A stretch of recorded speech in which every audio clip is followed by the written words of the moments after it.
Welcome to Choice Classic Radio, where we bring to you the greatest old-time radio shows. Like us on Facebook, subscribe to us on YouTube, and thank you for donating at choiceclassicradio.com. This episode from the life of Sherlock Holmes will be transmitted to our men and women overseas by shortwave and through the worldwide facilities of the Armed Forces Radio Service. Petri Wine brings you Basil Rathbone and Nigel Bruce in the new adventures of Sherlock Holmes.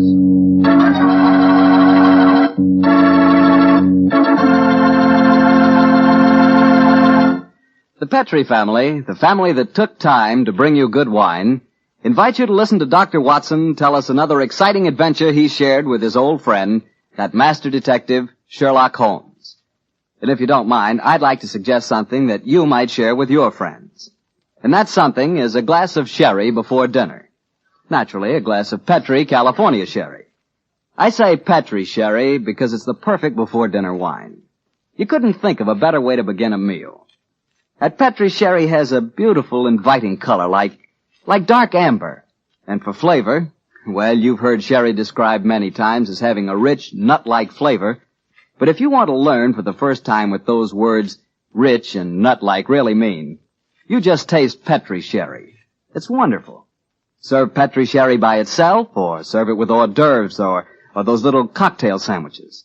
And incidentally, if you prefer your sherry dry, not sweet, just ask your wine merchant for Petri Pale Dry Sherry.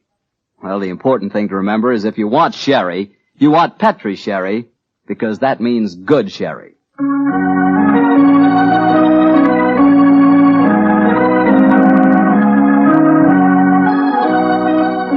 And now let's look in on our genial friend and good host, Dr. Watson. Good evening, Doctor. Good evening, Mr. Bartell. Punctual to the minute, as usual. Never keep a doctor waiting, I always say. Particularly Dr. Watson. Draw up a chair, my boy. Thank you. That's it. All ready to tell us the Sherlock Holmes adventure of the Speckled Band, Doctor? Yes, I'm all ready, Mr. Bartell. Say, Doctor, just what does the Speckled Band mean? You wait until I've told you the story, young fellow, my lad. You'll find out for yourself. Sorry. The floor is all yours, Doctor. The adventure of the Speckled Band began on a rainy April morning in 1883. An urgent call from one of my patients had kept me up most of the night before, and in consequence I came down to my breakfast rather later than usual to find that Holmes had already left our house some hours earlier. As I sat there reading the morning paper and consuming my 2 lightly boiled eggs, there was a knock at the door. It opened to disclose a typical example of the British working man, a bag of tools in one hand and a grimy cap in the other, as he spoke to me from the doorway. You sent for me, Mr. Holmes? I'm not Mr. Holmes. Oh, beg your pardon, Governor. But I've come to mend the guest bracket over the mantelpiece. Oh? What's wrong with it? I've got a leak in it. Oh, leak? Well, get along with your work. Yes, sir. Hope I won't be disturbing you, No, sir. No, that's all right, my man. Don't mind me. Oh, dear. Very untidy man, Mr. Holmes, sir. What do you mean by that? Well, you can't help noticing the mess this room's in. I've heard say he was as tidy as any when he started. But he learned bad habits from a bloke what lived with him.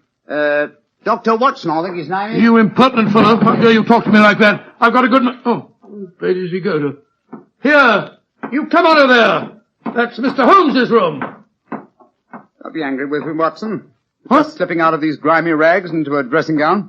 Good gracious me. So was you, Holmes. Well, upon my soul, I'd never recognized you, but why the disguise? A case, my dear Watson, a case. One of those small problems which a trusting public occasionally confides to my investigation.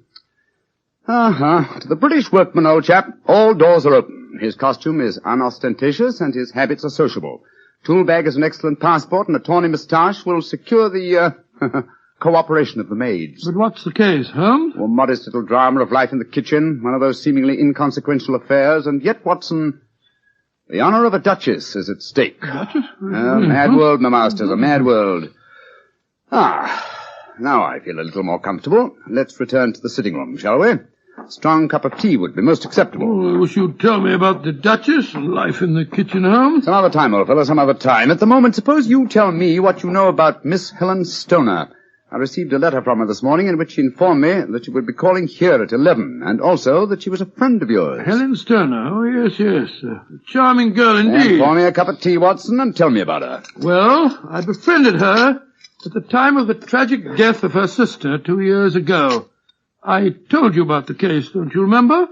The sudden death of Violet Stoner at an old house in Stoke Moran. Oh, yes. It all comes back to me now. There was an inquest, wasn't there, with a string of stupid, ineffective witnesses? Oh, ineffective? I was one of them. Oh, I'm sorry, old fellow. Then you were the exception, of course. Wait a minute. Let me see. I docketed the evidence on the case. Where is it? My scrap. Here we are. Let me see. Yes, S. Salisbury, Hatchet, Murder, Lordson, Simon. Here we are. Stoke Moran. Yes, I remember the affair well now. The villain of the piece was Dr. Grimsby Roylott, wasn't he? Yes, a dreadful fellow. He's the stepfather of the two girls. Violet, the one that died so mysteriously, and Helen, the one who's coming here to see you. Dr. Roylott has a pretty record. 55 years of age, killed his kit Magar in India, once in an insane asylum, married money, wife died, distinguished surgeon. Well, Watson, I wonder what the distinguished surgeon has been up to now. Oh, some deviltry, I fear. Why do you say that? You remember that Miss Violet Stoner's death followed close upon the announcement of her engagement? Yes. Well, I met Miss Helen Stoner on the streets a few weeks ago. She told me that she'd just become engaged to a young fellow in the army who was leaving for the Far East. She was very upset at the thought of being alone with her stepfather at Stoke Moran. Oh, naturally she was. Dr. Roylott stands to lose a considerable sum of money in the event of his stepdaughter's marriage. Yes, they both had a trust fund which he administered only as long as the girls were unmarried. That fact was brought out at the coroner's inquest 2 years ago. But if Roylott did poison the other stepdaughter, and I'm pretty convinced that he did, it seems unlikely that he'd try it again. 2 sudden deaths in the same household could hardly pass the coroner. Oh, no, my dear Watson. You're making the mistake of putting your normal brain into Roylott's abnormal being. Oh, that must be Miss Stoner now. Yes, let me see. It's precisely 11 o'clock. Well, let's see what we can do for her. Well, I hope you can help her, Holmes. She's an extremely nice girl. Come in. Yes, Mrs. Hudson? There's a Miss Helen Stoner to see you, sir. She says she has an appointment. Show her in, please, Mrs. Hudson. Aye, sir. Come in, my dear. Thank you. Miss Stoner, I'm so glad to see you again. How do you do, Dr. Watson? And this must be your friend. Yes, Miss Stoner, I'm Sherlock Holmes. Sit down by the fire, won't you? Yes, please do, my dear. Hello, you're trembling with cold. It's not cold that makes me shiver. Tell me, Mr. Holmes, has my stepfather, Dr. Grimsby Roylott, been here? No, he hasn't. He saw me in the street. I dashed by him in a hansom cab, but he saw me. Our eyes met and he waved me to stop, but I came here as fast as I could. A very sensible move. Dr. Watson has already given me several hints as to your present problem, as well as having refreshed my memory as to the circumstances of your sister's death. My problem is a simple enough one, Mr. Holmes. I'm waiting to be murdered. No, my dear please girl. be a trifle more explicit, Miss Stoner. Very well, Mr. Holmes. My fiancé is leaving for the Far East today. When he leaves, I shall be alone with my stepfather at Stoke Moran. He plans to murder me just as he murdered my sister. What makes you say that, Miss Stoner? Many strange things have happened recently. For instance, he's just moved me into the bedroom in which my sister died. What reason did he give for changing your room? That my old one needed repainting. It didn't need it, but Dr. Roylott did need to move me into that horrible room. And other things have happened. I've heard the music again. Music? What music? My sister first heard it a few days before she died. I heard it myself on that dreadful night she breathed her last. Oh, Mr. Holmes, I'm terrified. Don't worry, my dear. Please don't worry anymore. You have friends to help you now. Do you mind if I ask you a few questions? No, of course not. Now, this music, does it seem to come from inside the house or outside? Well, it's hard to say. It sounds so faint. What's it like? A sort of soft droning sound. Like a flute or a pipe? Yes, it reminds me of native music I heard during my childhood in India. India, eh? Oh. There's one other thing that puzzles me, Mr. Holmes. Now, what's that? My sister's dying words. As she lay in my arms, she gasped out 2 words. Oh, what were they? Banned and speckled.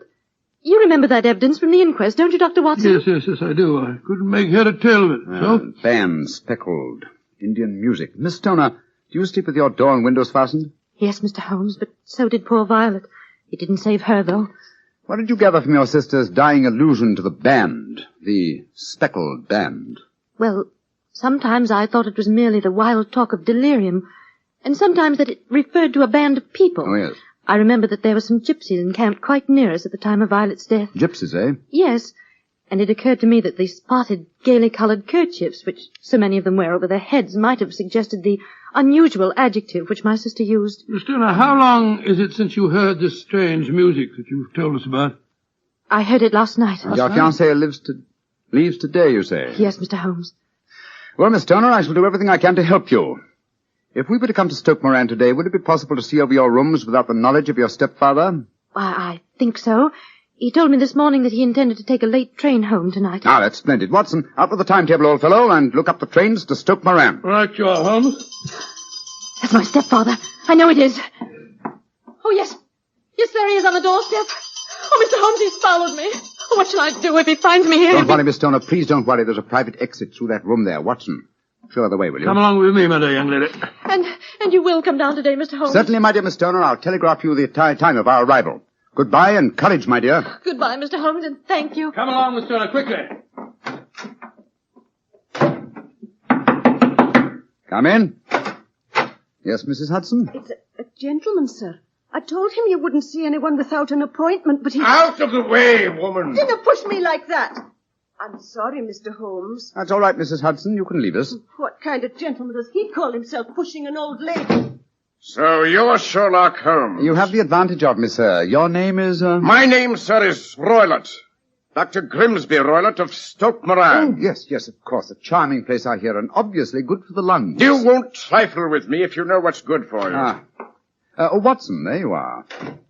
And how was the experiment? Very successful, Holmes. Good day to you, Dr. Roylott. I haven't seen you since I gave evidence at your stepdaughter's inquest. Yes, I remember you, Dr. Watson. Now listen to me, you two. My stepdaughter's been here. I've traced her. What's she been saying to you? A little cold for this time of the year, isn't it? You answer me! I hear that the crocuses promise well. You dare to try and put me off, do you? I know you, you scoundrel. You're Holmes the meddler. Am I? Holmes the busybody. I believe that a man should occupy his time. Holmes the Scotland Yard Jack in office. When you go out, close the door, won't you? There's a draft. I'll go when I've had my say. Keep your nose out of my affairs, you hear? Oh, yes, my hearing is excellent, thank you, and your diction and delivery most forceful. But time flies, my dear doctor, time flies, and life has its duties as well as its pleasures. Goodbye. Insolent rascal. Here, see this poker? Oh, the fire doesn't need poking, thank you, doctor. But I should be obliged if you'd put some more coal on for me. You laugh at me. You don't know my strength. Look. There. Your poker's bent double. And that's what I'll do to both of you. If you don't keep out of my affairs. I had a presentiment that he'd slam the door. Phew. He's an ugly customer, eh, Holmes? Literally as well as figuratively. Watson, I'd be much obliged if you'd get your revolver. It may prove to be an excellent argument with a gentleman who twists iron pokers into knots. The fellow's amazingly strong. Just look at it. I don't want to appear flamboyant, but, there we are. Great Scott, Holmes. You straightened the poker out again. Yes, it was utterly useless in its former shape. And now what's on the timetable? We'll catch the next fast train to Stoke Moran.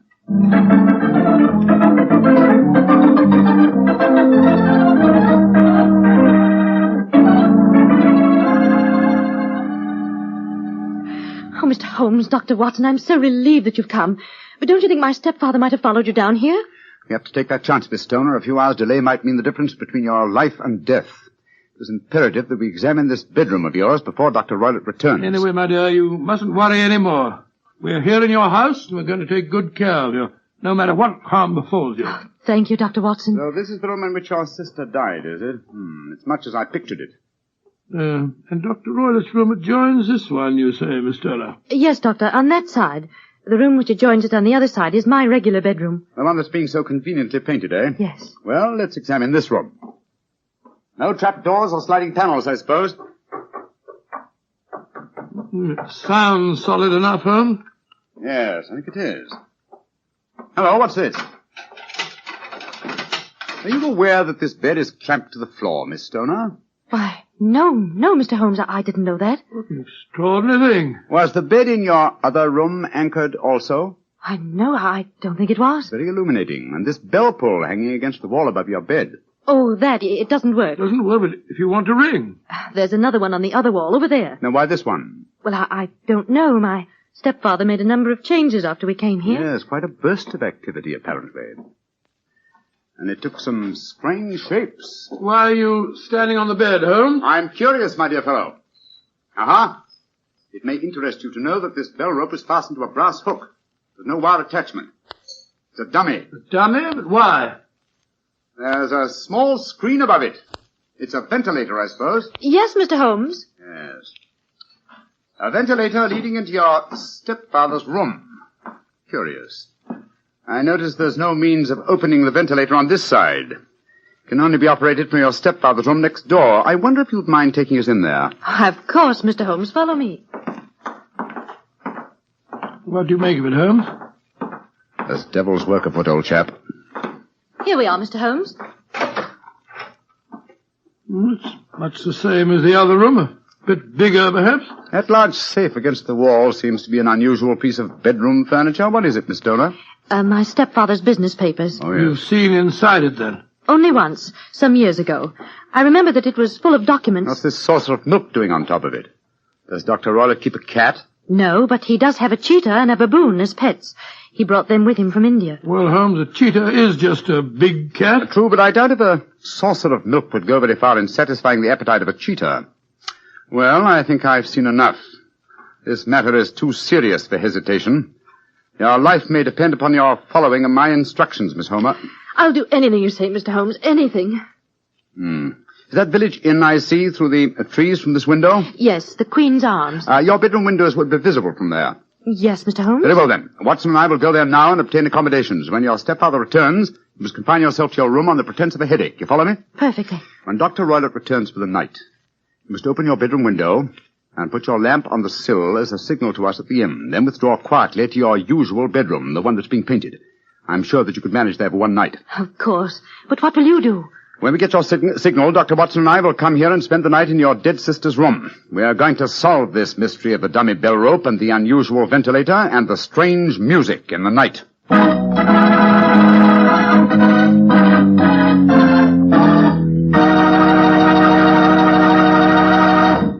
You'll hear the remainder of Dr. Watson's story in just a second, so I'm just going to point out that at any really important dinner, you know, like when diplomats get together, you'll find wine on the table.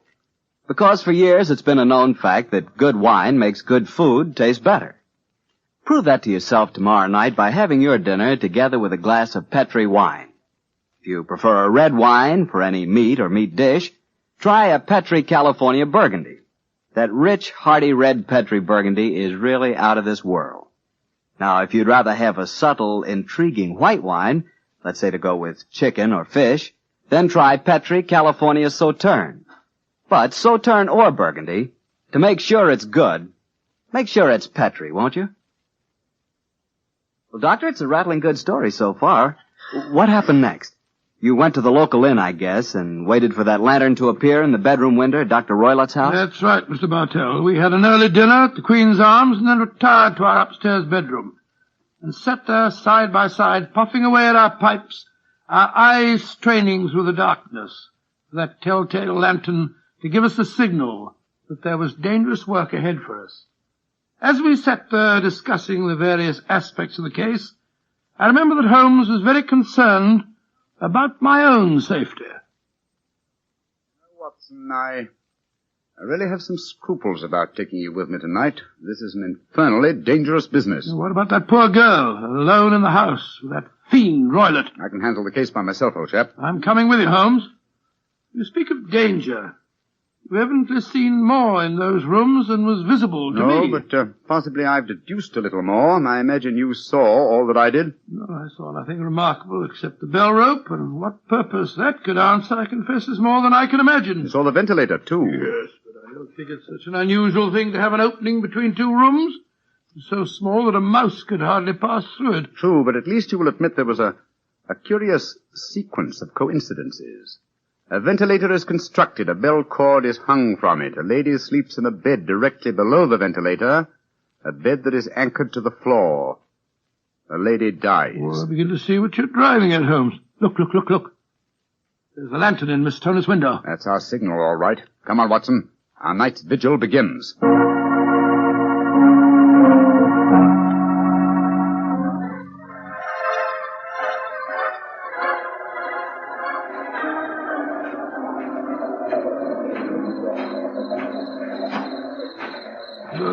What a foul night. Foul night for foul business, Watson. Come on, through these laurel bushes. It's only another 50 yards to the house. Yes, the lantern's still burning away in the bedroom window. Yes, all the other lights are out. Including the one in Dr. Roylett's room. He must have gone to sleep. To bed, possibly, Watson, but not, I think, to sleep. Great heavens, Holmes. Look at that frightful creature leaping about in the moonlight. It looks like some hideous child. That's Dr. Roylett's pet baboon. But it looks positively human. Yes, probably a great deal more so than its master. Shh.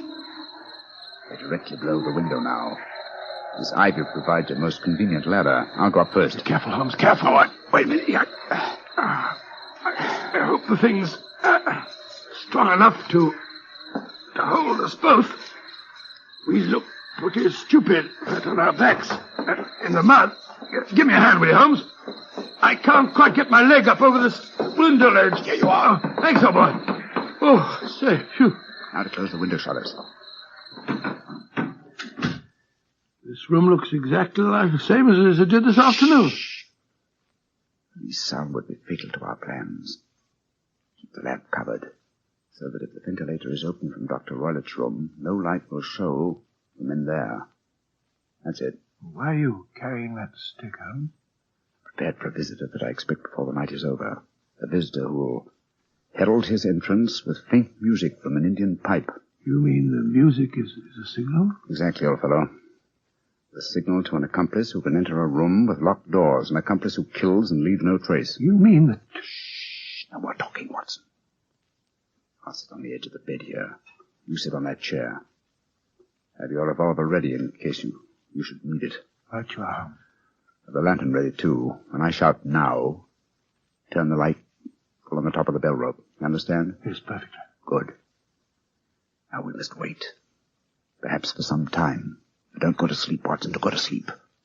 Your very life may depend on it.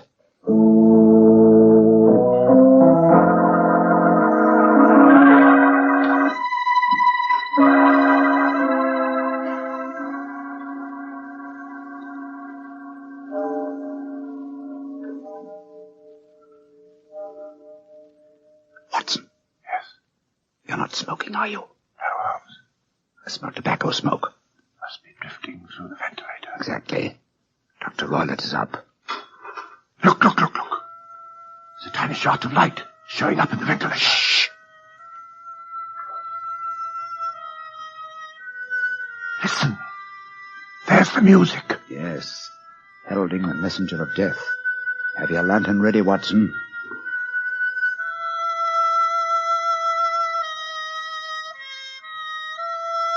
Now, Watson, now! Great heavens, it's a snake slithering down the bell rope.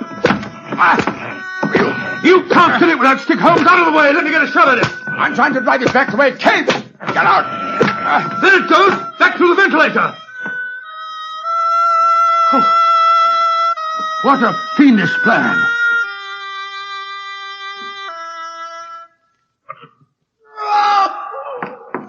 Quick, Scott, what's that? I think the devil has turned on its master. Come on, Watson, into Dr. Roylett's room. Dr. Roylett! Dr. Roylett! Doctor! Good Lord, Holmes. Look at him sprawled on the bed. Look at his eyes. Yes. And see what is coiled around his forehead. It's the snake. Yes, the band. The speckled band. He's dead, Holmes. Yes, he's been bitten by the deadliest snake in the world, the Indian swamp adder. Its deadly fangs produce death within 10 seconds. Well, Watson, violence does in truth recoil upon the violent, and the schemer falls into the pit which he digs for another. What should we do now, Holmes? We must remove the macabre headgear from the dead doctor and return the snake to its den. And I suggest that we tell Miss Stoner that there's no more danger under this roof. After that, we can turn the matter over to the local police. Our work is done.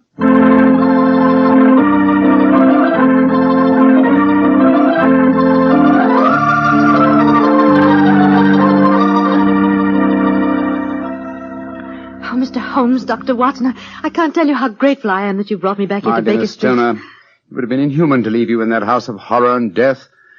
We have a spare bedroom, and Mrs. Hudson is a motherly and understanding woman, and I can assure you that Dr. Watson and I will be delighted to have you stay with us here until you've decided on your future plans. Yes, of course we will, my dear. As a matter of fact, it'd be rather refreshing to have a touch of youth about the place. You're both so kind.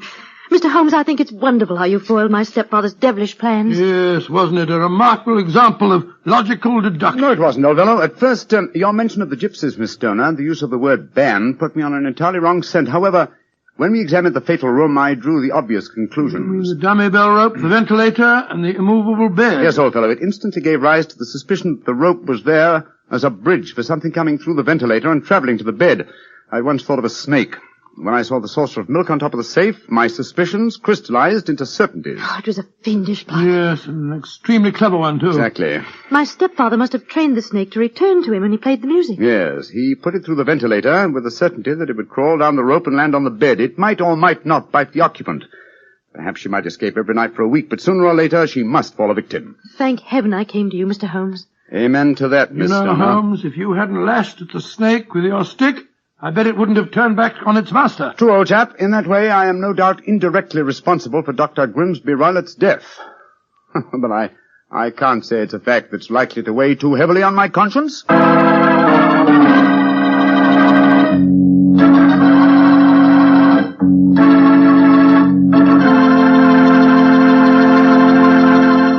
Doctor, that was quite a fascinating story. You know something? I'm not exactly a coward, but no kidding, my toes really curl when I get mixed up with snakes. Oh, you're not alone in that respect, Mr. Bartell. I must admit that I like to have a revolver and at least 20 feet between me and any snake that wants to cross my path. Well, if you want a revolver in 20 feet, I'll take a cannon in 20 miles. It's fortunate that you're a wine expert, Mr. Bartell, not a detective. I'm afraid you wouldn't, shall we say, find detecting to your liking? We certainly shall say it. And incidentally, I'm not a wine expert, Doctor. All I know about wine is that it either tastes good or it doesn't. And I also know that Petri wine always tastes good. The Petri family sees to that. The name Petri on the label is the personal assurance of the Petri family that every drop of wine in that bottle is good wine. And they know how to make it good because they've been making fine wine for generations. Handing down from father to son, every secret, every skill of the winemaker's art. Yes, the Petri family took time to bring you good wine. That's why, no matter what type of wine you wish, you can't go wrong with a Petri wine. Well, Dr. Watson, what new Sherlock Holmes story are you planning to tell us next week? Now, let me see. Now, next week, Mr. Bartell, I think I'll tell you an adventure that took place at a gambling casino in the south of France. It's a strange story of sudden tragedy and death. I call it The Adventure of the 00. Sounds swell. We'll all be listening. Here now, Mr. Bartell, before I go, I want to say that every one of our friends bought war bonds to help our boys win the war. Now let's all buy victory bonds to help bring our boys back home again. Yes, and let's buy victory bonds to make sure that the men who were wounded will get the finest possible care. Those same victory bonds will help make the GI Bill of Rights a success, too. And they'll help provide for the families of those men who gave everything, including their lives. The men of our armed forces finished their job. Now let's finish ours. Buy victory bonds.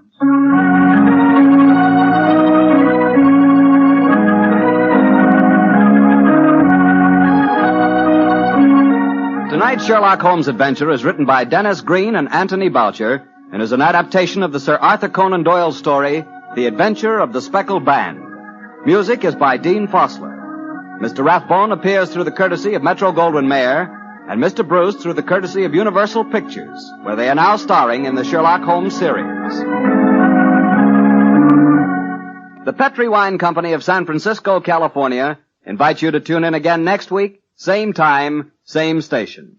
This is Harry Bartell saying good night for the Petri family. Sherlock Holmes comes to you from our Hollywood studios. This is the Mutual Broadcasting System.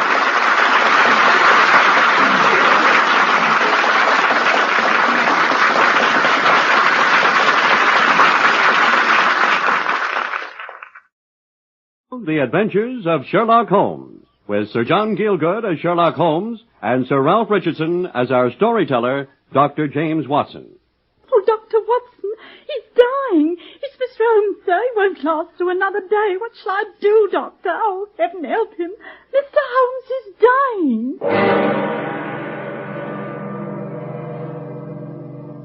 I'll never forget that terrible November day in '89. I was in practice in Paddington, and Mrs. Hudson, our old Baker Street landlady, somehow made her way to my rooms through the fog with that dreadful message. I was horrified. I'd heard nothing of Sherlock Holmes' illness. I'd seen little enough of the man himself for some time, knowing that he was engaged in a very complex case somewhere. But I need hardly say that when I'd calmed Mrs. Hudson as best I could, I snatched my coat and hat, and I rushed out with her to a hansom. Doctor, we're going so slow. Great heavens, man, can't you go faster? I'm a doctor. A man's life depends on it. Not a hope, sir. Not in this fog. Can't hardly see a yard. Careful, careful, man. Sorry. Can't have it all ways. Nearly went into that dray, I did. Blind Harry. Oh, do what you can. Try the side streets. No lights in them, Governor. What number was it you said in Baker Street? 221B, Mr. Sherlock Holmes. Is it him that's dying? It is. Hurry, man. You have double fare. That's different, sir. I don't mean the fare, but if it's Mr. Sherlock Holmes, it's different, I mean. Look there, my beauty. Oh, Mrs. Hudson, I really must beg you. The thing's worrying enough without tears. Oh, I can't help it, Doctor, honest. I'm that upset. He's been so good to me always. Yes, I know. I'm sorry. How long has he been like this? So ill? 3 days it's been. Sinking faster. Oh, it's pitiful to see him lying there. But why on earth didn't you tell me before? At least you could have got some kind of medical help for him. Let me. You know how masterful he is. I couldn't bear it any more when I saw him lying there this afternoon. Them bones sticking out of his face and his great bright eyes staring at me. Oh, he'll never get out of his bed again, Doctor. Oh, pray heaven I can do something to prevent that, Mrs. Hudson. I told him I wouldn't bide another minute. I was going to fetch a doctor with his leave or without, I said. And he said, let it be Dr. Watson, then he said. So I'll come, sir. Thank heaven. What's he been doing lately? Do you know? Oh, I never do, sir. But he did say something about a case down at Rotherhithe. The river and this fog. He's picked up some infection. That's my beauty. We've nearly done it, sir. There's 221B Baker Street. Heaven bless you. Now, take this sovereign, Mrs. Hudson, and do you settle with the driver while I run straight upstairs. Very good, sir. Here we are, sir. Well, the old beauty. This is it, sir. Well, now, my beauty.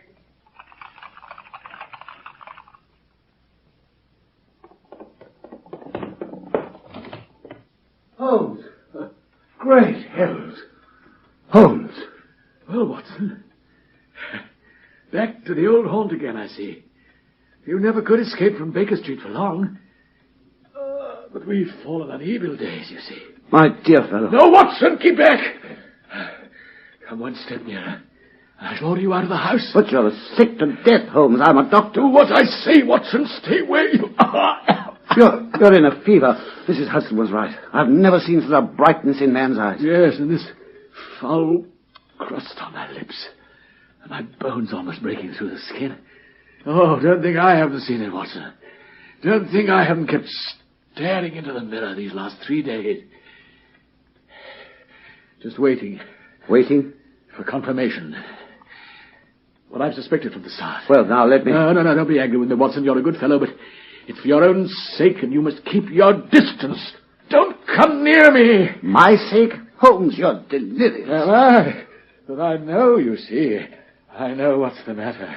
It's a coolie disease from Sumatra, Watson. The Dutch know more about it than we do, but even they've hardly made much of it. It's deadly. And horribly contagious. Good heavens, Holmes. Do you suppose that'd hinder me? It's my job, man. I'd go near a stranger in such circumstances, let alone an old friend. Stay where you are, I say. Do I have to ask again? Sit there and I'll go on talking. Otherwise, you'll have to leave me alone to die in peace. Now, Holmes, I warn you. You can be master elsewhere, but at least I'm master in the sick room. Now, I'm going to examine your symptoms and treat you for them. Ah, then, very well, Watson, I must say. If I am to have a doctor, I must at least have a man in whom I've some confidence. You've none in me, then? Oh, in your friendship, of course. We've been through so much together. I know your worth, man, but... Well, facts are facts. And your experience is very limited, and your qualifications rather mediocre, Watson. I see. Do you think I wanted to say that, old friend? I hated to do it, but I had to. Forgive me. Yes, of course. But if you've no confidence in me after all we've been to each other, I won't intrude my services for a moment. Oh, Watson. Yes, but at least you'll permit me to bring someone else then. I can't sit here and watch you die, even if you have hurt me so abominably. Now, let me bring Penrose Fisher, any of the best men in London. You mean so well, Watson. You always did. You want me to demonstrate your ignorance?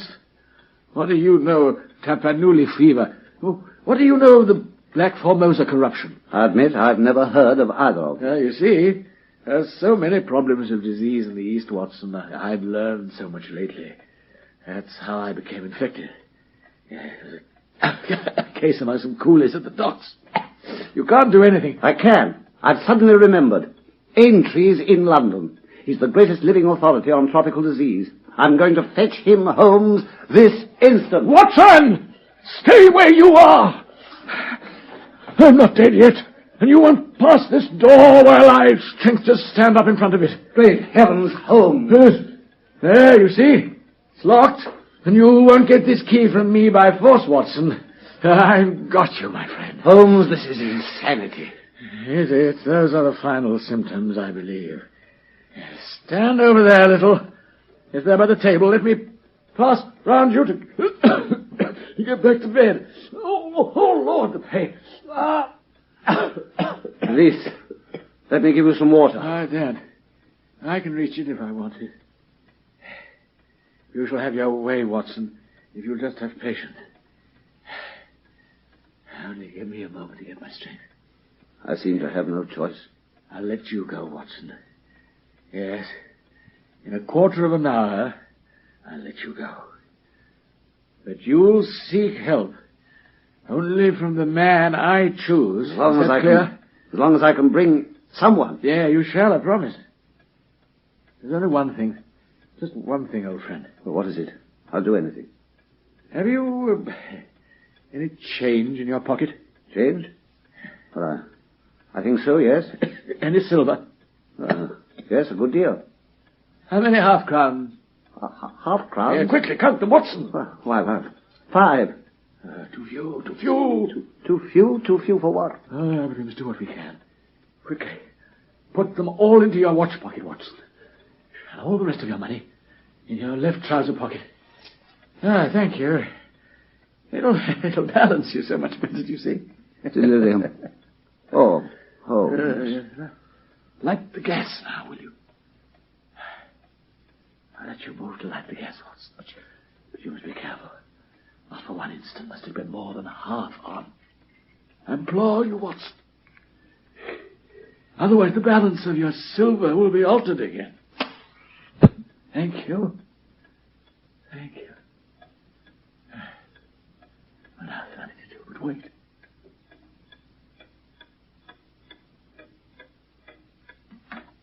What are you doing, man? Nothing. I'm just putting the matches back on the table. Hello. What a curious little ivory box. Put it down, Watson! This instant, you hear? My dear Holmes. Hey, I hate to have my things touched. You know that? Oh, you've hit me beyond endurance. You, a doctor, you're enough to drive a patient to an asylum. You'll find the sugar tongs on the mantelpiece. Sugar tongs? To lift the box, man. Yes, that little ivory box. Set it closer to me, here, where I can watch it. So, you see, it might be full of oysters. Oysters? Yeah, of course, they're so prolific, Watson. Everywhere. Yeah, but I think you wanted to go now that your silver balance is... Anywhere to get help for you. Yeah. I can't bear to see you like this, Holmes. Very well. It's time now. You can go and fetch Mr. Culverton and Smith to me. Number 13, Lower Burke Street. Culverton Smith? I've never heard the name. No doubt. It may surprise you that the one man on earth who really knows about this disease isn't a medical man at all, but a planter. He's a well-known resident of Sumatra, home on leave. I'll go at once if you'll Give me the key. Yes, stay there. I'll throw it onto the table. Oh, there's only one thing more, Watson. One more. What is it? You may have to plead with him to come. To plead? Yes, there's no good feeling between us. His nephew, a young fellow called Victor Savage, died recently. I'd suspected foul play, and I let Culbert and Smith see that I suspected, so that the fellow has a grudge against. But you'll beg him, Watson, implore him. Get him here by any means. He's the only man in all the world who can save me. I'll bring him if I have to carry him. Nothing of the sort. Persuade him to come, but come back yourself first. Yes, make any excuse so as to reach me before he does. You won't fail me, Watson. I never did, I think. No. Oh, bless you, Watson, never. Here's the key. In Lower Burke Street. Culbert and Smith.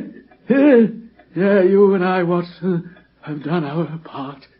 But the world might still be overrun by oysters. All our gaslit, foggy, wondrous world.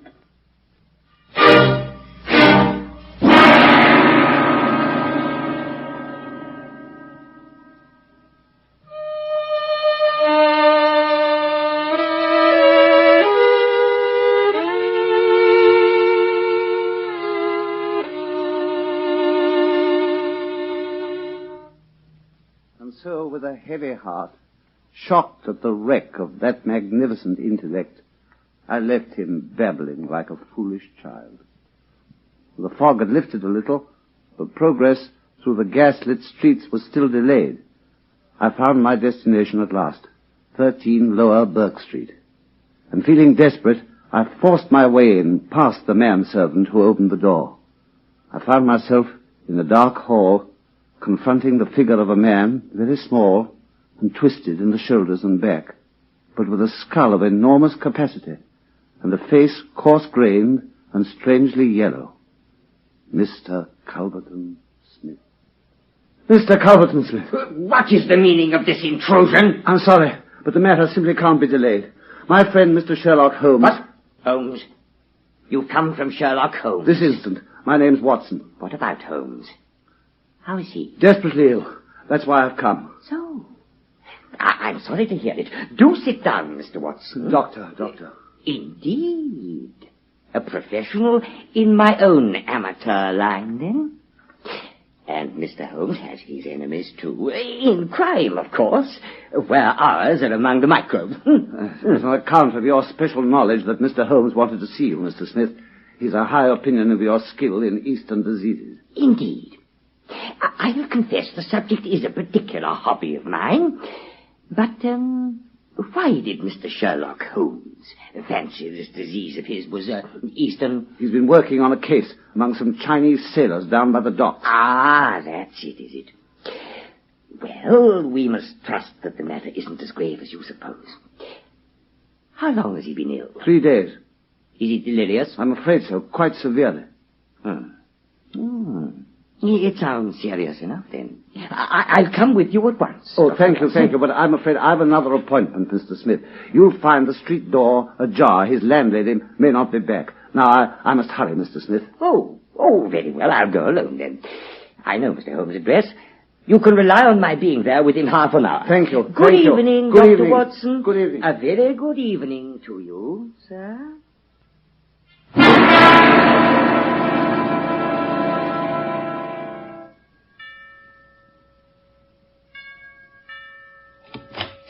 Who's that? All right. Oh, Watson, that's good. Did you see him? Yes, he's coming. Admirable. You're the best of messengers, my dear Watson. He wanted to come back with me. That would never have done, Watson, would it? But why?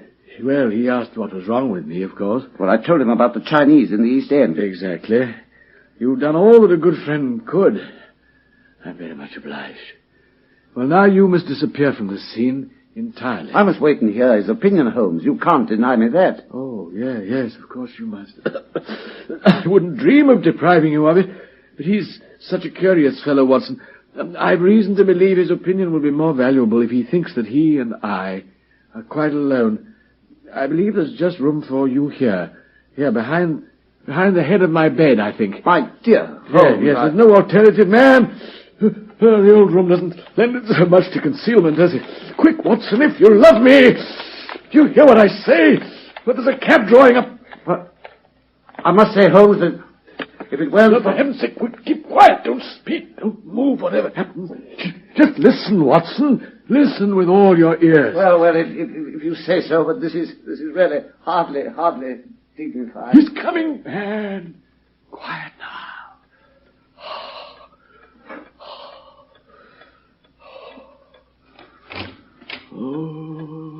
Holmes. Holmes. Can't you hear me, Holmes? Huh? Smith. Is that you? Oh, thank heaven. I hardly dared to hope you'd come. I should imagine not, indeed. And yet, I did, you see. Coals of fire, Mr. Sherlock Holmes. Yes, it's very good of you, very noble of you. I appreciate your special knowledge. You do, eh? Fortunately, you're the only man in London who does. Do you know what's the matter with you? Yes, the same. I recognize the symptoms. I shouldn't be surprised. And a bad lookout for you, if it is, eh, Holmes? Poor Victor was a dead man on the 4th day. I knew you did it, Smith. Oh, you did you? Only you couldn't prove it. So, you spread your rotten reports about me, and then you come crawling when you're in trouble yourself. What sort of game is that for the great Sherlock Holmes to play? Let bygones be bygones, Smith. I'll forget it all. Only cure me and I'll forget it all. Forget? What? About Victor Savage's death. You was going to submit it just now that you've done it. I'll forget it. Can't you remember any unusual incident about the time your symptoms began? Nothing. I'm too ill. But didn't anything come by post, for instance? A box, by chance? Smith in Mercy's name. Holmes, you must hear me. An ivory box. It came on Wednesday. Yes. You opened it. Do you remember? Yes. There was a sharp spring inside it. Some kind of joke. A joke, eh? Wasn't any joke as you find out your cost. I remember. The spring. It drew blood. That box there on the table. Ah, the very one, by George. And it may as well leave the room in my pocket. There goes your last shred of evidence, Sherlock Holmes. But you have the truth at last, and you can die with the knowledge that I killed you. You knew too much about how Victor Savage died, so I sent you to join him. I think I'll sit here and watch you go. You haven't long now.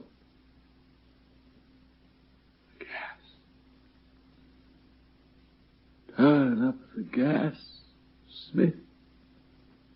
Please. Oh.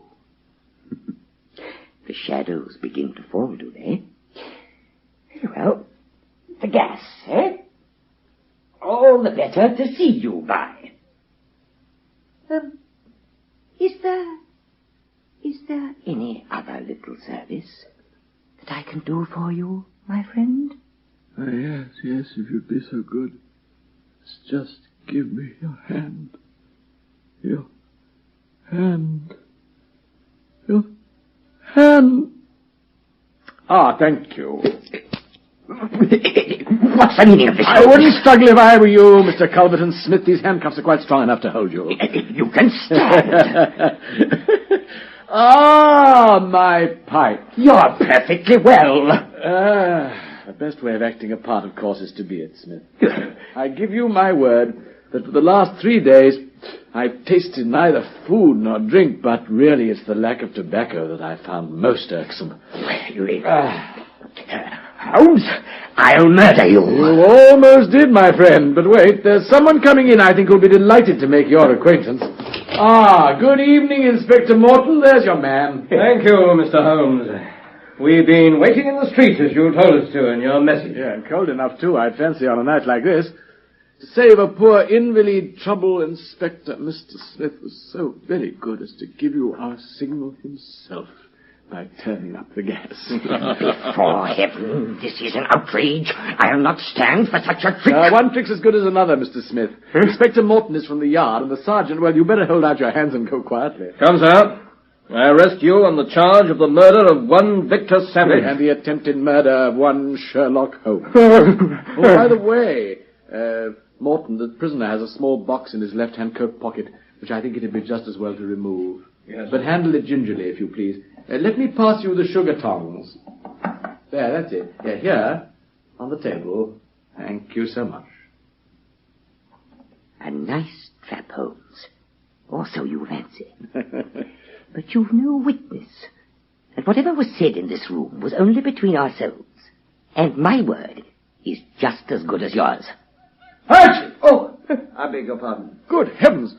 My dear Watson, where are you? Bless you. Oh, yes, behind the bed. I owe you 1,000 apologies. So I should think, Holmes. I've never been so uncomfortable in all my life. Oh, my poor dear fellow. I need hardly introduce you to Mr. Culverton Smith, who I am sure will now accept his defeat most gracefully, now that he sees that you were witness to his confession. Your servant, Mr. Smith.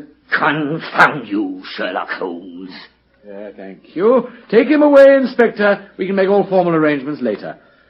In the meantime, Watson, perhaps you'd be good enough to pour me out a glass of brandy. I'll take his other arm, Sergeant. Much obliged to you, Mr. Holmes. You've done it again. Good night, sir. And Dr. Watson. Good night, Morton. Good night. After you, Mr. Smith. Well, there you are then, Holmes. Here's your brandy. Thank you. And I should prescribe a couple of biscuits. For an empty stomach, I think. Oh, thank you. I never needed this more. I never forgive you, Holmes. You know that, of course. Oh, come, Watson. No, never. It was essential now to convince Mrs. Hudson that I was a dying man, so that she could convince you, and you could convince our friend Mr. Culverton Smith. Yes, but you should have told me. Don't be offended, Watson. It was really a compliment, you know. Compliment? Well, among your many talents, dissimulation finds no place, old friend. And you could never have impressed Smith with the urgency of it all if you hadn't really believed it yourself. But your whole appearance, your ghastly face, and those eyes. 3 days of absolute fast hardly improve one's beauty, Watson. And for the rest, well, a smear of Vaseline on the forehead, a little belladonna in the eyes, a touch of rouge on the cheekbones, and these crusts of beeswax on the lips. A very satisfying effect may be produced, I think. Malingering is a subject I've often thought of for a monograph. And a little occasional talk about half-crowns or oysters, for instance, and behold, a case of tragic delirium. Exactly. Yes, but why did you never let me near you if there wasn't any infection after all? Now, that was the unkindest cut, Holmes, it truly was. You said you'd no confidence in me. Too much, my dear Watson. What? Well, do you imagine I'd have no respect for your medical ability? Could I imagine for a moment that your astute judgment would pass a dying man who had no rise of pulse or temperature? My dear fellow. Well, if you put it that way... Of course I do. How else? At 4 yards I could deceive you, not a foot nearer. And who then would have brought Mr. Smith within my grasp? Yes. Yes, but the little box, eh? That harmless-looking little ivory box. What is that? No, Watson, don't touch it, not even now. Can't you see the way the little sharp infected spring shoots out like a viper's tooth when you look down at it sideways? He killed his nephew with that device. The boy stood between Smith and his inheritance. He died horribly. Oh, still, I find it hard to forgive you, you know. You worried Mrs. Hudson and me inconsolably. Ah, poor Mrs. Hudson, I'll make it up to her. But you must admit, it was the work of a true artist. You must permit me my methods. Watson, you of all people. Holmes. Come, let me soothe your savage breast. And then, perhaps when I've dressed, something solid and nutritious at that little chop house of ours in the Strand would not, I fancy, be out of place. I confess that dying is quite one of the hungriest hours.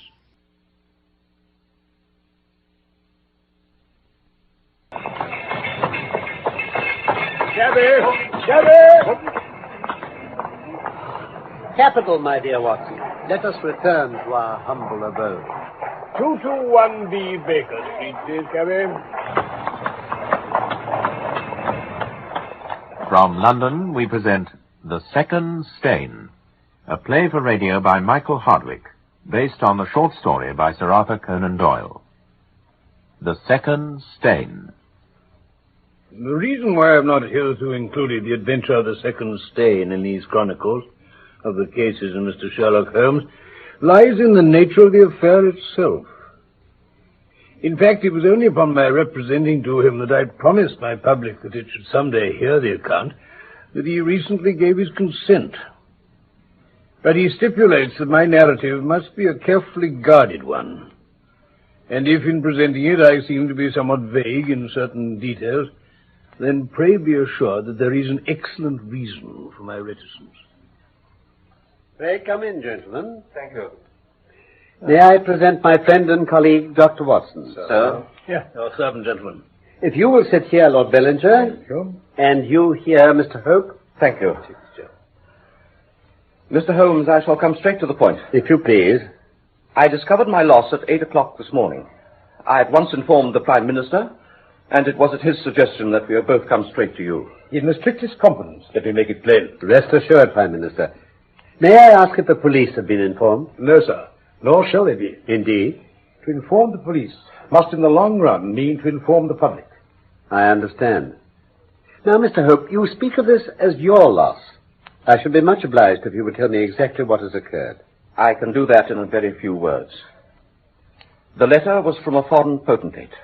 It was received 6 days ago, and was of such importance that I have never left it in my office safe, but have taken it each evening across to my house in Whitehall Terrace, where I have kept it hidden in my bedroom in a locked dispatch box. Yes? It was there last night, of that I am certain. This morning, it was gone. I am a light sleeper, and so is my wife. We are both prepared to swear that no one could have entered our room during the night.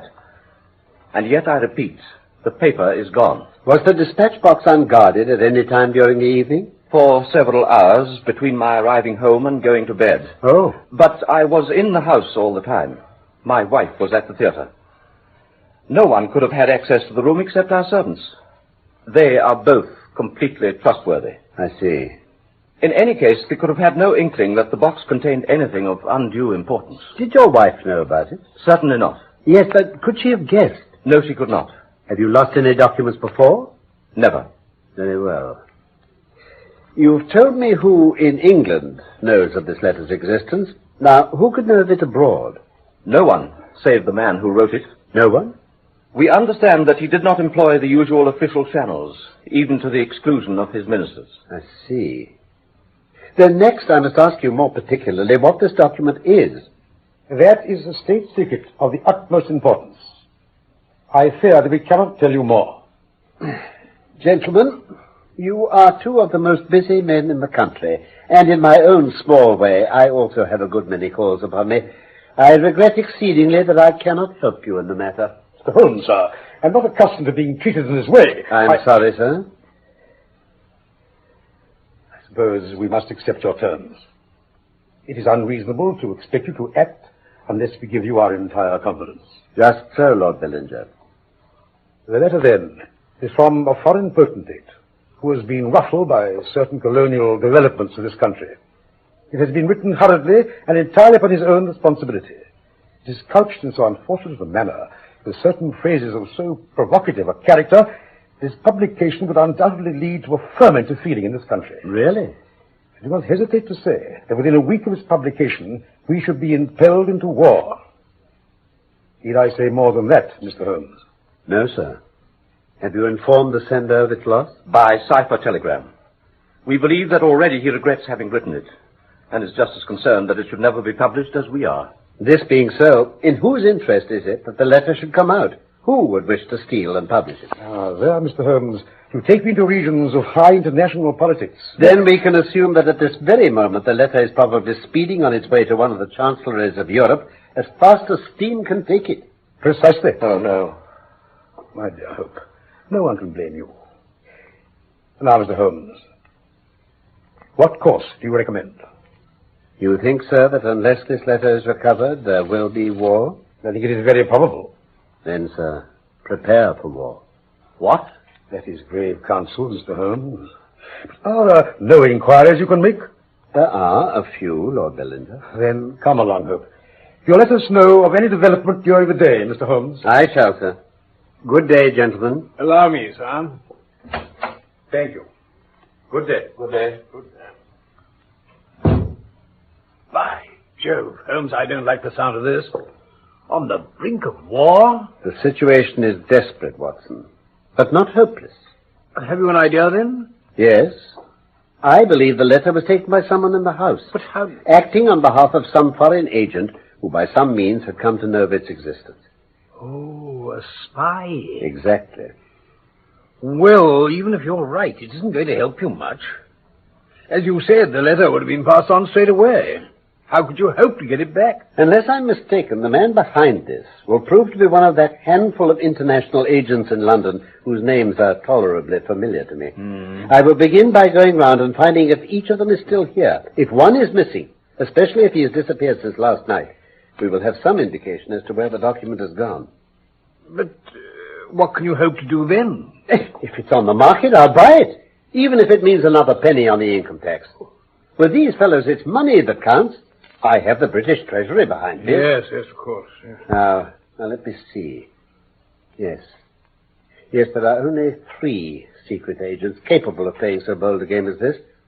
Oberstein, La Rothiere, and Eduardo Lucas. Just a minute, Holmes. Eduardo Lucas? Yes. Do you know them? Well, I didn't until I read my paper this morning. What? Yeah, you'd better listen to this. Now, where... here we are.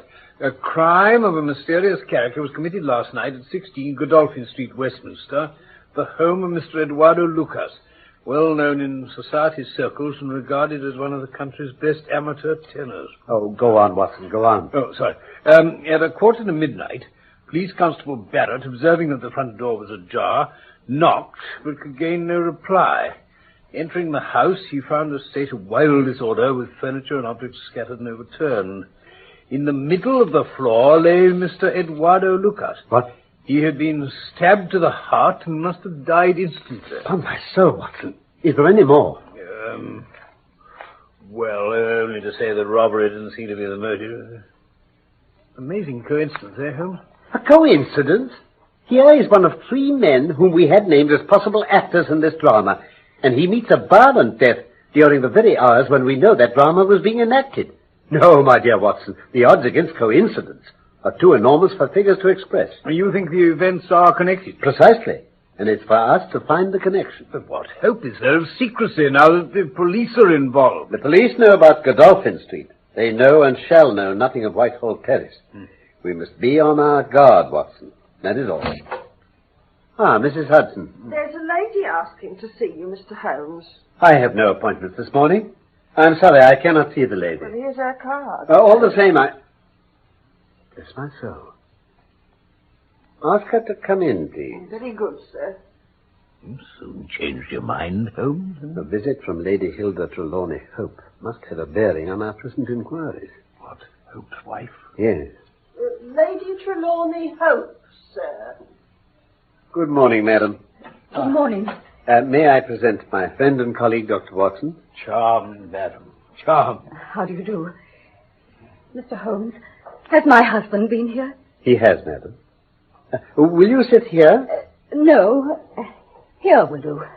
Oh, very well. Mr. Holmes, if you should meet my husband again, I implore you not to tell him I have called. I fear I can make no unconditional promise.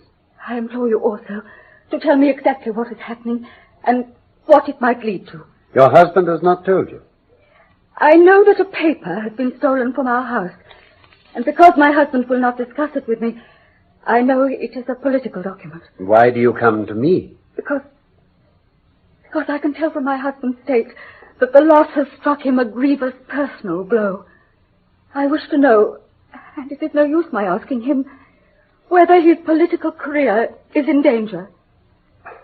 I think I can answer without betraying any confidence. that if this matter is not set right quickly, it may certainly have a very unfortunate effect. Oh, madam, No. can I... No, I'm quite all right, Dr. Watson. Thank you. Very good. Mr. Holmes, I want you to tell me all about this matter. Madam, what you ask me is really impossible. But why? If your husband keeps you in the dark about it, is it for me, who have only learned the true fact under a pledge of professional secrecy, to enlighten you? No, of course. Forgive me, I will take up no more of your time. But once more, I beg you will say nothing of my visit. Good morning, gentlemen. Good morning, madam. Good morning, madam. I say, Holmes, what a beauty. As an expert upon the fair sex, Watson, what did she really want? Surely she made herself perfectly clear. Her anxiety is very natural. Highly gallant. But think of her appearance. Note her manner, her suppressed excitement, her restlessness. Well? Remember that she comes of a caste who do not like to show emotion.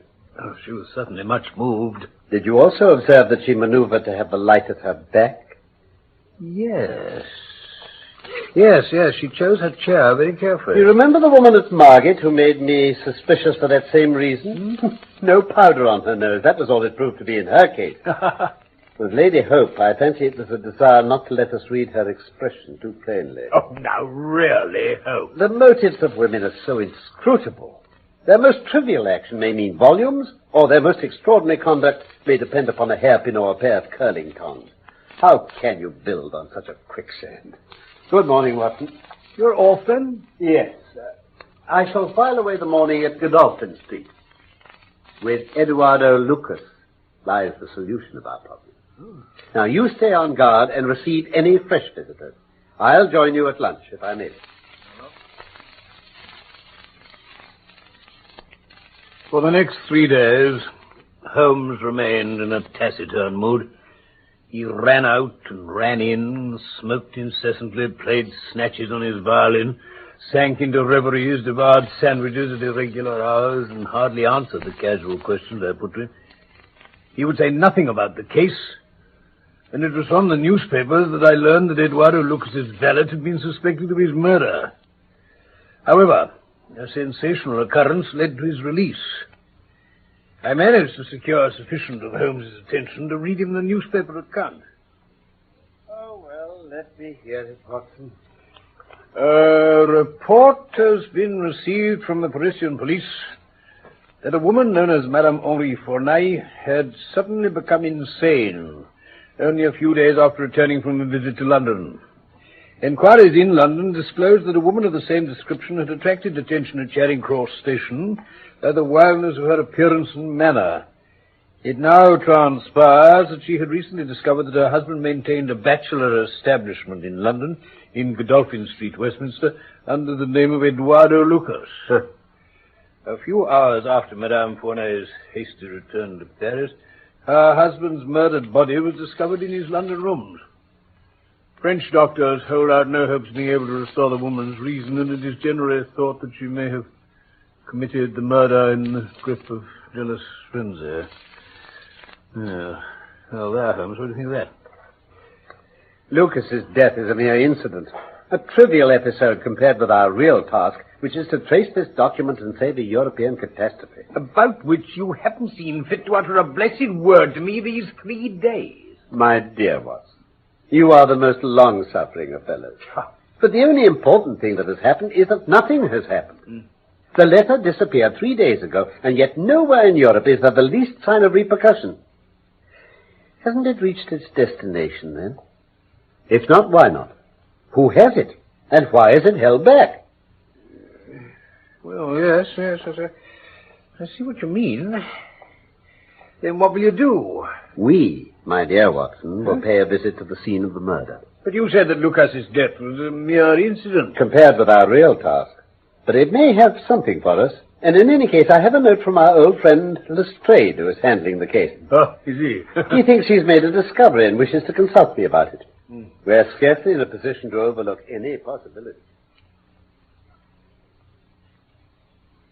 Yes, Mr. Holmes, there's only one possible explanation, and that's the one they've come up with in Paris.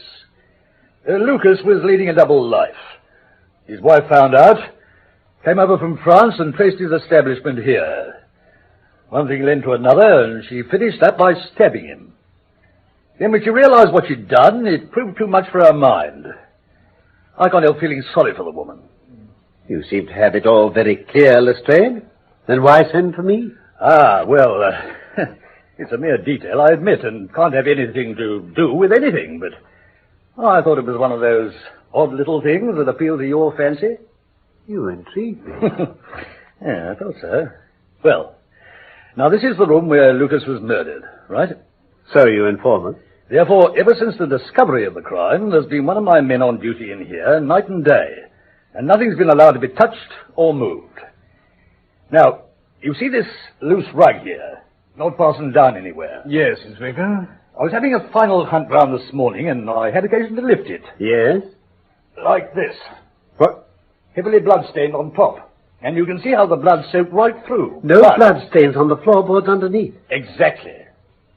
But if I lift the other side of the rug here, there's your blood-stained floorboard. A second stain. Meaning that the rug has been turned round at some time. Yes. But I mean to say, it's not all that large. It could easily have been lifted by accident and not put back exactly. Not by any of my men, Dr. Watson. Lestrade. Yes? That constable in the passage. Has he been in charge of the place all the time? Merrison? Yes, he has. Then question him carefully. Don't do it in front of us. Speak to him outside while we wait here. Yeah? You'll be more likely to get a confession out of him alone. Confession?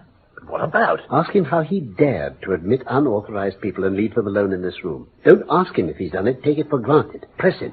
Do you understand? If anything like that's happened, I'll have it out of him. Constable Macpherson, I want a few words with you. You better mind how you answer me. Now, Watson, now. Pull back that rug. Right, Holmes. There must be. Yes. But where? What are you looking for? A cavity in these floorboards. I see. There has to be one, Watson. Confounded, where's my knife? Got it? There may not be time to... here we are. I knew it. A cavity. What's in it? Is it easier to let... Oh, curse it, it's empty. Holmes, then... Quick, Watson, quick. Get everything back in place before the Lestrade comes in. There may still be hope. Right. That's it. Good. Just in time. I can hear him. Come in here, Macpherson. I want these two gentlemen to witness what you've just told me before I put it into my report. She wanted to see where the crime was done. She'd read about it in the papers. She was a very respectable young woman, sir. I saw no harm in letting her have a peep. But when she saw that mark on the rug, she fell down in a faint. One of the oldest tricks in the business. Well, I ran round the corner to the ivy plant to get some brandy for her. I wasn't gone about 5 minutes. And believe it or not, Mr. Holmes, when he got back, she'd recovered and gone. Oh, I'm very sorry, sir. Constable, this young woman, can you describe her for us? Well, she was pretty, sir. Yes. Handsome, sir. Tall and real genteel-like, I thought. How was she dressed? Quiet-like, sir. And what time was it? Just growing dusk, sir. Thank you. Well, Lestrade, we must be going. We have a call to make. Come along, Watson. This is most unfair and ungenerous of you, after I had made it quite clear that I wished to keep my visit to you a secret. By coming here now, you have compromised that secrecy. Unfortunately, madam, I had no possible alternative. I have been commissioned to recover this immensely important document. So I must ask you to be kind enough to place it in my hands. You insult me. Come, madam, it is useless. Give up the letter. No, do not ring for your butler. If you do, then all my efforts to avoid a scandal will be frustrated. If you will give up the letter and work with me, all will be set right. If you work against me, I must expose you. You are trying to frighten me. It is not a very manly thing to come here and browbeat a woman. Pray sit down, madam. I give you 5 minutes, Mr. Holmes. Come, Lady Hilda. I have no desire to bring trouble to you. My duty ends when I have returned the lost letter to your husband. I tell you again, you are under some absurd illusion. I am sorry for you, madam. I have done my best for you. Come, Watson. We must go at once to Mr. Trelawney Hope's office. Very well, Holmes. Mr. Holmes, Madam? I beg you, please don't tell him. I love him so it would break his heart. I am relieved to hear you say that, madam. Where is the letter? Here it is, Mr. Holmes. Oh, to heaven, I have never seen it. But please be careful. He will be home at any moment. Now, the question is, how can we return it to him without his knowing? Quick, Watson, think. Where's the dispatch box from which it was taken? Over here. It'll be locked, Holmes. How did you open it before, madam? You have a duplicate key? Yes, of course you have. Open it. Yes. Yes. There. Capital. Oh, good. Plenty of papers. Now we'll thrust this one well amongst them. So. And there. Please hide the key again. Good. Now, Lady Hilda, I'm going far to shield you. In return, you will spend the time until your husband arrives in telling me frankly the meaning of this extraordinary affair. I will. But you must believe me, please, that there is no woman in London who loves her husband as I do. I could never have done what I did if I had not been forced. Quickly, madam. It all springs from an indiscreet letter I wrote before my marriage. Somehow it passed into the hands of this man, Lucas.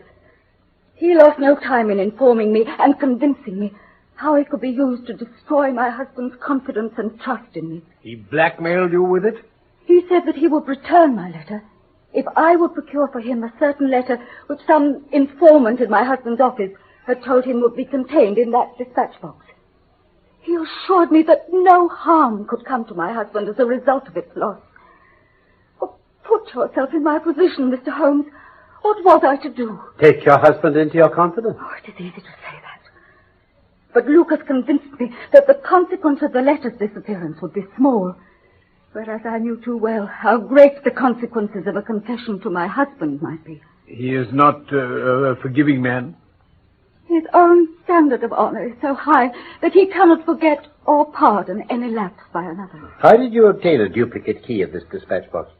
I took an impression of his key. This man, Lucas, furnished a duplicate. So you took the letter as arranged. What then? I carried it to Lucas at Godolphin Street. Our business was soon over. I gave him the letter. He gave me back mine. I was about to leave when there came a thunderous knocking at his door, and I heard a woman's voice cry out. He threw back the rug before his desk, prized up a board, and dropped the letter into a cavity there. Then he opened the door. Pray calm yourself, madam. It was like some fearful dream. I was swept aside by a woman who rushed in. She was screaming in French. I could understand a little of it. She said something like, I knew there was another woman. At last I have found you with her. My waiting has not been in vain. I saw a knife in her hand. Lucas was trying to push her away. I fled. Listen, there is my husband. Now, Mr. Holmes. You have my promise. When I read of Lucas's death, I was glad. Until I saw my husband's anguished state. I knew then that the letter must have been of very great importance. My one concern was to get it back. I watched his house for 2 days, wondering how I could get in. Then I grew desperate, and I tricked a young constable into admitting No it. more now. Mr. Holmes, Dr. Watson, they told me you were here. Does this mean there is news? I have some hopes, sir. You have? Oh, thank heaven. The Prime Minister is with me. Here he is. Oh, now you exclaim, thank heaven. Can this mean... Hilda, my dear, this is a political matter. We will join you in a few minutes in the drawing room. I understand, my dear. Good morning, Mr. Holmes. Dr. Watson. Good morning, madam.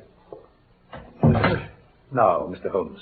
I'm quite sure, Prime Minister, that there is no danger to be feared. No danger? Then, have you the letter? I have not. Then you cannot possibly reassure me. I have been thinking the matter over very closely. I'm not convinced that anyone took the letter at all. I believe it is still in this house. This is not a time for joking, Mr. Holmes. I am not joking. Am I, Watson? No. Mr. Hope, have you examined your dispatch box since the day the letter was missed? No, it has not been necessary. I believe you may have overlooked it. Impossible. I have known such things happen. No, I had everything out. Open it and show him. Very well, sir. This is the box. I promise you that letter is not amongst these papers.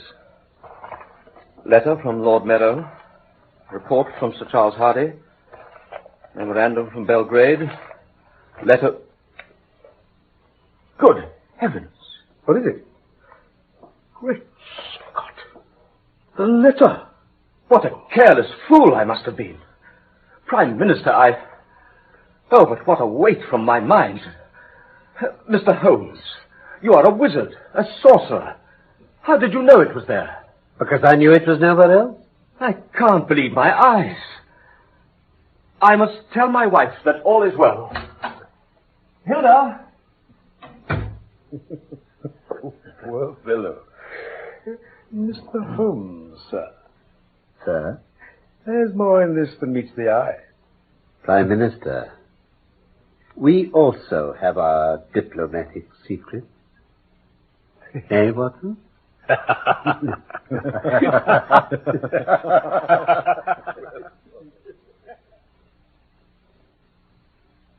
That was The Second Stain by Michael Hardwick, based on the short story by Sir Arthur Conan Doyle.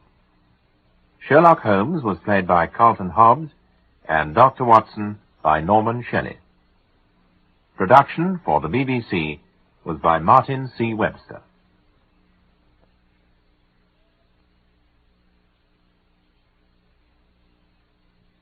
Petri Wine brings you Basil Rathbone and Nigel Bruce in the new adventures of Sherlock Holmes.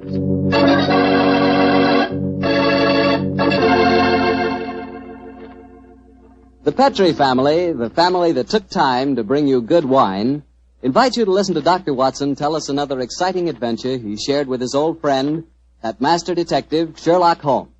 And if you will, I hope you'll listen to me for a second, because I want to tell you about a wine that can make waiting for dinner a pleasure. The wine is Petri California Sherry. Any evening, well, let's say tomorrow evening, right before dinner, pour yourself a glass of Petri Sherry. Just look at it. It's clear as crystal and a wonderful deep amber color. One sure sign of a good sherry. And if you need further proof of just how good Petri Sherry really is, taste it. What wine? That Petri Sherry has a flavor that you know comes right from the heart of the grape. And if you like your sherry dry rather than sweet, you'll really like Petri Pale Dry Sherry. There's no doubt about it. Petri Sherry is one of the most delicious before-dinner wines in this swell country of ours.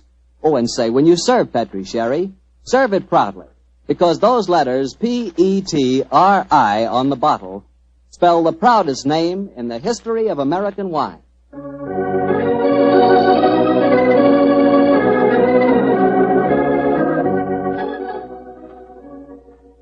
And now I'm sure our good friend Dr. Watson's waiting for us. Let's go enjoy.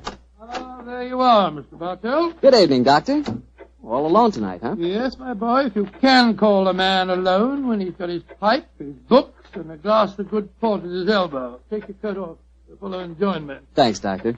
Help yourself to the port. There's some rather special tobacco in the jar over there. Fine. And, now, Doctor, are you ready to tell us tonight's new Sherlock Holmes adventure? I am, Mr. Bartell, and I think you'll find it a most unusual story. It began on a winter's night in 1896. Holmes and I had gone to a theatre in the East End of London to see a performance of a famous old English melodrama called Sweeney Todd, the Demon Barber of Fleet Street. That's a good bloodthirsty title, Doctor. Demon Barber. He sounds as though he specialized in close shaves. Good gracious me, Mr. Bartell, that's almost unforgivable. He was a murderer of voracious appetite who placed his victims in a specially constructed barber's chair, cut their throats, and then pressed the lever that would swing the chair over and decamp the unfortunate victim into a horrible cellar beneath his shop. This is only a stage play you're talking about, Doctor. As my story begins, we were seated in a private box watching one of the closing scenes. Holmes was leaning forward in his chair, following the action on the stage with an obvious delight, while I sat beside him equally engrossed. An actor by the name of Mark Humphreys was playing the part of Sweeney Todd, and no one could deny that he was playing it up to Where are you going, Tobias? To the nearest magistrate, Sweeney Todd, to denounce you as a fiendish, cruel, cold-blooded murderer. You have pronounced your doom. Into the chair with you, and over and down into the depths below. Ha, ha, ha, there. Say, whence comes this apparition? 'Tis the ghost of another customer of mine. The yawning grave yields up his ghastly inmates to prove me guilt. Blood will have blood. See, he is there. He comes to accuse me of his murder. Oh, save me! 'Twas not I that slew you. Let me leave, or it will kill me. Let me leave! Ha ha ha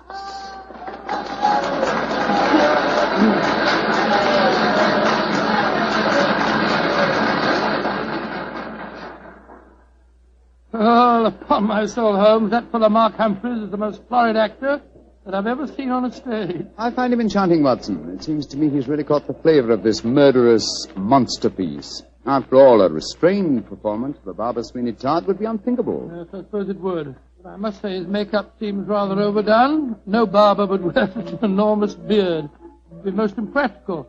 Probably get in the customers' faces. By the way, I noticed from the program that Mark Humphreys, as well as being the principal actor, is also the owner of the company. Yes, the current trend toward the actor-manager is a very healthy sign, I think. Come in. Excuse me, but is one of you gentlemen Mr. Sherlock Holmes? Yes, I am. Oh, I was asked to give you this note. Thank you. Now, who on earth knows that you're at the theatre, Holmes? We'll soon find out. This note is from Mark Humphreys, our actor-manager. What's it say? Dear Mr. Holmes, I recognize you in your box. Please come to my dressing room after the performance. My sanity, and even the safety of London, perhaps, depends on your compliance. Good Lord, my sanity and the safety of London. I wonder what on earth he means. That, my dear fellow, we can only discover by going backstage to meet him. As it is, the curtain's going up in the last scene I see. For a little longer, we must possess our souls in patience.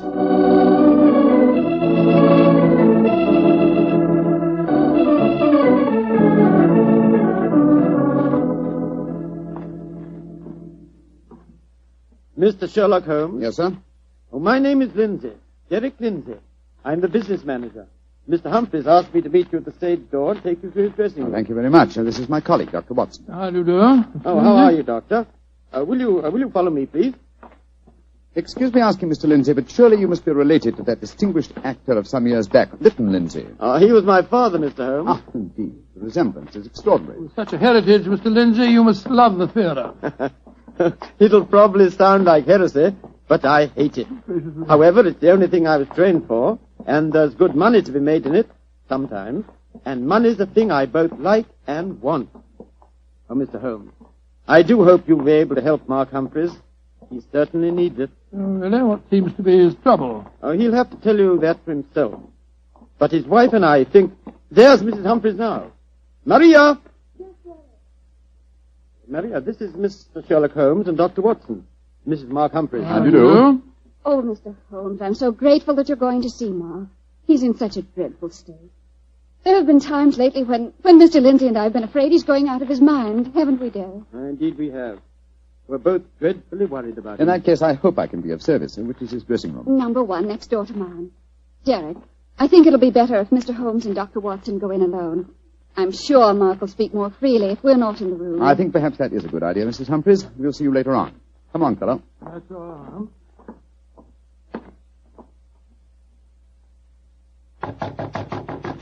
Come in, come in. Sherlock Holmes, thank heaven you're here. Close the door. Mr. Humphreys, this is Dr. Watson. Watson, eh? Yes, I know of you, too. How do you do, sir? Sit down, won't you, gentlemen? You're wondering why I asked you to come back and see me, of course. Naturally, sir. Well, I won't beat about the bush and waste your time. I come straight to the point. I'm going mad. Oh, come on. I know, it sounds fantastic, but it's true. I've often heard of actors beginning to live their parts off the stage. They play on it. Well, it's happening to me. I'm turning into another Sweeney Todd. The character I'm portraying on the stage. Are you suggesting, sir, that you're a potential murderer? Yes, I am. What reason do you have for holding that belief? Reason?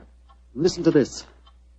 3 times in the past week, I've wakened in the morning to find my boots covered with mud and my razor stained with blood. You've had no recollection of any untoward events during the night? None. Have you ever been addicted to the unfortunate habit of sleepwalking, sir? Not to my knowledge, Doctor. And if I had been, surely my wife would have told me about it. Your wife? Where do you live, Mr. Humphreys? We have a flat here above the theatre. Above the theatre, eh? And Mr. Humphreys, you say that on 3 separate occasions on wakening in the morning, you have found a blood-stained razor and mud-covered boots. Can you show us this proof? No, I can't. I was always so frightened that my wife would see that I cleaned them before she had the opportunity of finding them. Pity, sir. They would have been very valuable clues in a case like this. I couldn't risk my wife seeing evidence like that. Doctor, she'd know the truth. That at night times, while she's asleep, some devilish, unconscious urge has overcome me. An urge that causes me to prowl the streets of London, razor in hand, looking for a victim. Mr. Holmes, you've got to help me. I'm certain that without knowing it, I've been committing murder, and if you don't help me, I'll go on and on. Mr. Humphreys, please. I'll undertake the case. It's a very unique assignment. In effect, I'm being engaged by a possible murderer to prove him guilty.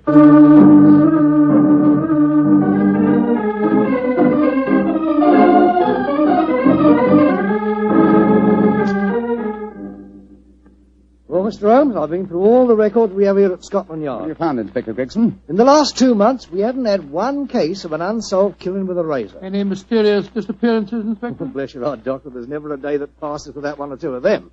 Here's a list of them, Mr. Holmes, if it's any use to you. Thanks. Come on, Watson. In the morning, we can go back to the theatre and set our friend's mind at rest. I'm much obliged to you, Gregson. Glad to be of service, Mr. Holmes.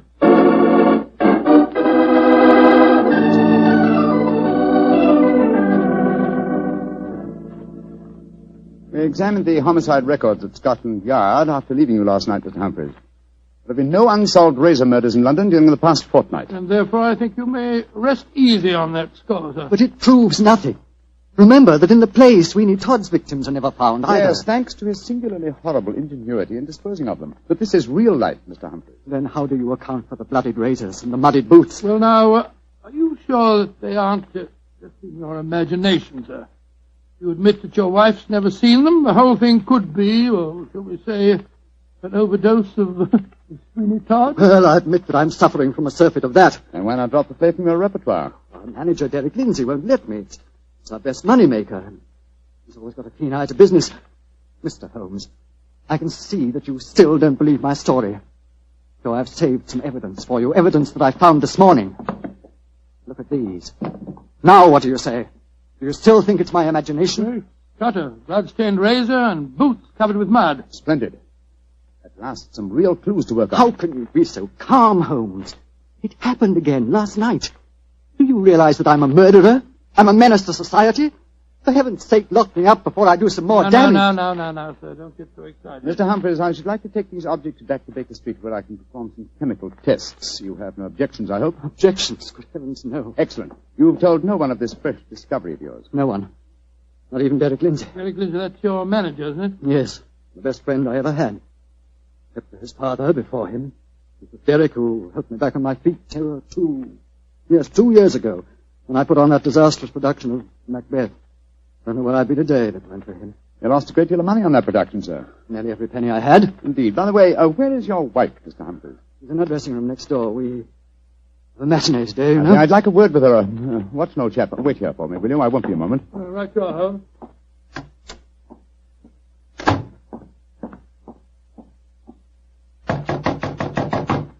Who is it? Sherlock Holmes. You want to talk to me, Mr. Holmes? For a moment. May I come in, Mrs. Humphreys? Well, couldn't we talk on the stage? It's empty. I should prefer to come into your dressing room, if you don't mind. What I have to say is confidential. Very well, then. Come in. Mr. Holmes, may I introduce Signor Vanelli, our musical director? How do you do, sir? It is a great honor to meet the so great Signor Holmes. I have so admired you. Oh, often I have envied you. Many times I say to myself, Snipsy... Signor Vanelli, if you don't mind, I wish to speak to Mrs. Humphreys alone. Oh, I quite understand. Excuse me, Signor. Adios, Cara Maria. Mr. Holmes, I'm really awfully glad of this opportunity to talk to you. Tell me truthfully, please, what's your opinion of my husband? I haven't formed a definite opinion yet. Except that it's possible that he's the victim of a fraud. I just wanted to ask you a couple of questions, if you don't mind. Of course not, Mr. Holmes. Has your husband ever shown evidence of being a sleepwalker? A sleepwalker? Oh, no, never. I see. Are you a light sleeper? Yes, I am. Exceptionally so. Why? Oh, I was just curious. You're being very mysterious, Mr. Holmes. Can't you tell even me what's going on? I promised your husband the answer to that question before tonight's performance. I'm afraid I can't tell you any more until then. Oh. And now may I ask a question? Oh, certainly. Though I won't promise to answer it. You said just now that my husband might be the victim of a fraud. What did you mean? Again, I'm afraid that you must wait for the specific answer to that question. However, there's another fraud being practiced on him that I can speak of now. What fraud? The fraud that you are indulging in, Mrs. Humphreys. What do you mean? Of course, this particular fraud is none of my business, but when I almost force my way into your dressing room and find your musical director, a quantity of rice powder on one shoulder and suggestions of rouge on his cheek, it doesn't take a great deal of intelligence to deduce that your husband is being deceived. Get out of here at once. That's exactly what I propose doing. Good day to you, madam. No doubt I shall see you later on.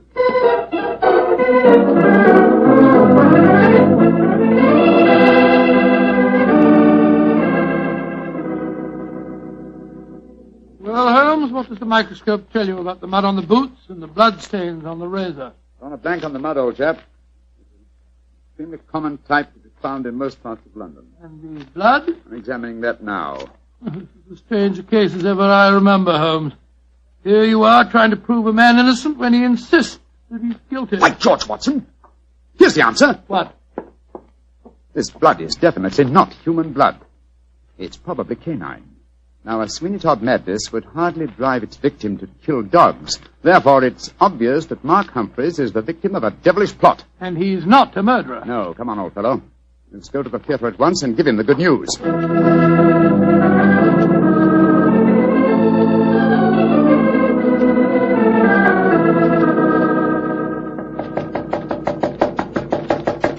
Why doesn't he answer? 3/4 of an hour before the curtain time. He must be in his dressing room. I'll knock again. Come on, Watson, let's go in. Holmes, look. Look, he's slumped over his dressing table. I hope we're not too late. Here, give me a hand with him. We are too late. His throat's been cut. Poor devil. I promised him a solution to his troubles before the night was over. Little did I think that the solution would be death.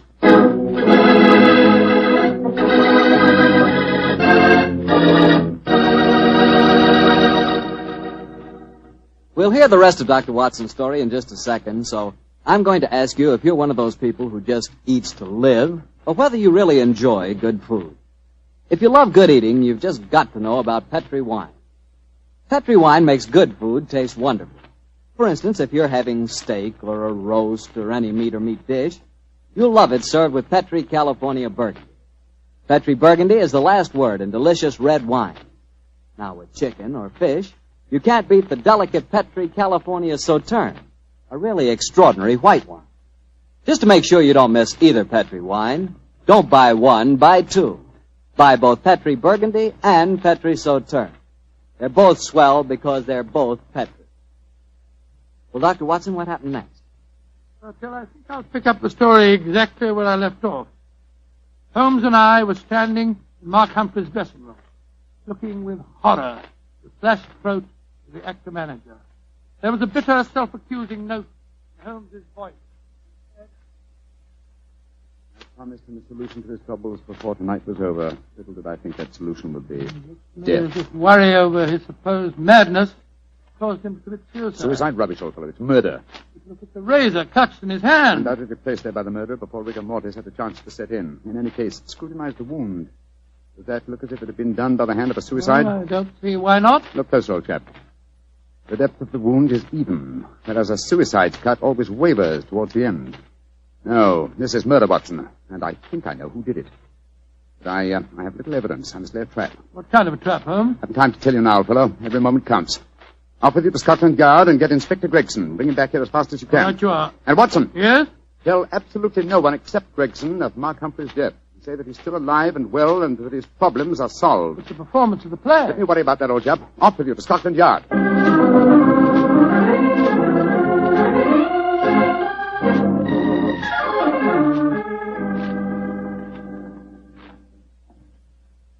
I'm sorry it took so long to find me, Dr. Watson. I was out on another case, you see. No, that's all right, Inspector. The performance, if there is one, must be nearly over by now. Here's the stage door, sir. Yes, here we are. Here, you can't go on the stage. Who says I can't? I'm Inspector Gregson of Scotland Yard. Oh, sorry. Performance is going on. I wonder who the devil's playing Sweeney Todd. Come along. Let's just stand here in the wing. Quietly. It is only the wind whistling through this cellar. But this is impossible. There's Mark Humphreys on the stage. I saw him with his throat cut. I don't believe in ghosts, Doctor. Great heavens, it's Holmes. Like that. Who's this? It's you, Mrs. Abbott. Somebody seems to cut your throat. For a pity. No more veal pies. Tell Sweeney Todd to cut your throat, dearie, and he'll cut their throats, too. He'll revenge you while you burn down there in hell, dearie. He'll revenge you.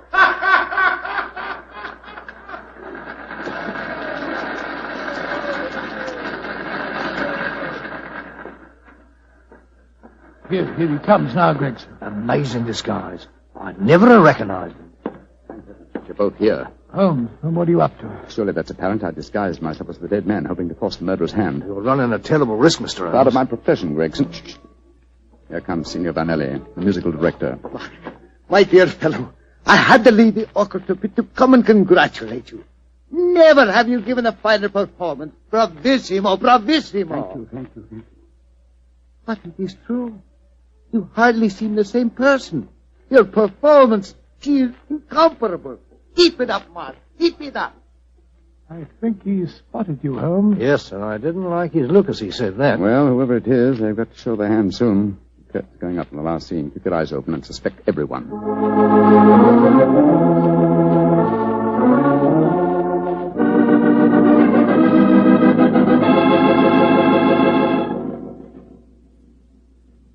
Look, my lord, Judge. He's by your side. Do not whisper to him. Your ermine robe is stained with blood. Sweeney Todd, what dark deed presses on your conscience? Was a dark, foul deed, but heed not what you hear, Lord Judge, nor what you see.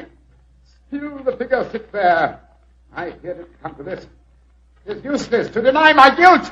The very dead rise from their settlements to prove Sweeney Todd a murderer!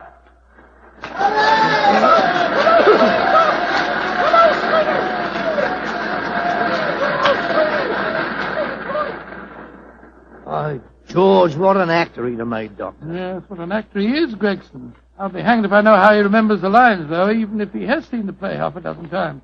Here he comes now. Bravo, Holmes. You did splendidly. But it didn't work, Watson. It didn't work, confound it. Murderer still hasn't dipped his hand. Have I underestimated him? Looks as if you have, sir. And if you don't mind my saying so, I think you'd have been a lot wiser to let me handle the case as soon as you found his body, instead of going in for all this dressing up stuff. Oh, but of course. Now I see it. Only one person could have killed Mark Humphreys. Who, Holmes? Do as I say, and I'll show you.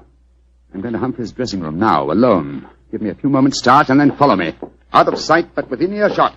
Dr. Watson, why does Mr. Holmes always have to be so bloomin' mysterious? Why can't he just say who the murderer is and take us to him? Well, I've been with Mr. Holmes on a great many cases, Gregson, and yet I can't answer that question.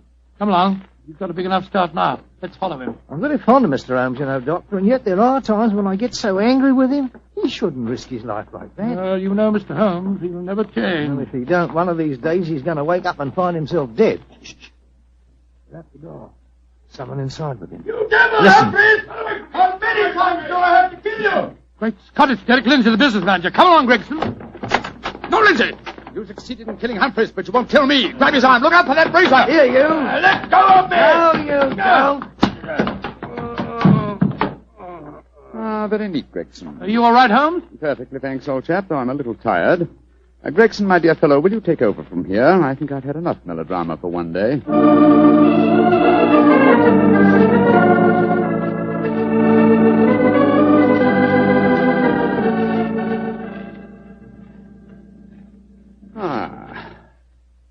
How pleasant, Watson, to be back at Baker Street again, a crackling fire, my dressing gown, and your company combined to make a soothing ending to a somewhat violent day. Yes, it's been a most unusual case, Holmes. I still don't entirely understand it. The original plot, of course, was to try and drive Mark Humphreys mad by making him think that he was a murderer. That accounted for the boots and the blood-stained razor. Precisely, my dear fellow. And the killer, having conditioned his victim by this trickery, then murdered him, trying to make it appear a suicide.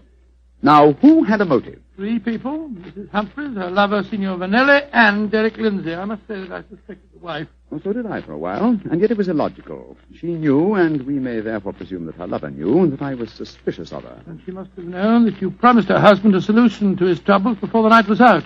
It seems highly improbable that she or Signor Vanelli would have faked his suicide at that point. Quite right, my dear fellow. So I investigated Derek Lindsay's affairs, and I found that what Humphreys had referred to as the kindly act of a friend in helping him back onto his feet was in reality the mortgaging of his entire theatrical effects. Lindsay stood to inherit the theatre on Humphrey's death. Therefore, I was convinced that he was the killer. And then, after he'd murdered him, he saw what he thought to be Mark Humphreys on the stage. Ah, that's where I was slow and stupid, old chap. I couldn't imagine what motive gave the cold, clear nerve to suppress all reactions when he saw his supposed victim revived on the stage. Only at that moment did I realize. And what was the motive that made him hold his hand? The characteristic that ruled his life, Watson. Avarice.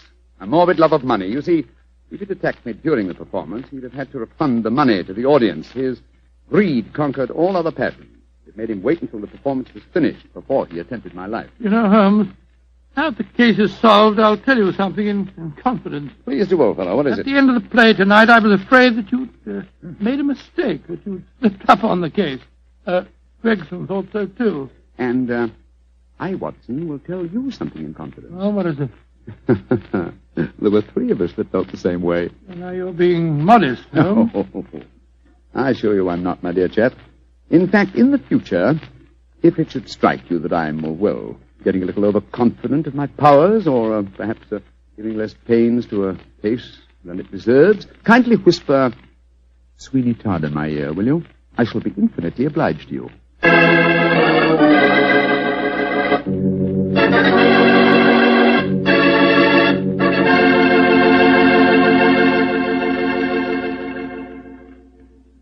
Doctor, that was a swell story. And a pretty narrow escape for Holmes. Yeah. He said he almost solved the case too late. Fortunately, it ended well. Mm-hmm. The thing that sticks in my mind is the fact that this was one of the very rare occasions when Holmes almost made a serious mistake. Well, we all make mistakes at times, don't we? I said we all make mistakes at times. I suppose so. You mean to stand there and tell me that you never make a mistake? Well, not when it comes to choosing a wine, I don't, because I always choose Petri. Bartell, you tap me again. Could be. But honestly, Doctor, when you choose a Petri wine, you know it's a good wine. Because good wine is the only kind of wine the Petri family makes.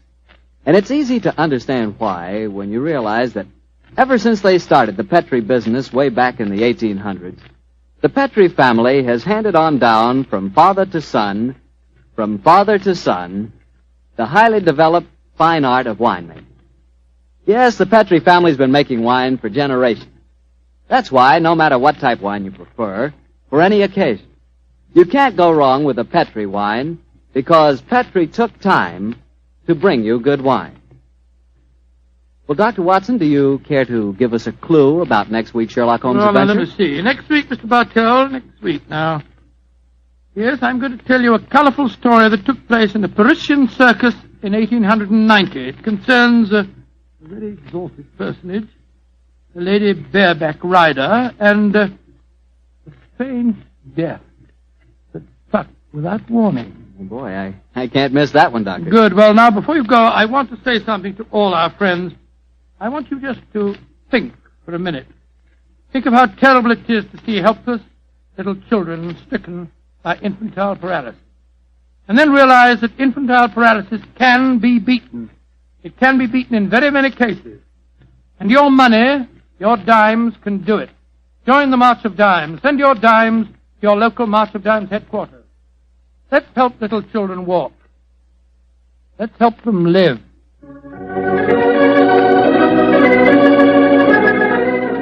Tonight's Sherlock Holmes adventure was written by Dennis Green and Anthony Boucher and was suggested by an incident in this Arthur Conan Doyle story, The Yellow Face. Music is by Dean Fossler. Mr. Rathbone appears through the courtesy of Metro-Goldwyn-Mayer and Mr. Bruce through the courtesy of Universal Pictures. where they are now starring in the Sherlock Holmes series.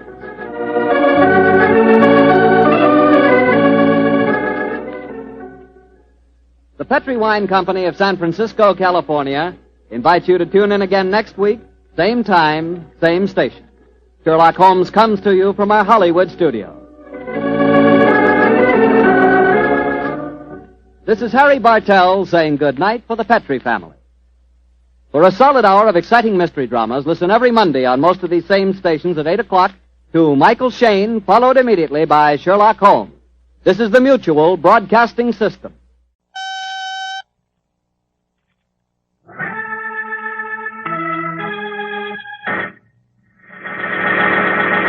From New York City, the makers of Clipper Craft clothes for men and more than 1,200 leading retail stores from coast to coast present Sir Arthur Conan Doyle's immortal character, the world's most famous detective, Sherlock Holmes, starring John Stanley.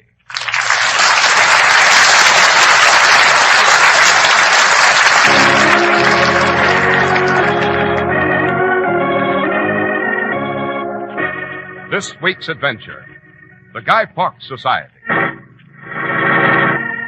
Holmes, you're running an unspeakable risk. Can't you allow the police to handle this themselves? No, Watson, I must be there myself. Well, shouldn't you take along a revolver, a weapon of some sort? I think not.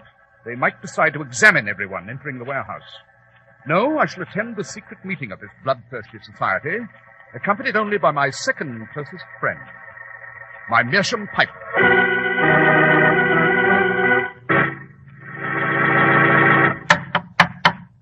We're at the door of Dr. John Watson's study, and we're about to hear another of his adventures with the fabulous Sherlock Holmes. Well, good evening, Mr. Harris. Good evening, Dr. Watson.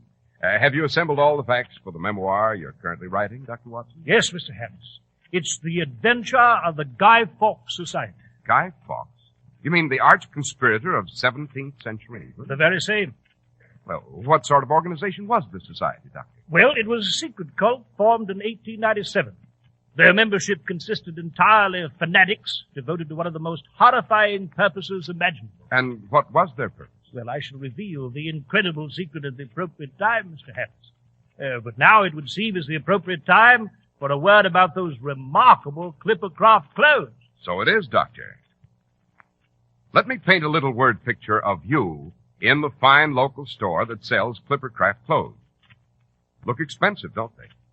But you try on a Clippercraft suit anyway. Feel comfortable? Okay. Now you walk over to the mirror. You might as well admit it. You do look like $1 million, and you're thinking, this will really smash my budget. And then you look at the price. Why, it just can't be true. But it is.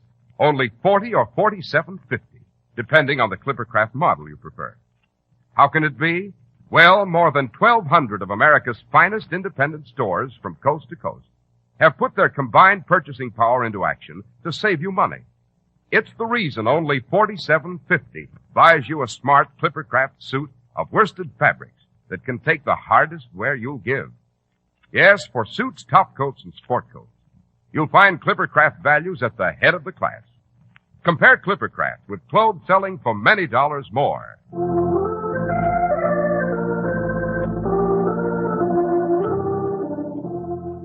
And now, Dr. Watson, what was the Guy Fawkes Society?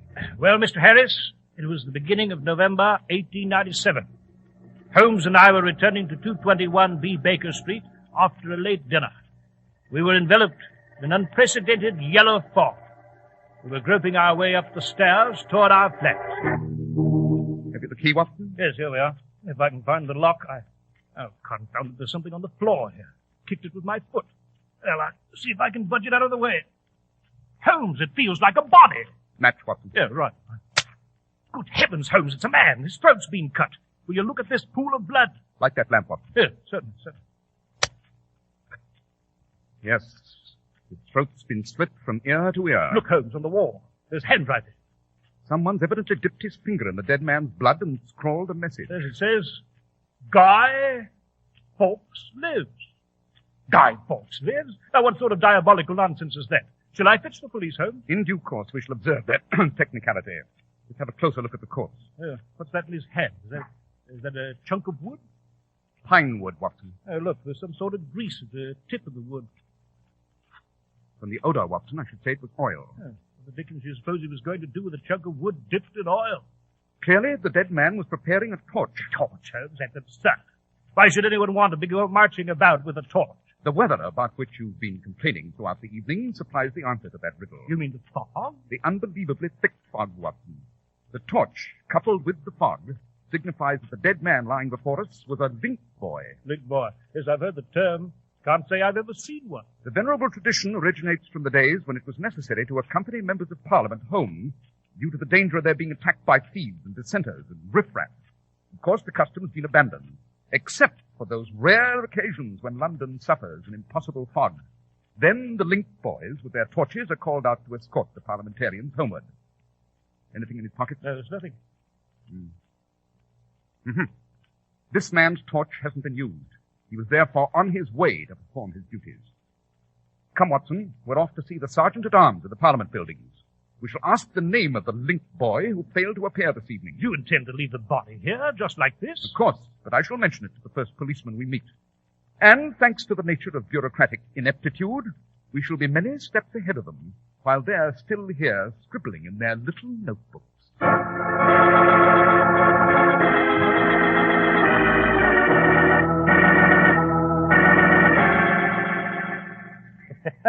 We certainly had the Sergeant-at-Arms and Parliament baffled, asking all those questions about the link boy without ever telling him what it was all about, eh? Let's see now, Holmes. Let's see, we've learned that the dead man's name was Harold Pickering, that Mrs. Hudson admitted him downstairs, that Pickering asked for you, that she saw him go up. The two other gentlemen appeared at the front door a moment later, one of them misshapen and very ugly, that she saw them go up. She then went back inside to her rooms and heard and saw nothing after that, until the police arrived. Then we... Holmes, what are you doing to your face? Smudging it with soot. What for? I must assume a disreputable appearance, Watson. You must assume what? There we are. Now, off with this tweed suit. And into some tattered things. Unfortunately, you cannot accompany me on this grotesque mission, Watson. Where are you going? You'll recall that at Parliament we were told that the dead man, Pickering, resided on Bridge Road by the West India Docks. We were also told that he spent a considerable portion of his time at various pubs in that vicinity. I intend to visit every shabby spot on Bridge Road. But why the disguise? I hope to learn what it was that Mr. Pickering wished to tell me when he came here. Obviously, it was something so insidious that it was necessary to cut his throat before he had a chance to talk. I shall visit the pest holes of Bridge Road. I shall be very vocal about loathing the government.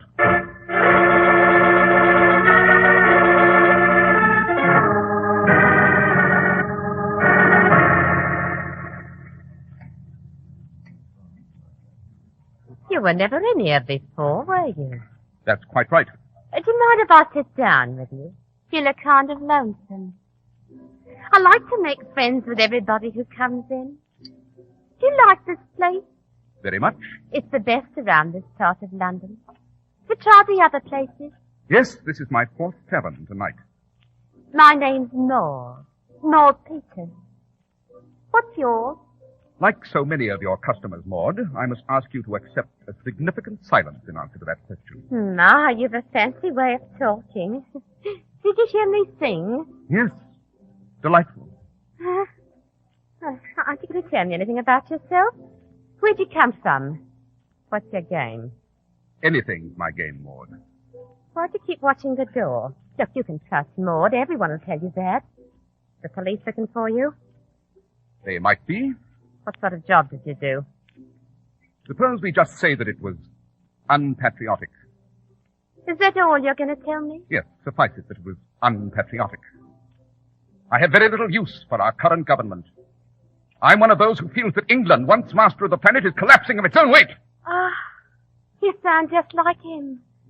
Like who? A friend of mine. He always talks that way. He'd like you. You talk like you've got brains. You'd be helpful. Helpful? To whom? For what purpose? Did you say anything's your game? I did. Would murder be your game? If it were worth the candle? I don't mean just taking care of some blokes in a dark alleyway with a pocket knife. We can find plenty around here to do that for a few pounds or a few drinks. I'm talking about murder in a much bigger way. I'm in killing a few hundred people, maybe 1,000. You have the stomach for that? If there's sufficient to be gained, I'm your man. Oh, there's more than money in it. Is there? Much, much more. It's a wonderful scheme. And there's a wonderful man running it. You and he did it all fine. Why don't you introduce me to the gentleman? Maybe I will.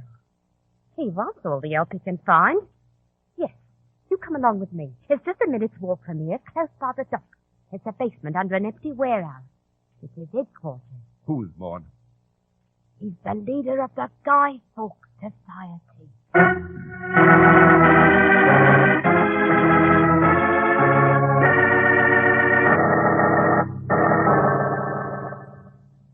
He'll see you now. It's about time. I might catch my death of cold sitting here waiting in this damp basement. He's in the next room. Now just go through that door. Here, you better take my candle. It's dark as pitch.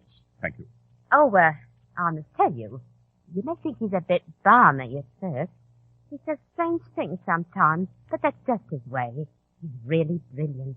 And don't be frightened by Gerardo. Gerardo? Gerardo's the leader's man, sort of his bodyguard and secretary. Gerardo's the ugliest man I've ever seen. Most of his face was burnt off in the fire.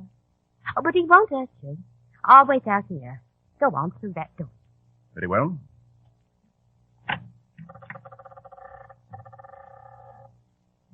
Come in. Come in. I am Gerardo. How do you do? Before I introduce you to our leader, would you raise your hand? Higher, please. You do not have a gun or a knife, I hope. No, I have not. I just want to be sure. A mere formality. I have the honor to introduce our leader. Sit down. Get out, Gerardo. But, Mr. Get out! Yes, sir. Maud tells me that you wish to join our ranks. Possibly. I don't know anything about you. I could be rather verbose about you, though. You heard? You're extremely nervous, vain, and have spent a great deal of time outside of England. To be more specific, in a tropical country. How do you know? Those pencils on your desk, chewed almost to the point of uselessness. The restless way you pace up and down before me. The nervousness is inescapable. As for your vanity, you're squinting your eyes in order to have a better view of me, a characteristic of nearsightedness. You require spectacles, but do not wear them. You've spent a sizable portion of your life in tropical countries because your teeth have a distinctive corrosion caused by endless munching upon sugar cane. Good. Very good. Maybe Maud was right about it. I have need of men with their wits about them. Ours is a great task. It's a bloody and dangerous task. But the rewards will be well worth the sacrifice. What is the task, Mr. Stewart? What I shall say may sound fantastic, but the truth is often very shocking. My name is Douglas Stewart.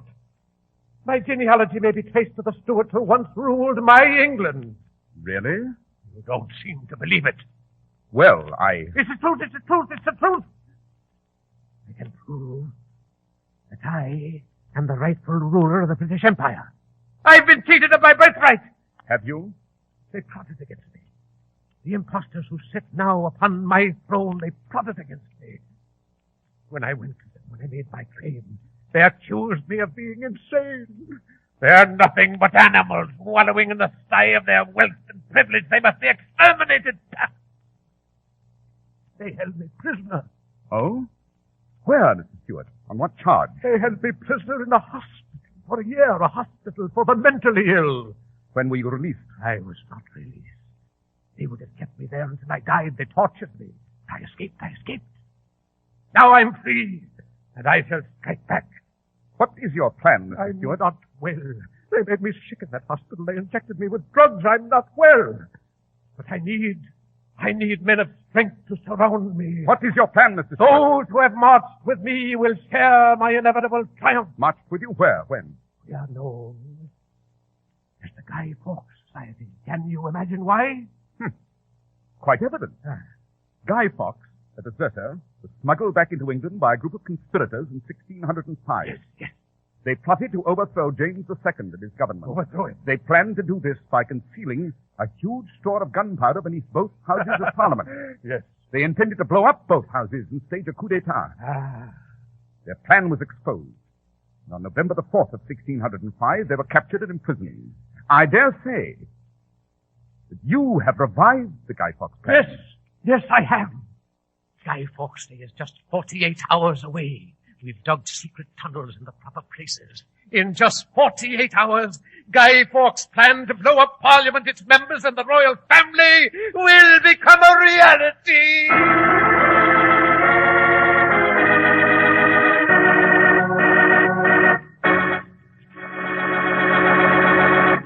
Well, Dr. Watson, Mr. Holmes has uncovered a breathtaking scheme. Yes, he certainly has, Mr. Harris. And you've provided me with just the word I've been seeking. Well, what word is that? Breathtaking is the word for Clippercraft clothes, subject on which you're well qualified to speak, sir. Won't you? Thank you, Dr. Watson. Men who used to spend small fortunes on their clothes are now wearing expensive-looking Clippercraft suits, because Clippercraft gives them all the handsome looks and long, dependable wear they demand without digging deep into their savings. Why, they pay only $40 and $47.50 for Clippercraft suits you'd swear cost twice as much. Really fine fabrics and top-notch tailoring are unheard of at prices as low as Clippercraft. Then, what's the trick? Well, what do you suppose happens when more than 1,200 of this country's finest independent stores from coast to coast, stores you can trust, concentrate their huge buying power? You're absolutely right. Their combined purchasing power drastically cuts the cost of manufacturing and distribution. Doesn't take an adding machine to figure out how Clippercraft's unique operation saves you money, or why Clippercraft suits are such terrific values at only $40 and $47.50. That's why men who know insist on Clippercraft clothes. So be sure to visit the Clippercraft store in your city. These leading stores in the metropolitan area are proud to add their names to Clippercraft in your suits, top coats, and sport jackets. In Manhattan, Saks 34th, Broadway at 34th. John Wanamaker Men's Stores, Broadway at 8th and 67 Liberty Street. In Brooklyn, Abraham and Strauss. In Newark, New Jersey, Boulevard Men's Shop, Kresge Newark. And in Jamaica, the B&B Clothes Shop, 16408 Jamaica Avenue.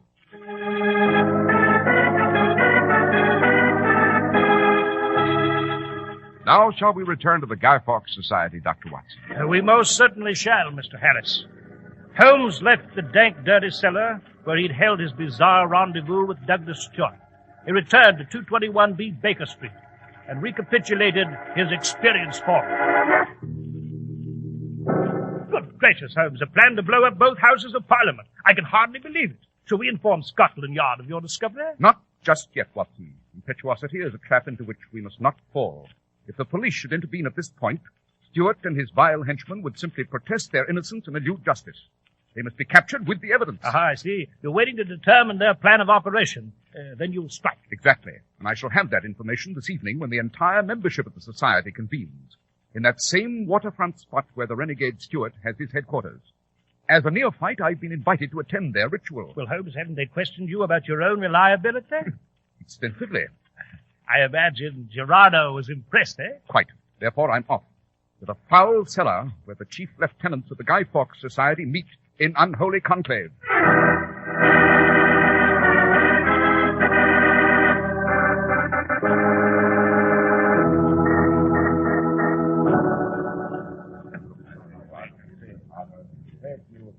I see you've joined us. I'm glad. Are you, Maud? Douglas told me that he's pleased you've joined us. I appreciate the accolade. Douglas tells me everything. He does? Yes. We sit by the river talking. He tells me about what he'll give me when he's in the palace. A maid of my own, perfumes from France. He must be very fond of you. Fond as he can be of anyone, I guess. He thinks about his plans, mostly. Sometimes he doesn't see me for weeks. Oh, here's Gerardo. Wine, Maud. Thank you, Gerardo. Some for you, too. Ah, Burgundy. Pomard. We do not drink until the leader enters. Then he will propose the toast. There he is. Silence! The leader speaks. Everyone, rise. We raise our glasses in praise. In praise! To Guy Fawkes! Guy Fawkes! To his fearless crew, to Robert Catesby. Catesby! John Wright. Right! Thomas Winter. Winter! Quiet. Now, I want each of you to pay close attention. Tunnels are ready, Gerardo? Yes, sir. Good. For those of you who are new, my most trusted men have dug tunnels beneath the streets. Where are the tunnels, Mrs. Stewart? We work down from the back of the tea room on Parliament Square, Mrs. Ward's tea shop. The tunnels cut across the corner of Parliament Square and point directly to the House of Lords and the House of Commons. And what do you plan to use to destroy the houses? Dynamite! Wait a minute. Tomorrow night, we shall celebrate Guy Fawkes' part along with the rest of England. While they burn Fawkes in effigy in the streets, we shall set off the dynamite! We meet at Mrs. Ward's tea shop tomorrow night at 10 sharp.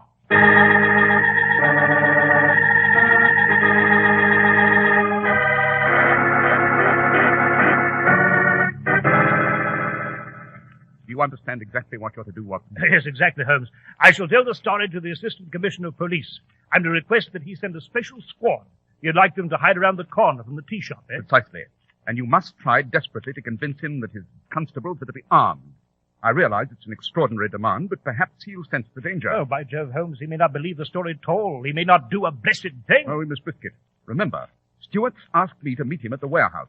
He, Gerardo, and I will then proceed to the tea shop. There we'll meet the others. At 10. If the police will cooperate, they should be at their posts at 9. Holmes, you're running an unspeakable risk. Wouldn't it be wiser for both of us to try to convince the police to handle this themselves? And allow them to make a botch of it? No, Watson, I must be on the scene myself. Shouldn't you at least take along a revolver, a weapon of some sort? Gerardo might decide to examine everyone entering the warehouse.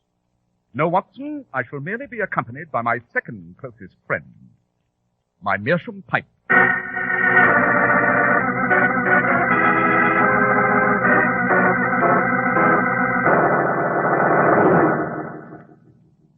Good evening, Mr. Stewart. Maud. Hello. Gerardo. Is everything in readiness? Yes, yes. I have a carriage waiting outside this warehouse. We will be driven to the tea room. Excellent, Mr. Stewart. You may distribute the weapons, Gerardo. Maud, you will wait here in the warehouse. When it is over, I shall send you. All right, Captain. You have my revolver, Gerardo? Here it is. Give it to me. And I? Oh, we're not giving you a gun. Why not, Mr. Stewart? I would feel better if you were not armed. Mr. Sherlock Holmes?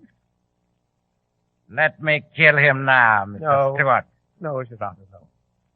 Ever since his own face was burned off, Holmes, Gerardo enjoys giving the same experience to others. You lied to us, Mr. Holmes. You've been lying all along. We're not exactly fools, Holmes. That story you told Gerardo about your criminal background, we took the trouble to verify it. Oh, you're going to the tea room. Then after we set off the dynamite, we shall leave the tea room. But you will remain locked inside. You lied to me, Holmes. Everyone lies to me. Stand up, Holmes. If you try any tricks, I'll slit your throat. Just as you split Harold Pickering's, the link boy? Yes. That was your handiwork, wasn't it, Gerardo? Pickering, with a keen professional interest in even the vaguest rumor concerning Parliament, must have taken up the scent to your society one evening, perhaps in the pub where Maud sings. He ran to me to bring the news. You followed him. My housekeeper reported that one of the assailants was repulsively ugly. I could make you look just like me. I would like to. Get away from him, Gerardo. Come on. We're leaving for the tea room. You first, Holmes. And remember, I have my finger on the trigger of my gun. Maud, stay here. You'll have word from us. Good luck, Douglas. We're leaving now, Holmes. Not much later, because I've taken an extra precaution. Since you might have notified the police that our maneuver is scheduled for 10, I've sent out word that we would set off the dynamite 1 hour earlier at 9. Come on. Carriage is waiting.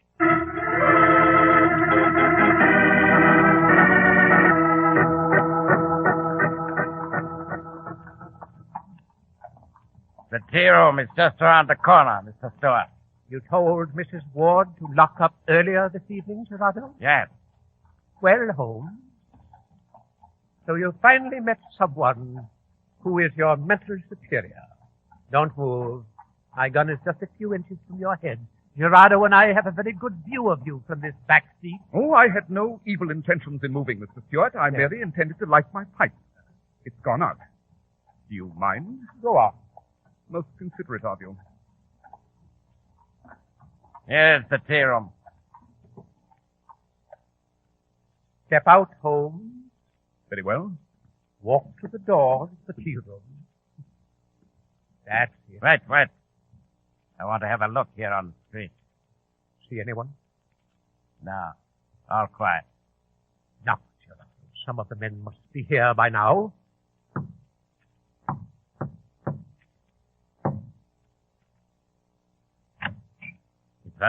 Mr. Stewart and I. Come in. We're all in the back of the shop. Walk in, Holmes. Certainly. Close the door, Gerardo. Don't lock it. We'll have to run out once we set the fuse. Yes. Let's all go to the back.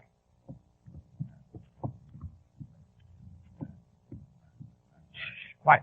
I gathered you here an hour earlier because we were almost betrayed. Yes. This gentleman standing before me, whom we took into our ranks, is Sherlock Holmes, the detective. He is to be left here just before we set off the dynamite. The fuses are quite long. They'll allow ample time for us to quit the shop and run a safe distance. Has the position of the dynamite been checked? Yes, sir. Ready, sir. We reassemble 30 minutes after the explosion. We meet at the warehouse. I shall be the last man to leave. I'm reserving for myself the pleasure of knocking Mr. Holmes in behind me. I'm complimented, Mr. Stewart. Are we ready? Yes, ready. Light the fuses, Gerardo. I say anyone inside? This is the law. There's a carriage caught fire out here. Belong to anyone back there? The alarm, Constable. Spread the alarm. Shut up, Holmes. You Jersey. The lamp. Holmes has smashed the lamp. Light! Come on, light another lamp. We cannot see. The door. Holmes will run to the door. Stop it. Too late. I see his shadow out there. There you go. Look outside, police.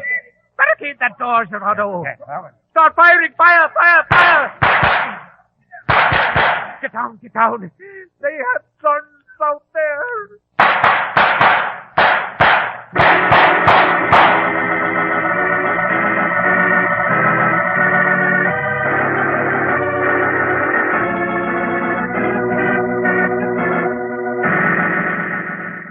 Well, Holmes, I never thought you'd leave that tea shop alive. Oh, I did, Watson. Oh, it's a magnificent job you've done. Stewart and Gerardo have been taken to the morgue. Rest of the crew's packed off to prison. You set fire to that carriage outside the shop, didn't you? Of course. I was in the front seat with the driver. He was preoccupied with his horses. Stewart and Gerardo, to keep an eye on me, purposely sat in the back. They could see most of me, but it was comparatively easy to drop a bit of hot ash from my pipe onto the upholstery. I knew that within a minute or two the carriage would catch fire. It would attract your attention, watching from the corner with the raiding party, or that of the constable on the beat. He poked his head in, sure enough. I shall never cease admiring your quick-wittedness, Holmes. Neither shall I, my dear Watson. Neither shall I.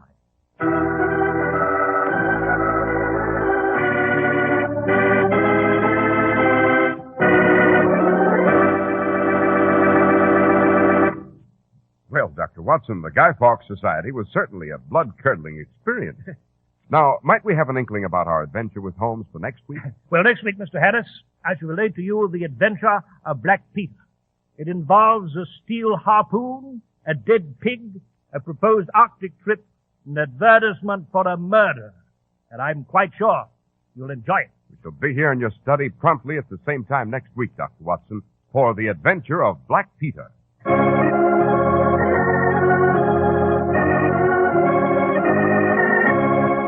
The makers of Clippercraft clothes and more than 1,200 stores from coast to coast have brought you another in the new series of broadcasts featuring the world's most famous detective, Sherlock Holmes. Our stories are based upon the character Sherlock Holmes, created by Sir Arthur Conan Doyle, and the program is produced and directed by Basil Loughrane. Sherlock Holmes is played by John Stanley, Dr. Watson by George Spelden. This week's story was written by Howard Merrill with special music by Albert Berman. If you don't know your Clippercraft dealer, write Clippercraft, 200 Fifth Avenue, New York City. Be sure to listen next week to Sherlock Holmes in The Adventure of Black Peter.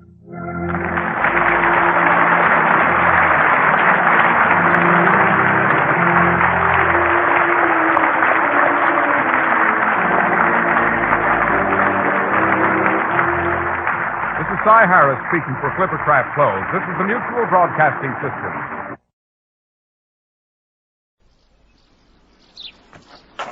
All right, Constable, I'll deal with this. Sir? Now, gentlemen, I am Inspector Martin of the Norfolk Constabulary, and this is a restricted area. Now, your names, please. I'm Dr. John Watson, and this is Mr. Sherlock Holmes. Mr. Holmes? But this is astonishing. The crime was only committed at 3 this morning. How in the world did you hear about it so quick? We didn't hear about it. We anticipated it, and came in the hope of preventing it. How did Mrs. Cubitt meet her death? Mrs. Cubitt? Oh, Mrs. Cubitt is still alive. Still alive? Oh, thank God. Well, then what crime has taken place here? First, sir, are you acting for the lady? No, for her husband. He's extremely concerned for Mrs. Cubitt's safety.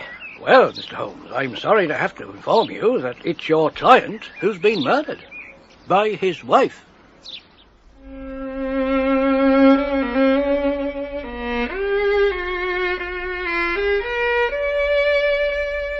The Dancing Men by Sir Arthur Conan Doyle. Dramatized for radio by Bert Coules. With Clive Merrison as Sherlock Holmes and Michael Williams as Dr. John Watson. And featuring Christopher Good as Hilton Cubitt and Diana Hunter as Elsie Cubitt. The Dancing Men.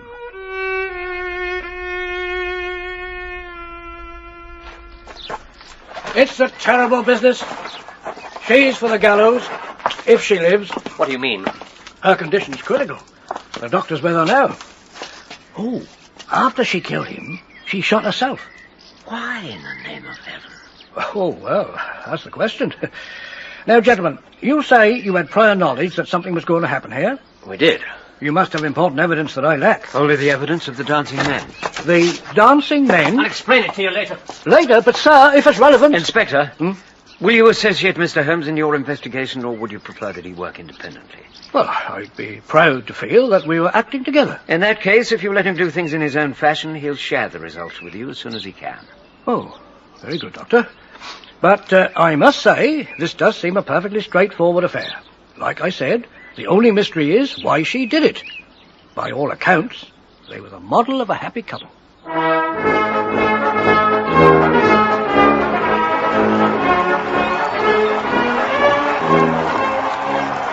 Oh, Hilton, this is wonderful. Yes, isn't it? Imagine ruling over a country for 60 years. Have you ever had a king that long? I don't think so. No, I'm sure of it. And they say that women are the weaker sex.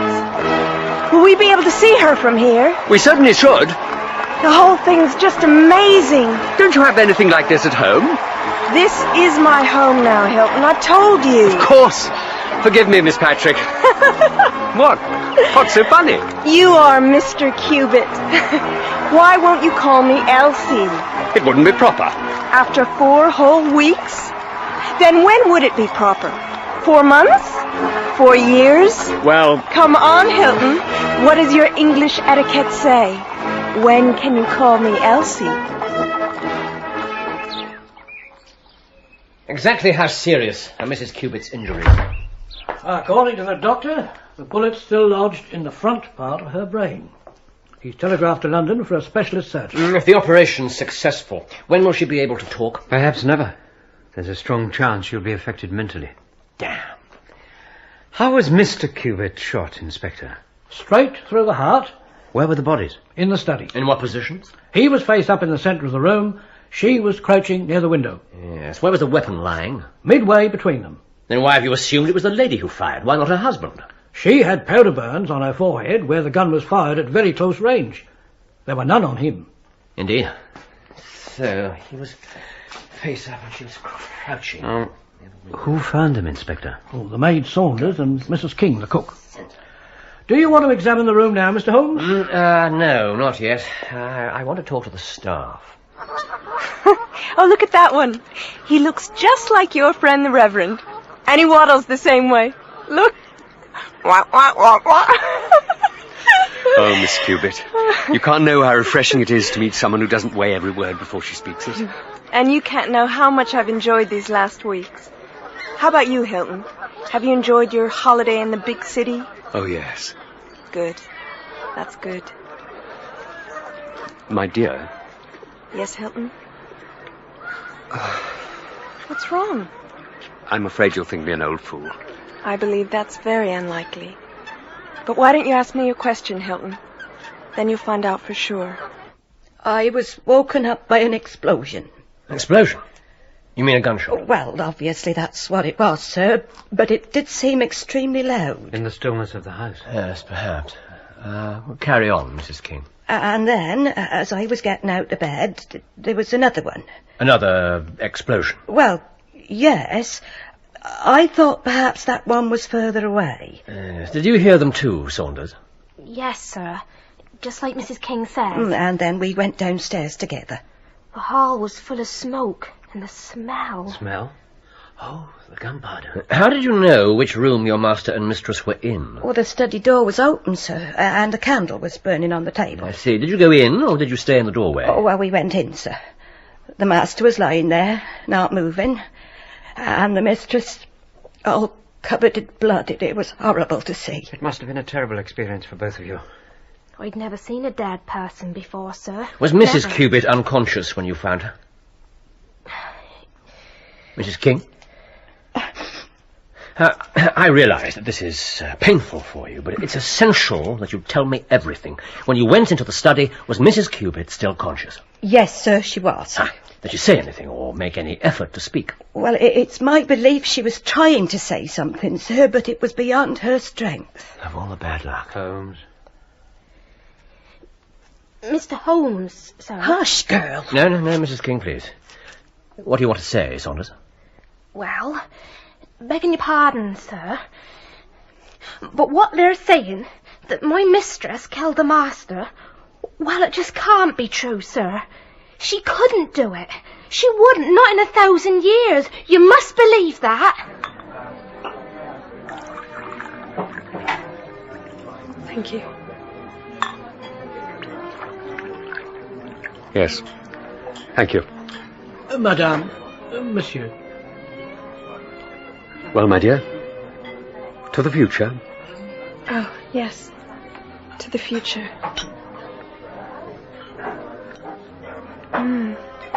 That's very good. Thank you, Hilton. I've never had a better excuse to drink champagne. Nor I. Elsie, my dear, forgive me, but is everything all right? I'm the one who should be asking for forgiveness.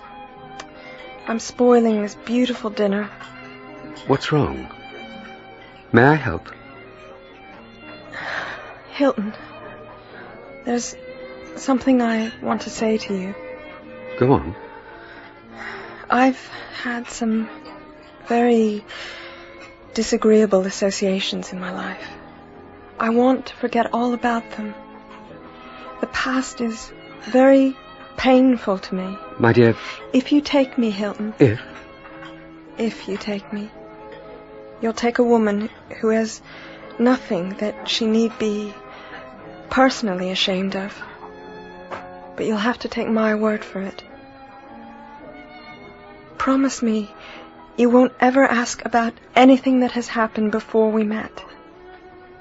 If you can't promise, if that's too hard, then go back to your Norfolk and leave me here alone. I booked the carriage for 10:30 tomorrow morning. We don't want to be late at the registry office. Thank you. Thank you. Now, let's have some more champagne. The windows in the study, were they open?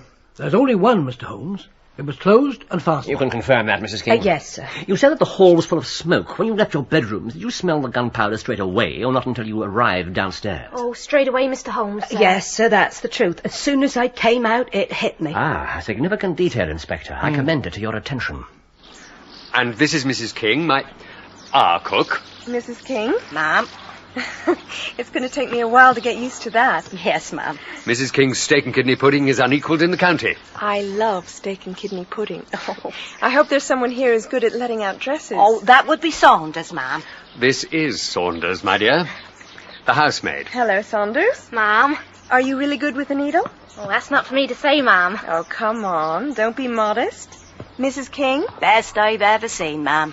Well, bring me some of your work after dinner tonight, Saunders. I'd like to see it. Ma'am? If I'm going to be a proper English lady, I'm going to need a lady's maid. Now, aren't I? Oh, yes, ma'am. Thank you, ma'am. Good. Thank you all for your wonderful welcome. I'm going to be very happy here. There. 2 cartridges fired. You see? Yes, indeed. And it was lying... Exactly, here. Here. Ah, yes. Yeah. Doctor? At least there's a good chance it was painless. Death was instantaneous. It's likely. According to the local doctor, the bullet struck him in the chest. He collapsed backwards and fell as you see him. Yes, I'd agree with that. The bullet's still in his body, Holmes. And the bullet that injured the lady is still in her brain. That's correct. So, 2 shots fired and 2 bullets accounted for. Exactly. Then how do you explain the bullet that struck the edge of the window here? By George. However did you see that? Because I looked for it.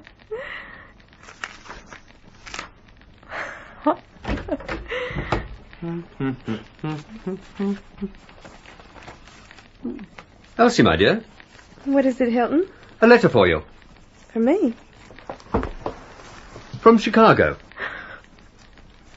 Here you are. Thank you.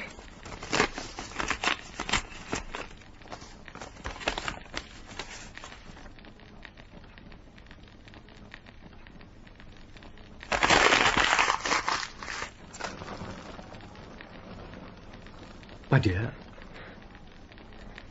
Hilton. Of course. I shall be in my study until lunch. Enjoy your book.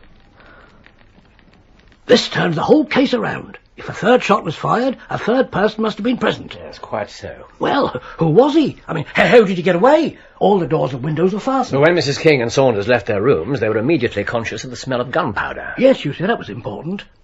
I'm afraid I didn't quite follow. It was only moments after the guns went off. The fumes couldn't possibly have spread so rapidly without a through draft. Ah, so when the shots were fired, this window must have been open. Not all of the shots, necessarily. But how did it come to be shut when the servants arrived? Watson, you'll confirm that a person in shock frequently performs the most mundane, everyday tasks. Quite unconsciously, I mean. Such as closing a window. Yes, that's quite true. By George. Is this Mrs. Cubitt's handbag? Yes, it is. Has it been moved? Only just enough to examine the contents. That's exactly where it was dropped. Thrown. You can see where it struck the edge of the desk before it fell.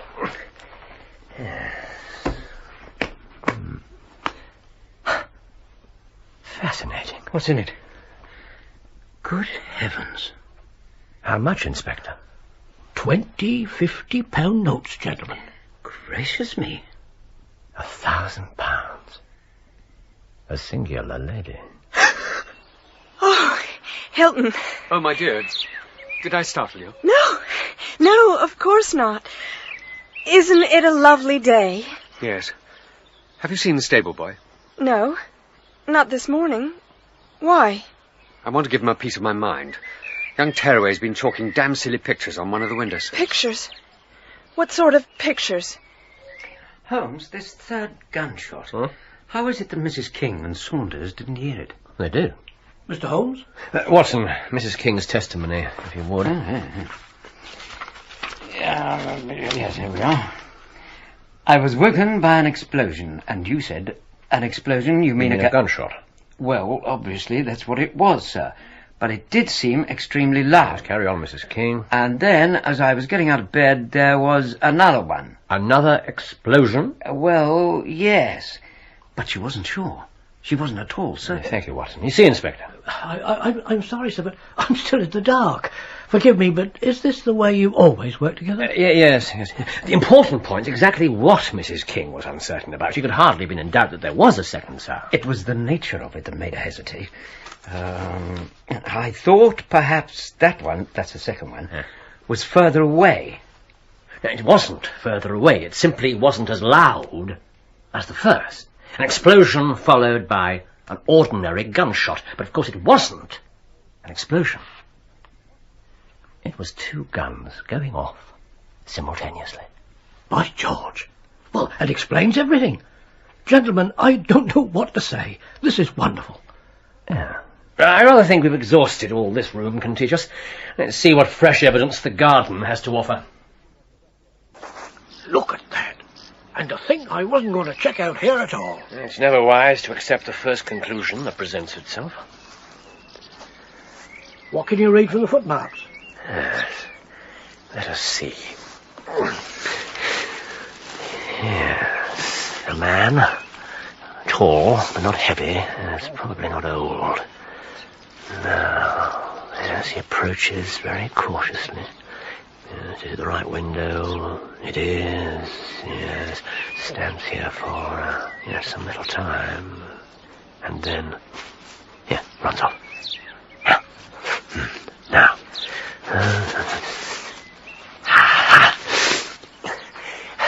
Look at this.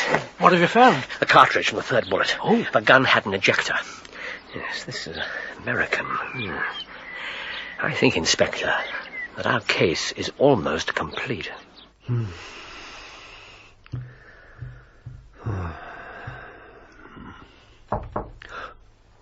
Beg pardon, sir. May I speak to you? Of course, child. Come in. Thank you, sir. What is it? It's the mistress, sir. We're all really worried about her, sir. Yes, Saunders, so am I. Forgive me, but is she ill, sir? Should we send for Dr. Cartwright? No, Saunders, I don't think that a doctor can help. Isn't there anything we can do? Yes. Yes, I believe there is. Tell Arthur I shall want the trap first thing in the morning. I'm going to London. Inspector, there are several points that I've not been able to explain to you yet. You said something about dancing men. Now that I've got so far, I'd best proceed on my own lines and clear the whole matter up once and for all. Oh, just as you wish, Mr. Holmes. So long as we get our man. Doctor? Heck. Well, we shall. Yes, I have all the threads in my hand. Oh, that's good enough for me. Now, first of all, there's an inn or an hotel in the neighbourhood known as Elridge's. Yeah. Oh, I'm sorry, sir. No, there isn't. Not that I've ever heard of. There must be. Assemble the staff. I've lived here all my life, sir. There's no such inn. I'm sorry, gentlemen. There's old Ted Elridge. Ted Elridge? Who's he? Well, he's a farmer, sir. That's right. Though Lord knows he's not so active these days. I haven't heard word of him in a 12-month or more. Is it a lonely farm? Oh, very lonely, sir. Perhaps we haven't heard of what happened here during the night. Oh, maybe not, sir. Saunders, I want to send a note there. Tell the stable boy to saddle up.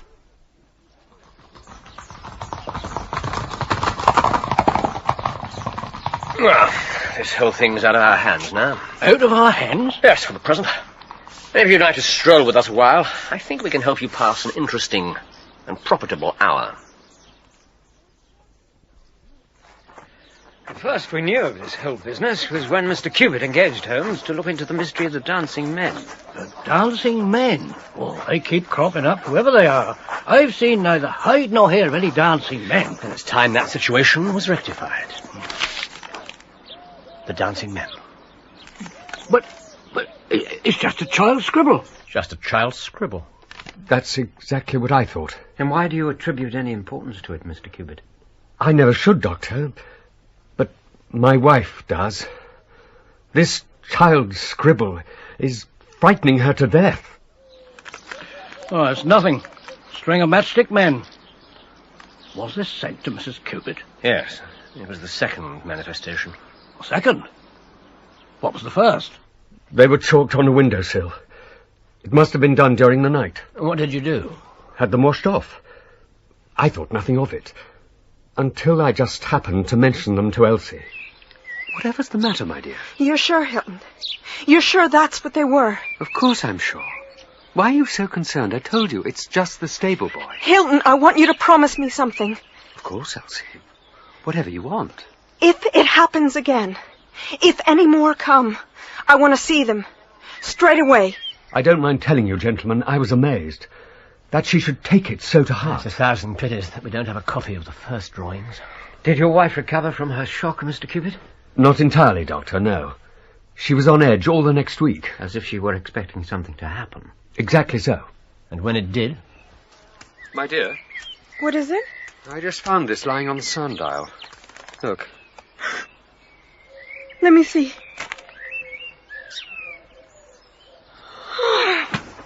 She fainted? Just from the sight of this? That doesn't sound like the woman the staff have described to me. Quite. Level-headed, independent and strong was Mr. Cupid's own assessment. So you can understand his anxiety. That was yesterday morning, gentlemen. Since then, she's looked like a woman in a dream. I swear there's terror lurking in her eyes. Did you consider going to the police? They'd have laughed at me. But I know that you won't laugh at me. You'll tell me what to do. I'm not what you'd call rich, Mr. Holmes, but I'd spend my last copper to shield my wife from danger. Don't you think that your best plan would be to make a direct appeal to your wife? To ask her to share her secret with you? A promise is a promise, Mr. Holmes.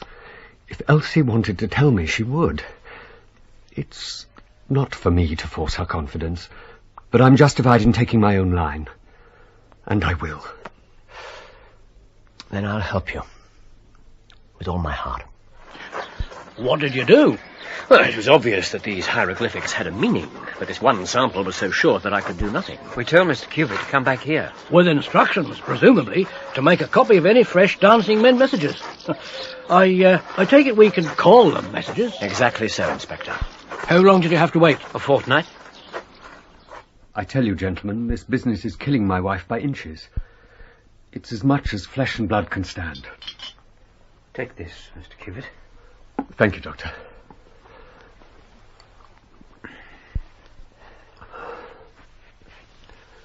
Mr. Holmes, my Elsie is wearing away before my eyes. Has she said anything yet? No, sir, she hasn't. Elsie? Elsie, where are you? Oh, there you are. Why are you sitting all by yourself? Hello, Hilton. Oh, my love. If only you knew how it hurts me to see you so miserable. I do know it. I do.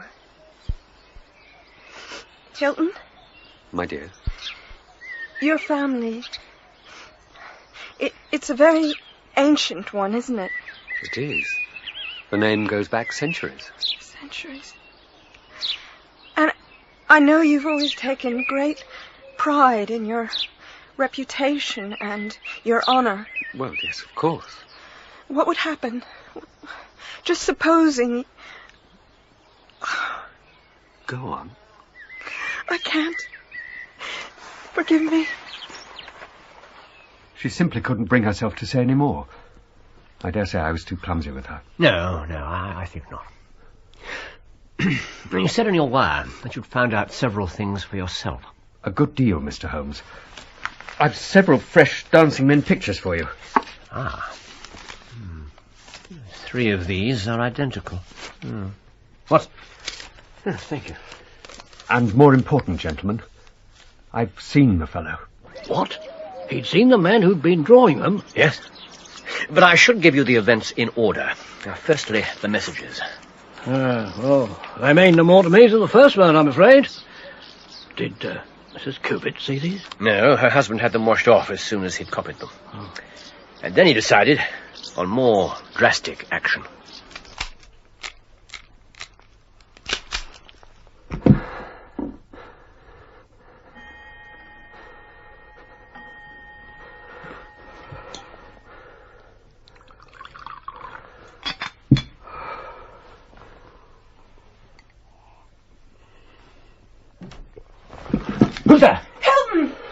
Oh, Elsie.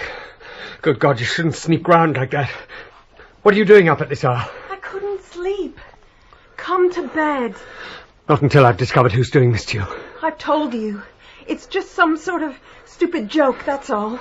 Some sort of joke. A practical joke. You shouldn't take any notice. I can't believe you know what you're saying.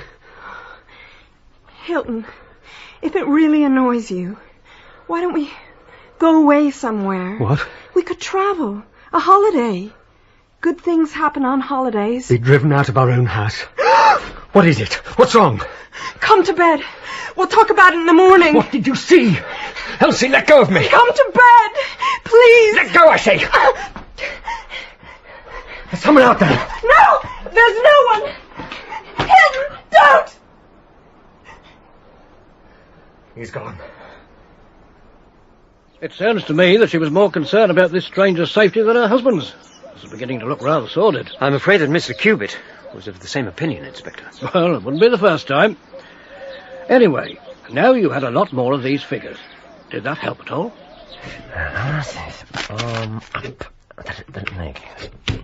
Yes, if these symbols are purely arbitrary, it may well be impossible to solve, but yes, if they're systematic... What's... Just a straightforward substitution code. Mm-hmm. 1 man equals 1 letter. 1 letter, exactly, yes, exactly. Why are some of them upside down? Probably because it would be difficult otherwise to find 26 variations. I mean, once you've exhausted arms up, down, or bent, and legs the same, well, there's not much left. True enough. Yes, I'm more concerned at the moment with why some of them appear to be carrying flags. Well, I suppose it could have been just another variation, like being upside down. But I don't imagine it was that simple. As it turned out, Inspector, yes, it was. Yes, there. The arm... there. Holmes, for goodness sake, have a break. Come and eat some. Soon. Yes. Oh! Whatever's the matter? Oh, what's become of my brain? Look. You see? There, and there, and there, and there. I don't follow. The flags. Each flag marks the end of a word. Oh, I should have seen that hours ago. After that, it was simple. Simple? Well, comparatively speaking. I'm familiar with at least 160 different forms of secret writing, but this one was new to me. Well, I can't imagine how you'd even begin. Well, everything hinges on the fact that E is the most common letter in the English alphabet. You'd expect to find it most often in any message, even a short one. Now, after E, the order's not so well marked. Though speaking roughly, it's T, A, O, I, N, S, and H that come next. Oh, my It God. helped that the lady's name was Elsie. We had 3 messages with E blank blank blank E as their final word. And so you got the L, the S, and the I. Well, what about the rest? Well, naturally, the more letters I got, the easier it became.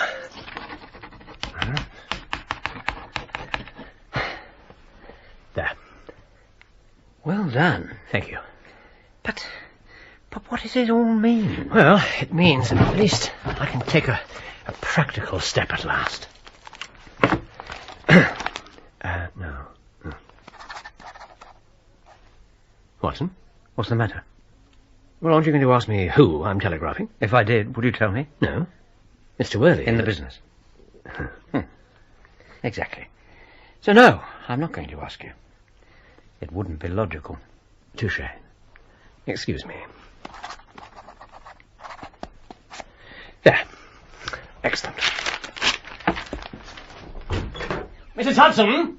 So, there was some useful information in the messages. Vital information, as it turned out. And your telegram? Was to clarify a vital point. Ah. Yes, of course. We spent an impatient couple of days waiting for the reply.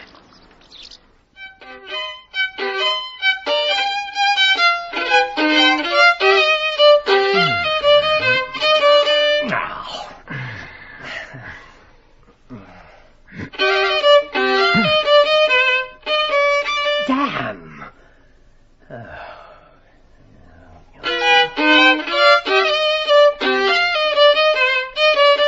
This is ridiculous! Holmes. My apologies.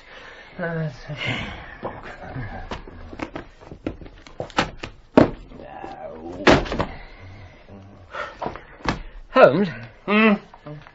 What do you think of the empty house? What? As a title, The Empty House. I don't like it. Do you have a better suggestion? Damn. Who was it? Butcher's boy, late delivery. Look. Look, perhaps we should go there. Yes, where? To Norfolk, of course. This telegram you're waiting for, is it really so crucial? To blunder in without all the facts could be as dangerous as doing nothing at all. I wasn't suggesting we should blunder anyway. More dangerous. Then we've no option but to wait. None. Why hasn't he replied? I might be in a better position to answer that if I knew who he is. Watson, your patience puts me to shame. A drink? Yes, thank you. Enforced inactivity gives the opportunity for reflection and contemplation. It's a valuable thing and should be welcomed with joy. Really? So the theory says. Here. Yes, thank you. To patience. Yes, I'll drink to that. Another theory says the patience is always rewarded. Huh? You believe it? Yes.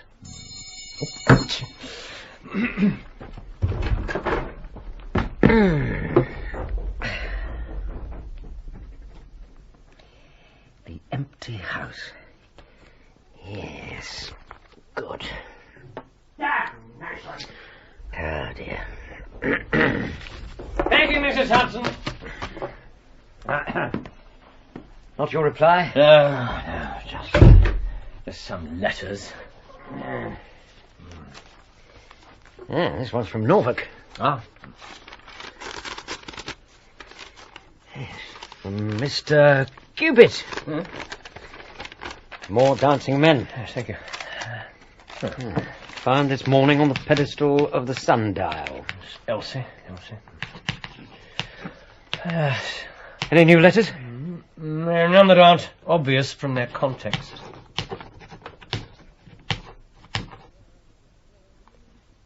We've let this affair go far enough.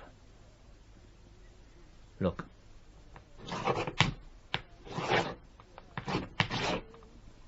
Dear God. The last train here had just gone. No, we came on the first available one this morning. And the rest you know. Well, not really, Mr. Holmes. What are these messages? What's this whole affair about?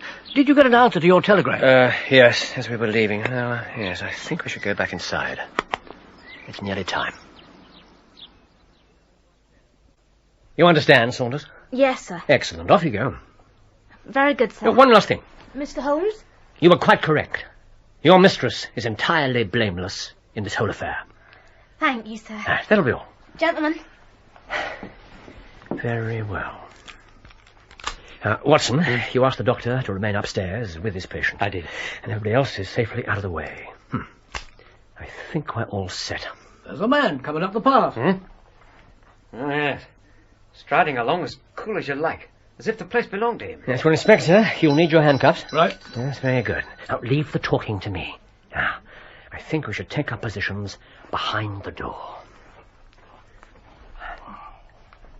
Now, silence. In here, if you please, sir. Thank you.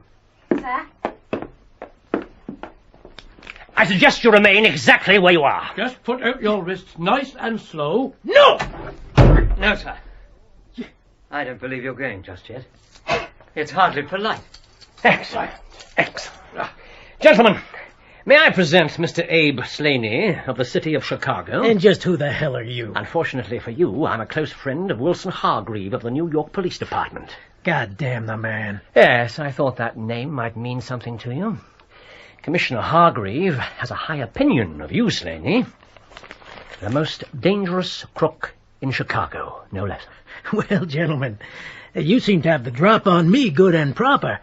But I'm here at Mrs. Hilton Cubit's invitation. Now, don't tell me she helped to set this trap. Mrs. Hilton Cubit was seriously injured last night and is fighting for her life. No, take it back.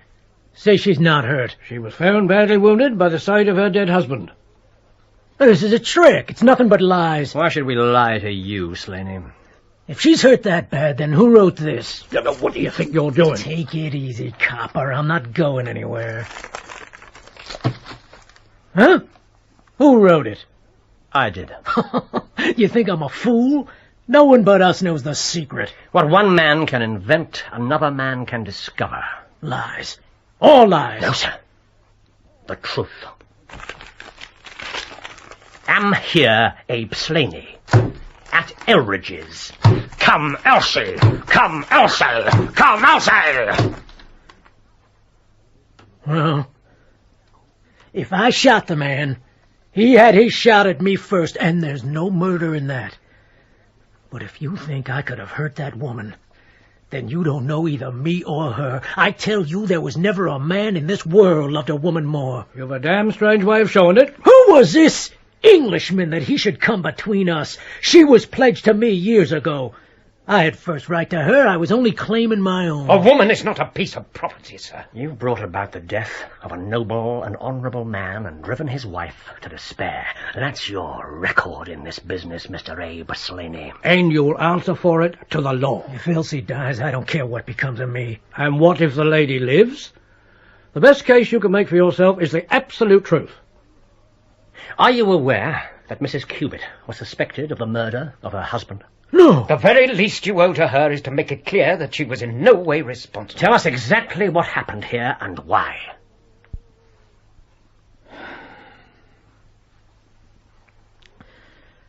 There were 7 of us in a gang in Chicago. Aunt Elsie's father was the boss. He was a clever man. It was him who invented that code that would pass as a child's scrawl, unless you happen to have the key to it. And Elsie learned it from him. Oh, she had his brains even when she was little. She learned a good few of our ways, but she couldn't stand the business. She had a bit of money of her own. Honest money. Yeah! Honest money. So, as soon as she was old enough, she gave us the slip and got away to London. Where you tracked her down and made her life a misery. How long have you been in this country? A month. I tried everything I could to get her to come away with me. And when your coaxing didn't work, you turned to threats. The final message, Inspector. Elsie, prepare to meet thy God. That one worked. She sent me a note. I was to meet her here. 3 o'clock this morning.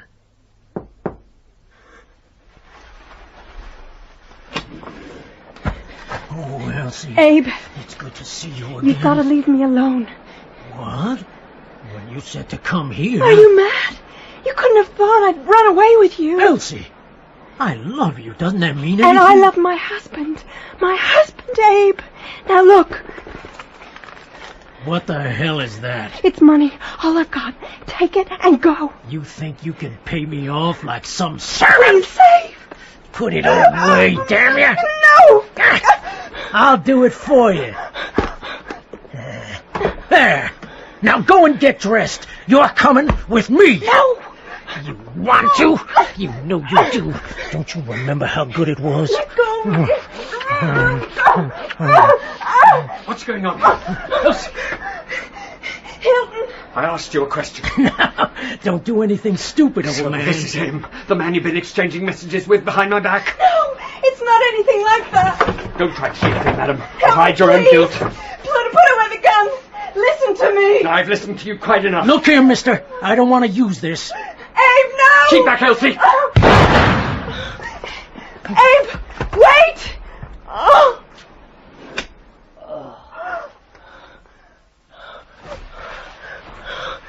Hilton, my love. Oh, God. I'm sorry. I'm so sorry.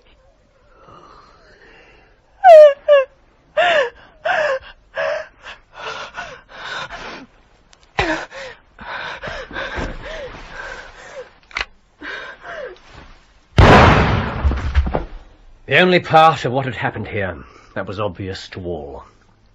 In her grief and her shame, the woman you claim to love tried to take her own life.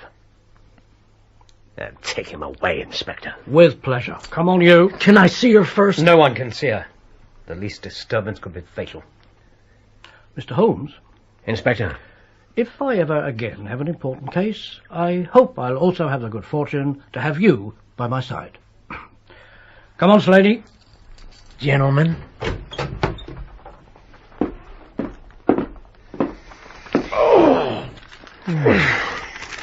What does it say, your note to him? Simply, come here at once. The content didn't matter, only that he was convinced that it came from the lady. So, the dancing men served a purpose for good at last. Yes, and you have something unusual for your notebook. Yes, indeed. But I doubt if I'll ever write it up. What? Well, we failed, didn't we? An innocent man killed, his wife at death's door. Yes, and there's something else. Something Slaney said. Oh, yeah. Will a jury see it his way, do you think? It's impossible to say. In any case, speculation's pointless. We'll know soon enough. It's in other hands now. Yes, you're right, of course. But if I had any say in the matter... Let it lie, my friend. 8 minutes past. 3:40 is our train. Abe Slaney was condemned to death at the Winter Assizes in Norwich, but his penalty was changed to penal servitude, in consideration of mitigating circumstances and in the certainty that the dead man had fired the first shot. Of Mrs. Hilton Cubitt, I only know what I have heard, that she recovered entirely, and that she remains a widow, devoting her whole life to the care of the poor and to the administration of her husband's estate.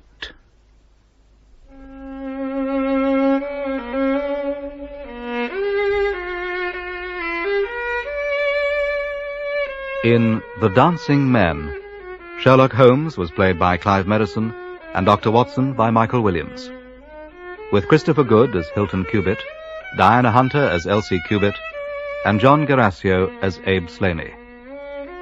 Inspector Martin was played by Peter Tuddenham, Mrs. King by Jill Graham, and Saunders by Sue Broomfield. The violinist was Leonard Friedman. The Dancing Men was dramatized for radio by Bert Coules and directed by Patrick Rayner.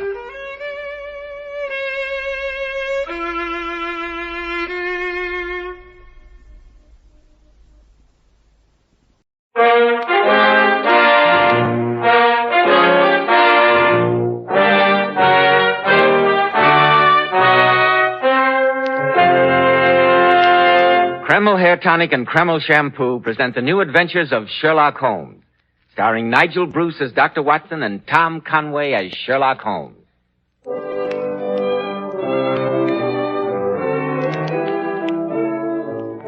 Now suppose we begin by calling on Mr. Holmes' biographer and friend, the genial Dr. Watson. We find him in his comfortable firelit study, leaning back in his easy chair, ready to begin his story. The fire feels good tonight, doesn't it, Dr. Watson? Indeed it does, but sit down, Mr. Bell, sit down and let's get on with the story. You are in a hurry, aren't you? Well, I suppose I am. As a matter of fact, the adventure I'm going to relate was one of the most gruesome experiences I ever hoped to encounter. Perhaps I'd better not tell it after all. It brings up memories Oh, that... come now, Dr. Watson. You're not going back on us now. You promised last week to tell us, what was the name of the story? The Adventure of the Devil's Foot, or the Cornish Horror. The very thought of it makes my blood run cold. I can hardly wait, Dr. Watson. But first, men, I'd like to remind you about this famous modern trend in hair grooming, which is preferred among top-flight executives and America's most successful men. It's called Kreml Hair Tonic. One of the many reasons Kreml has become such a nationwide favorite is that it never plasters the hair down with sticky goo, which makes your hair and scalp feel so dirty. It never gives hair that old-fashioned, greasy, patent leather look. You see, Kreml is a very highly specialized hair tonic. It contains a unique and utterly different combination of hair grooming ingredients which is found in no other hair tonic. That's why Kreml keeps unruly hair so neatly in place longer, with such a handsome, healthy-looking luster. What I especially like about Kreml is that after you use it, you can run your hand back over your hair and your hair never feels sticky or dirty. No greasy film comes off on your hand. Yet Kreml hair keeps hair in perfect order throughout the busiest day, always looking so handsome and well-groomed. Kreml, Kreml Hair Tonic. Now, Dr. Watson, how about the Devil's Foot or the Cornish Horror? It was the spring of the year 1897. Holmes's iron constitution had shown some signs of giving way due to a particularly arduous and nerve-wracking winter. In March of that year, Dr. Moore Agar of Harley Street gave positive injunctions that Holmes get out into the country for a protracted rest. Well, the third week in March found us settled in a small cottage near Poldhu Bay at the further extremity of the Cornish Peninsula. Isn't that rather a bleak country for convalescent, Dr. Watson? Bleak is putting it mildly. I've never known such grim surroundings, but it suited Holmes admirably. He seemed to blossom in that weird and foreboding fog-swept district. Just his natural perverseness, I suppose. Oh, I dare say. Our little whitewashed cottage stood on a grassy headland. From its windows we looked down upon the whole sinister semicircle of Mounts Bay, that old death trap, with its fringe of black cliffs and surge-swept reefs. In every direction there were traces of some vanished race which had left as its sole record strange monuments of stone. Holmes spent most of his time pottering round these weird ruins. Everything was going along peacefully until one morning our simple and healthy routine was violently interrupted, and we were precipitated into the middle of a series of gruesome and nerve-shattering events. Quite a surf this morning, eh, Watson? You can see the spray flung up against our windows, and we're a good 100 feet above sea level. I don't think I shall venture out today. Bad weather. Old boy is certainly lashing himself into a fine frenzy. What do you mean, the old boy, Holmes? The devil, Watson. The devil himself. Oh, what are you raving about? Didn't I tell you that the natives hereabouts refer to that seething death trap down there as the Devil's Cauldron? They think the old gentleman himself lives there. How unsettling. Yes, a very interesting superstition. You know, Watson, this locality is supposed to have been the last resort of devil worship in England. Oh, really? Well? Many scientists believe that those huge prehistoric monuments of stone were part of a temple given over to the Prince of Darkness. Preposterous. Oh, I don't know. It's as logical as most of the theories that endeavor to explain their existence. The superstition goes on to say that when the devil was finally driven from his temple, he took refuge in the bay down there. Yes, they claim that on stormy nights you can hear his hoofbeats as he races up and down the rocks. Holmes, what are you trying to do? Give me a case of nerves? Hello, what's this? What's this? Someone is running up our path, his cloak flapping about like a giant bat. Why, it's that Tregennis fellow, the one who boards with the vicar. Mortimer Tregennis, eh? I wonder what's happened. Face as white as a sheet. Couldn't look more upset if he'd seen Beelzebub himself. Open the door, Watson. Mr. Holmes, thank heaven I find you at home. The most terrible thing has happened. I can scarcely believe it. Oh, sit down, my dear fellow, sit down. That's better. Now, perhaps you can tell us what has happened. My family, my sister, we were playing cards. Oh, slowly now, take your time. My family, my sister and my two brothers. It's too terrible. Why, just last night I was with them at the house. Tridanic warfare, it's called. All well and happy. We played cards, and now, without warning, I can't believe... Easy, Tregennis, easy. There's a good fellow. I left them last night. My sister Brenda, my two brothers, Owen and George. What time was that? The clock in the church steeple over at Polo was chiming 10 o'clock as I closed the front door behind me. I'd left them all in the card room, laughing and in good spirits. And? This morning, being an early riser, I was out taking a walk before breakfast when Dr. Richards overtook me in his carriage with the news that he'd been sent for on a most urgent call from Tridanic warfare. Something terrible had happened to my family. I jumped in beside him and he whipped up the horses. And what did you find? Oh, Mr. Holmes, it was terrible, ghastly. My two brothers and my sister, there in the card room just as I'd left them. But what a change. What a ghastly change. Yes? Brenda lay back stone dead in her chair, and my two brothers sat on each side of her, laughing and shouting and singing. The senses stricken clean out of them, and all three of them, my poor dead sister and my two demented brothers, retained upon their faces an expression of ghastly horror, a convulsion of terror. How terrible. Yes. Dr. Richard was so overcome at the sight that he fell fainting into a chair. Anyone else in the house besides your sister and brothers? Only Mrs. Porter, the old housekeeper. I presume it was she who found them this morning. Yes. She always goes through the house in the mornings, airing it out before the family comes down. When she reached the card room, the shock was too much for her. She's had a nervous collapse.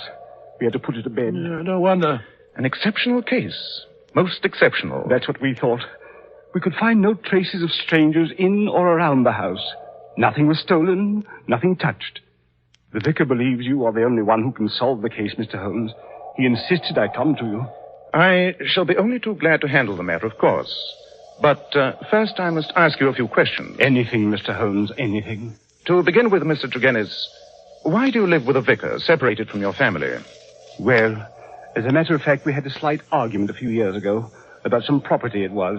But that was all settled long ago. We were on the best of terms. Now, Mr. Tregennis, about last night. Do you recall anything at all that was out of the ordinary? There was one thing that occurs to me. As we sat at the card table, my back was to the window. George was facing me. Suddenly I saw him look hard over my shoulder out of the window. I turned quickly, and just for a moment I thought I caught a glimpse of something moving. Man or animal? I don't quite know. My brother said he had the same feeling. It's uncanny, that's what it is. Something came into that room, and that something killed my sister and dashed the light of reason from my brother's mind. Something devilish it was.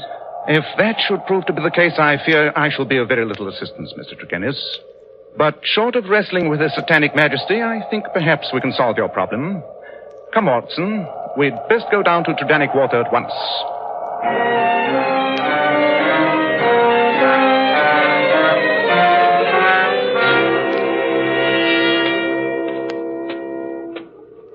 This is the house, Mr. Holmes. Whose carriage is this coming down the drive with the blinds down? There's somebody in it. Listen.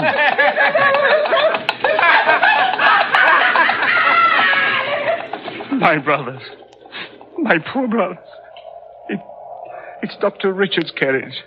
He's taking them to Helston Asylum. It's too awful. My poor brother. Easy, Tregennis, easy. Pull yourself together.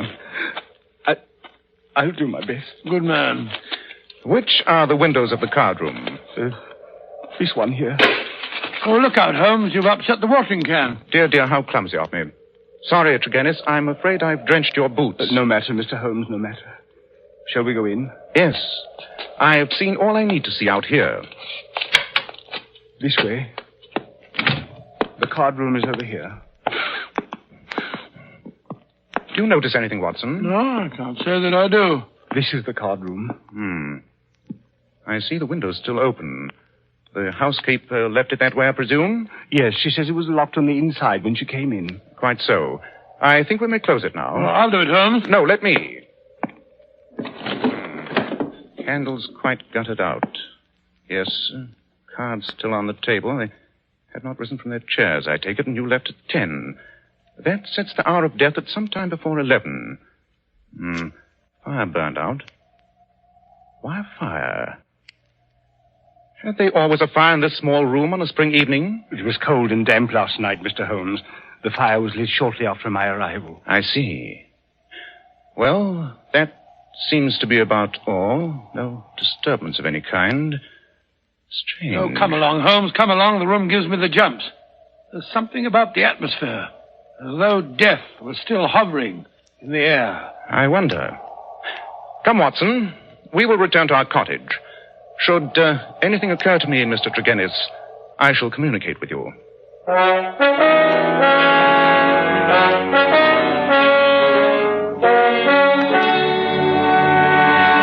It won't do, Watson. It won't do. All the facts are negative. Well, do you think Mr. Tregennis's account of his actions last night was truthful? Quite, Watson. Quite. You remember the incident of the spilt watering can?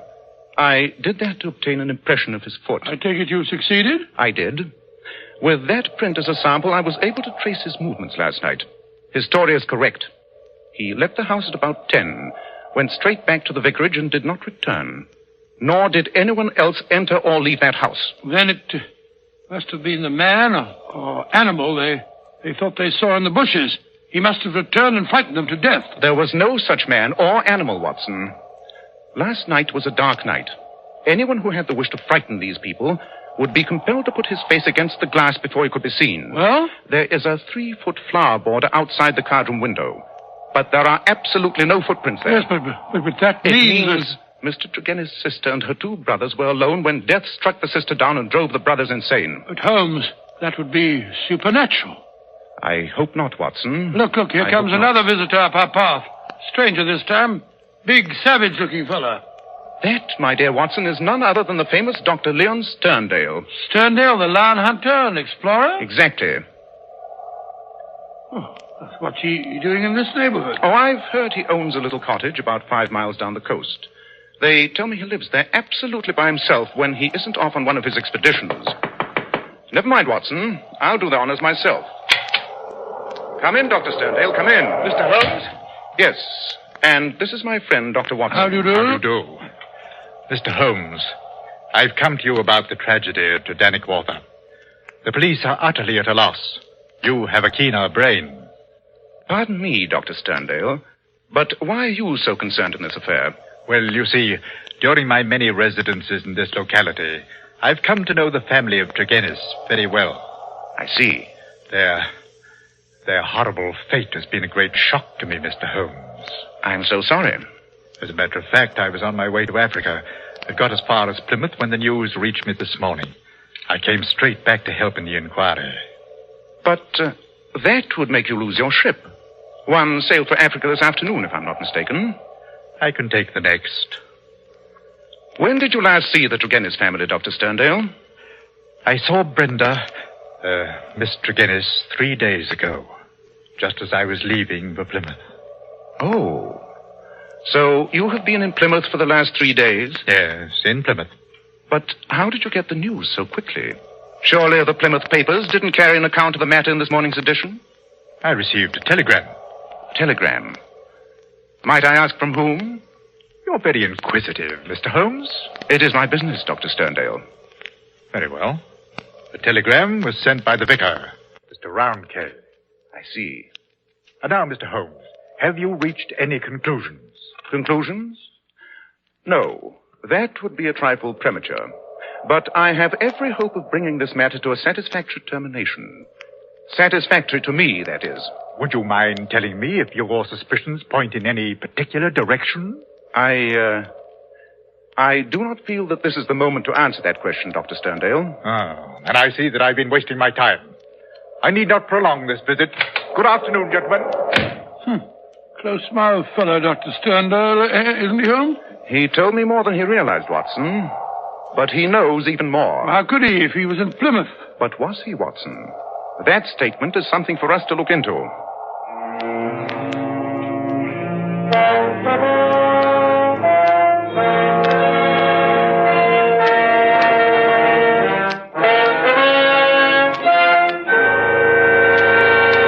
In just a moment, we'll rejoin Sherlock Holmes as he endeavors to solve the strange mystery of Dannywater.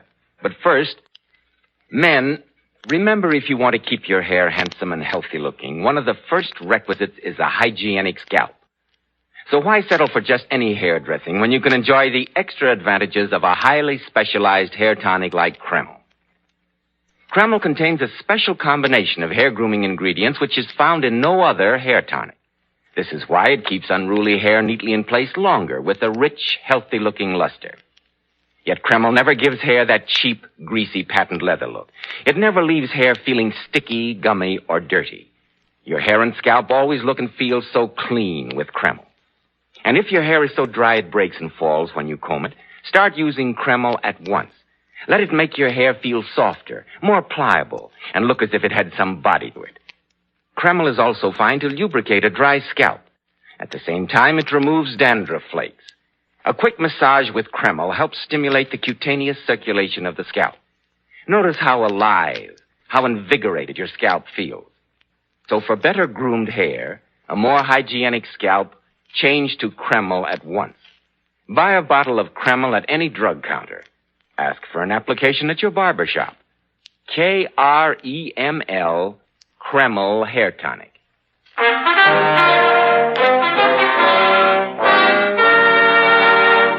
I say, Holmes, must you go on smoking that foul pipe? The atmosphere's so thick I can hardly see across the room as it is. Oh, dear, I feel depressed. Who knows what evil thing is stalking abroad in this neighborhood? Light the lamp, Watson. It's the gathering twilight that makes it gloomy. Rubbish. Look here, Holmes, what about that Dr. Sterndale? Do you think he did it? No, Watson. I've been in communication with his Plymouth hotel. His story was correct. He had been there for the past 3 days, and he did receive a telegram from the vicar this morning. Oh, and he couldn't possibly have had anything to do with the Turgenev's tragedy last night. Quite. I didn't think he had a connection with the tragedy. But there is a connection with... Now what? Mr. Holmes! Oh, Mr. Holmes! Open the door, Watson.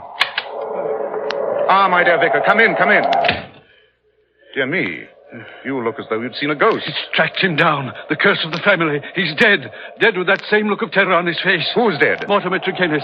In his study at the vicarage. Great Scott. My servant found him there, sitting beside his table, his face turned toward the window, and distorted with that same convulsion of fear that marked the features of his sister. Oh, my poor parish.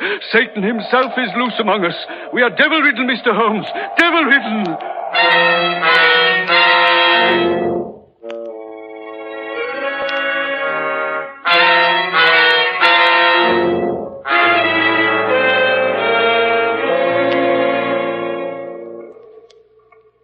This was his study, Mr. Holmes. Depressing atmosphere. It was worse. I had the servant open the window. He's quite ill from shock, poor fellow.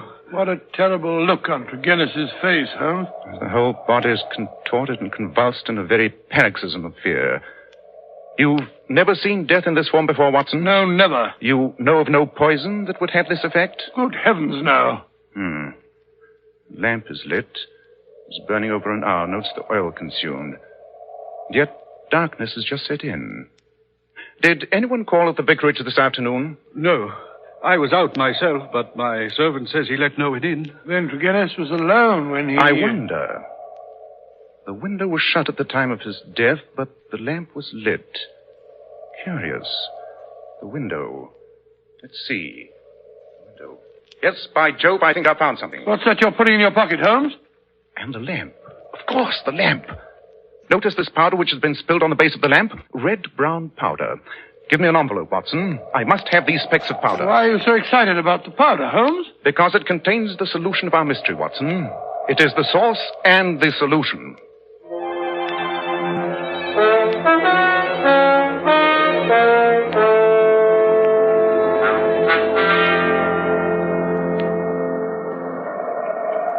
Holmes, you haven't touched your supper.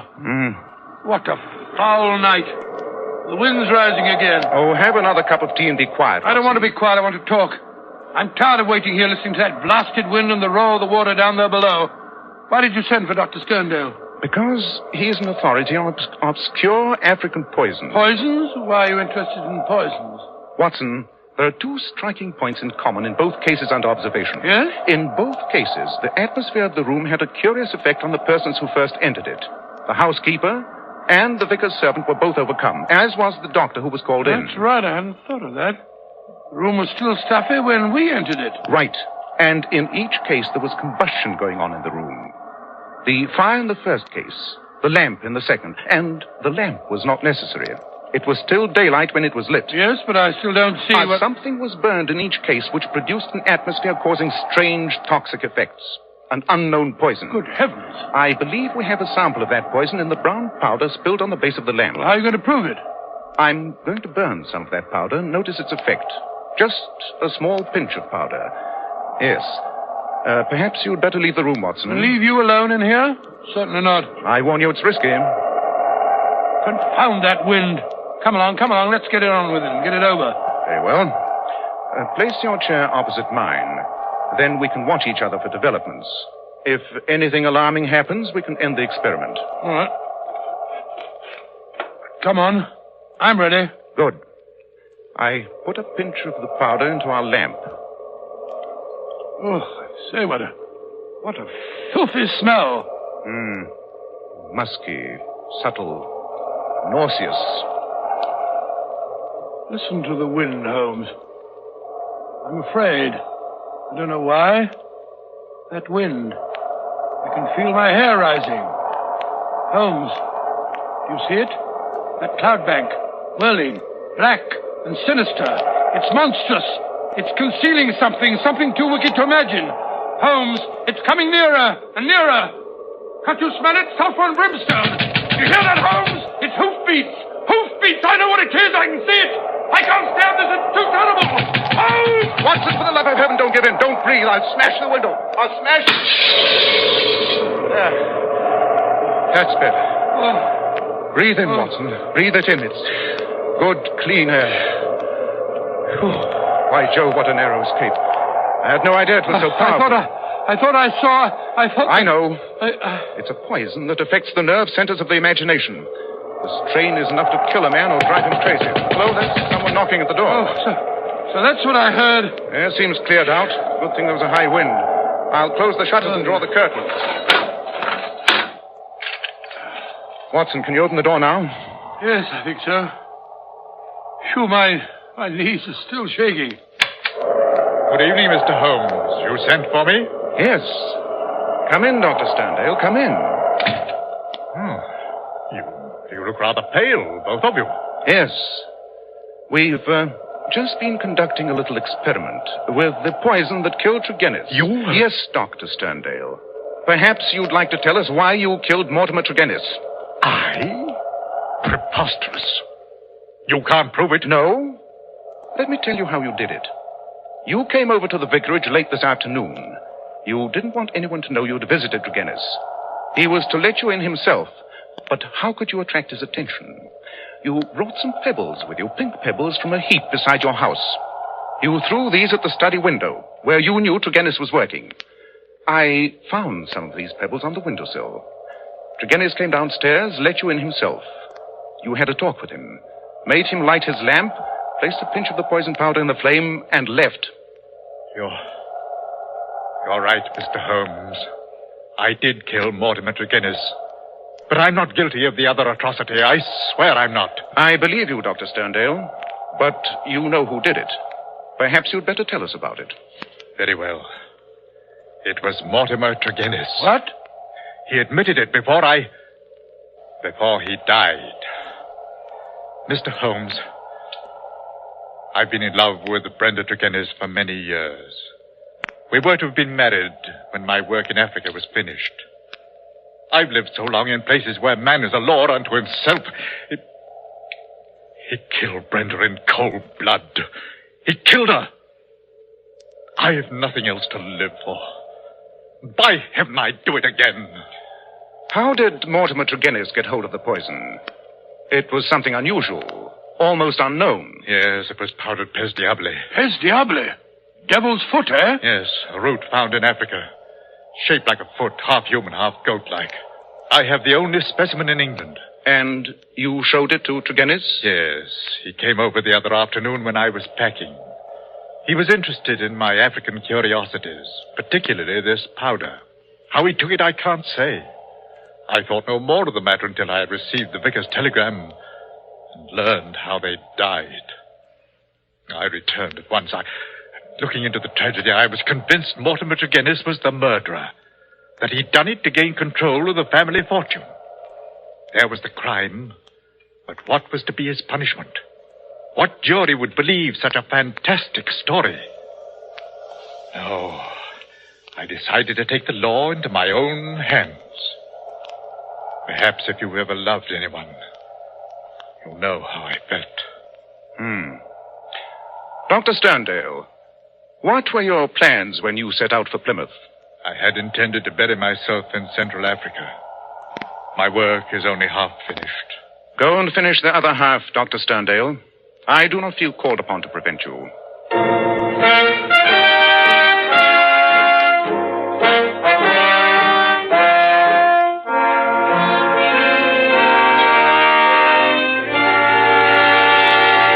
What a gruesome story, Dr. Watson. Yes, next to the famous Hound of the Baskerville adventure, that was the most gruesome experience that we ever had. There's just one thing I'd like to know. What did you think you saw in that cloud of smoke? Mr. Bell, you will have to believe me when I tell you it was too horrible to mention. Just to think of it is enough to make my blood run cold. Ladies and gentlemen, in a moment, Dr. Watson will be back to tell us about next week's story. Girls, Powers models are famous for their beauty and charm, and one of their most outstanding characteristics is their glorious, shining, bright hair. Now, here's how they keep it so shining. Powers models use Kreml shampoo. This amazing, beautifying shampoo has been especially developed to actually glamour bathe each tiny strand of hair, revealing all its natural glossy luster. Yes, and don't forget Kreml shampoo is wonderful for washing children's hair, too. Of course it is, because there are no harsh caustics or chemicals in Kreml shampoo. And its luxurious active foam thoroughly cleanses scalp and hair of all loose dandruff as well as the dirt. Girls, if you could only see how Powers model's hair fairly radiates natural glossy highlights, I'm sure you'd want to try Kreml shampoo right away. You can get a bottle at any drug counter. Kreml, Kreml shampoo. Now, Dr. Watson, what about next week? Well, now, let me see. Next week, I think I'll tell you about the adventure of the unfortunate brides. Well, sounds intriguing, Dr. Watson. It was, Mr. Bell, it was indeed. Intriguing. It concerned a honeymoon in Scotland and a bridegroom who turned out to be a cold-blooded and ruthless killer.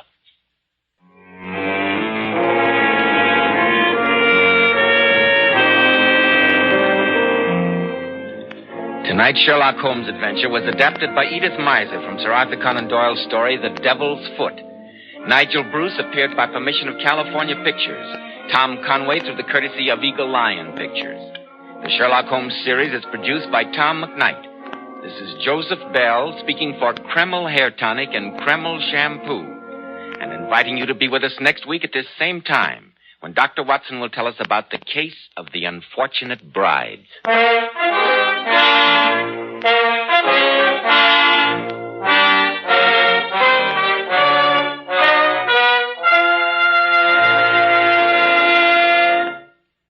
This is ABC, the American Broadcasting Company.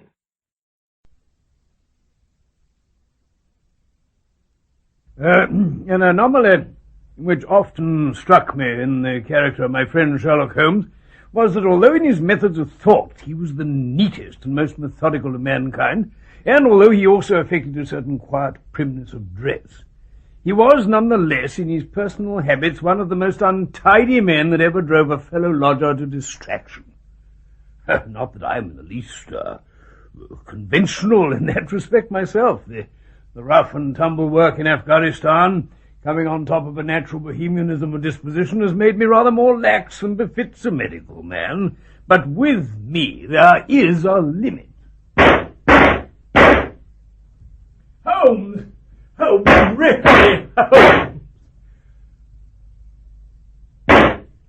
There. Not bad, eh, Watson? It's a wonder to me Mrs. Hudson doesn't turn us out into the street, Holmes. It's all very well your keeping cigars in the coal scuttle and tobacco lying about in the toe end of a Persian slipper and sticking your unanswered correspondence to the mantelpiece with a jackknife, but really, I do think pistol practice belongs in the open air. Well, Watson, I must say I'm surprised at you. A natural patriot like you should be proud to have VR adorning your sitting room wall. In bullet holes? Oh, Holmes, you're incorrigible. Just look at this room. Oh? I hadn't noticed. Well, then it's about time you did. Chemicals all over the sideboard, criminal relics. That thing in the butter dish. I do wish you'd get it out of here. Oh, is it still there? Of course it is. Will be for weeks if it's left to you to get rid of it. And all these papers everywhere. Oh, if the time's lying heavy on your hands this evening, I suggest you do a bit of sorting out here and now. Well, come to that, I'll give you a hand. Oh, well, in the interest of peace. Let me see now. Ah, yes. Yes, this old tin trunk should have room for a bit more. So long since I opened it, but I seem to remember... Ah. Yes, I'd quite forgotten. Oh, no, don't start taking things out of it. Watson, if you knew what was in here, I think you'd want the whole lot out. What are they?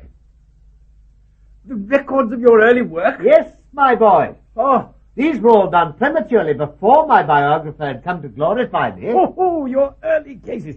Oh, Holmes, I've often wished I'd notes of some of those... pretty little problems among these. The Tarleton murders, Good. case of Banbury, the wine merchant, a full account, Watson, of Ricoletti of the clubfoot and his abominable wife. Well, if I might just have a look at And this. here are. Now, this really is something a little recherche. What is it?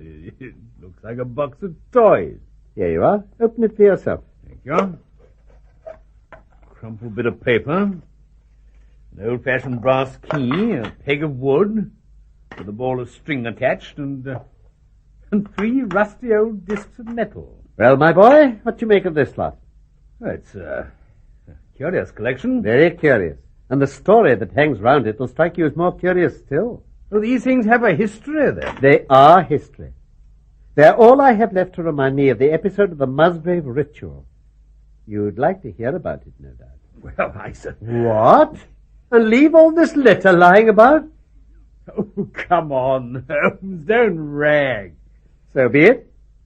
Well, I've told you before how when I first came down from the university, my leisure time was all too abundant. Now and again, cases came my way, principally through introductions from old fellow students. Well, one day, I had a visit from one of them named Musgrave. Reginald Musgrave. The MP, the Sussex Musgraves? Quite right. Yes, he came from one of the oldest families in the kingdom. And you know, I never looked at his pale, keen face or the poise of his head without associating him with grey archways and mullioned windows and all the venerable wreckage of a feudal keep. Holmes, do go on. Well, now, he'd always been interested in my methods of observation and inference, but I hadn't seen anything of him for 4 years until he walked into my room one morning. My dear Musgrave, do take a seat and tell me how all's gone with you. Oh, pretty busily, Holmes. You know, I became member for my constituency when my father died a couple of years ago. I had heard something. And I have the Hurlston estates to manage, of course. But you, Holmes, I understand you're turning to practical ends those powers which used to amaze us. Yes, I've taken to living by my wits. Well, I'm delighted to hear it. I don't mind saying I'd be glad of your advice. We've had some pretty strange goings-on down at Hurlston. The police have been able to throw no light upon the matter. Only too pleased to help you, Musgrave. Let me hear the details. Well, you must know that although I'm a bachelor, Hurlston's such a rambling old place, I have to keep up a pretty big staff. Naturally. Altogether, there are 8 maids, cook and butler, 2 footmen and a boy. The garden and stables have a separate staff, of course. Of course. Now, of these servants, the one who'd been longest in our service was Brunton the butler. He was a young schoolmaster out of work when he was first taken up by my father, but he was a man of great energy and character, and he soon became quite invaluable to us. But this paragon has one fault. He's a bit of a Don John. Ah. However, a few months ago we were in hopes that he was about to settle down. He became engaged to Rachel Howells, our second housemaid. But he's thrown her over since and taken up with a head gamekeeper's daughter. I see what you mean about it. Poor Rachel's a good girl, but of an excitable Welsh temperament. The business gave her a sharp touch of brain fever. Until yesterday she was going about the house like a black-eyed shadow of her former self. And is this the curious business you speak of? Well, that's only part of it. The first drama at Hurlston was driven from our minds by a second one. Also concerning Brunton? Yes, I'm afraid so. One night last week, I found I couldn't sleep. I rose and lit the candle, intending to go on reading, and then realized that I left my novel downstairs, so I went down to get it. As I was approaching the dining room, I saw light coming from the open door of the library. Well, my first thought was burglars, and I took an old weapon off the wall before I went to see who was there. Who's that? Who is it? It is I, sir. Brunton. Brunton? What are you doing here at this hour? What have you got there? Just a map, sir. A map? Look here, that bureau drawer is open. Would you mind telling me what the devil is going on? It's nothing, sir. Nothing, I assure you. Those are some of my family's papers. What are you doing with them? Well, So this is how you repay the trust we have reposed in you. You will leave my service tomorrow, Brunton. Very well, sir. If I may say one word, though, sir. Well? Mr. Musgrave, sir, I can't bear disgrace, sir. I've always been proud about my station in life. Disgrace would kill me. If you cannot keep me after what has happened, then I beg you to let me give you notice and leave this house in a month, sir, as if of my own free will. Frankly, Brunton, you don't deserve much consideration. Your conduct has been most infamous, sir. However, as you have been such a long time with the family, I have no desire to bring disgrace upon you. A month is too long. Take yourself away in a week, and you may give what reason you like for going. Only a week, sir? Say at least a fortnight, please, sir. A week. And you may consider yourself to have been very, very leniently dealt with. Very good, sir. These papers he was studying, what were they? Well, to my surprise, there was nothing of any importance at all. Simply a copy of the questions and answers in the Musgrave ritual. The Musgrave ritual? What's that? It's a sort of ceremony peculiar to our family, which each Musgrave for centuries past has gone through upon coming of age. I see. Oh, but pray go on. Well, for 2 days after this, Brunton was most assiduous in his attention to his duties. On the third morning, however, he didn't appear as usual after breakfast to receive my instructions for the day. As I left the dining room, I happened to meet the maid, Rachel Howells. Why, Rachel, you should be in bed. You're not over your illness yet. Get along with you and come back to your duties when you're stronger. I'm strong enough, Mr. Musgrave, sir. We shall see what the doctor says about you. Now, you must stop work at once. And when you go downstairs, just tell Mr. Brunton I wish to see him. Oh, Mr. Brunton has gone, sir. Gone? Gone where? Just gone, sir. No one has seen him. He's not in his room. Oh, yes. He's gone. He's gone. Yeah.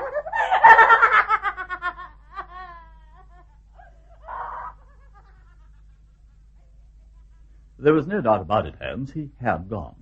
His bed had not been slept in. He had been seen by no one since he retired to his room the night before.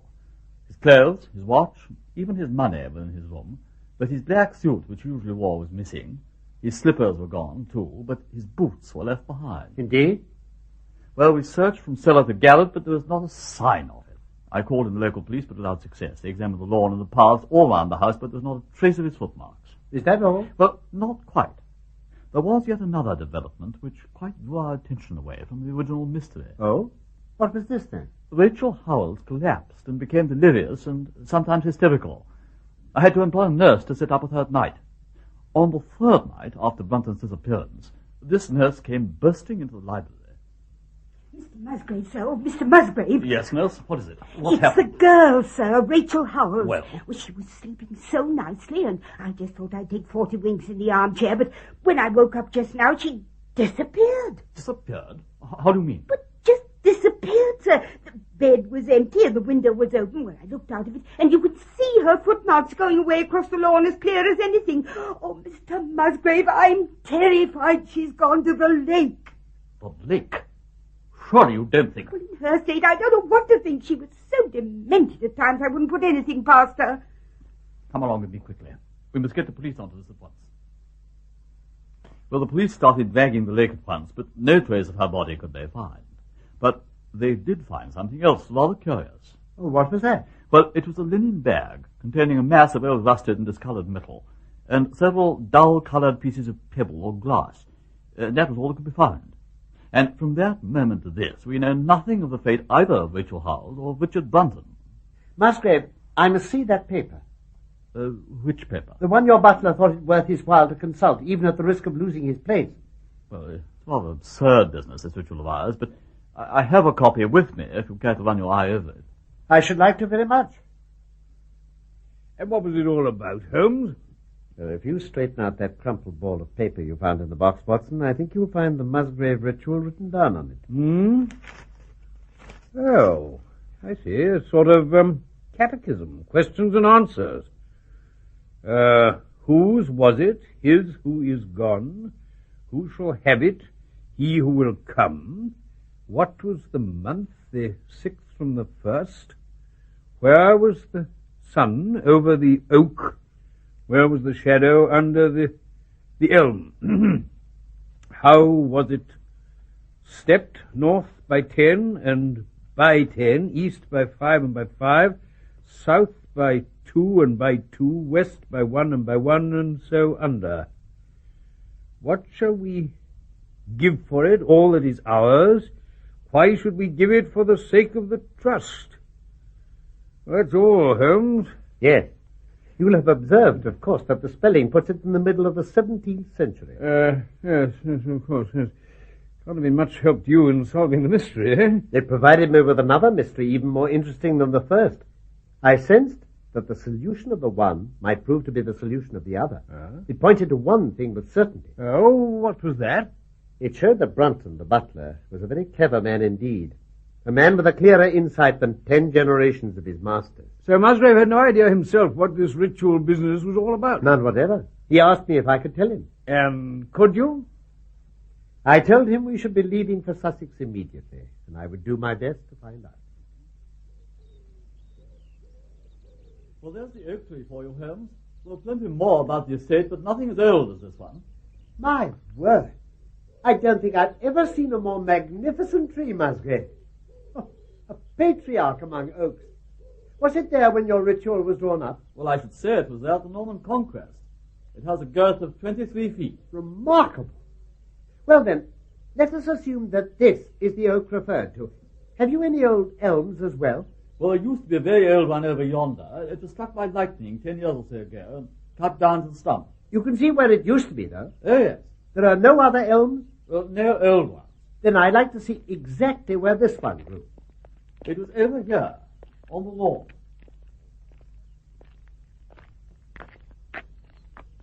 I see. I suppose it would be impossible to find out how high the elm was. Well, I can tell you now. 64 feet. My dear Musgrave, how on earth do you know that? But when my old tutor used to give me exercise in trigonometry, it always had to do with measuring heights. And when I was a lad, I worked out every tree and building on the estate. Well, that's a piece of good fortune for me, then. Tell me, did your butler ever happen to ask you about the height of the elm? Well, now you call it to my mind, he once did. It was in connection with some argument he was having with the groom. Now, this was excellent news, Watson. It showed me that I was on the right road. Yes. What did you do next, then? I looked up at the sun. It was low in the heavens, and I calculated that in less than an hour it would lie just above the topmost branches of the old oak. I see. Where was the sun? Over the oak. Oh, yes, part of the ritual. Exactly, and the shadow of the elm must mean the further end of the shadow, otherwise the trunk would have been chosen as the guide. So I had to find where the far end of the shadow would fall when the sun was just clear of the oak. Well, that must have been difficult. The elm was no longer there. True, but if Brunton could do it, I could. Besides, there was no real difficulty. What? Oh, I went with Musgrave to his study and whittled myself that peg you see in the collection there. I tied that long string to it with a knot at each yard. Then I took 2 lengths of a fishing rod, which came to just 6 feet, and I went back with my client to where the elm had been.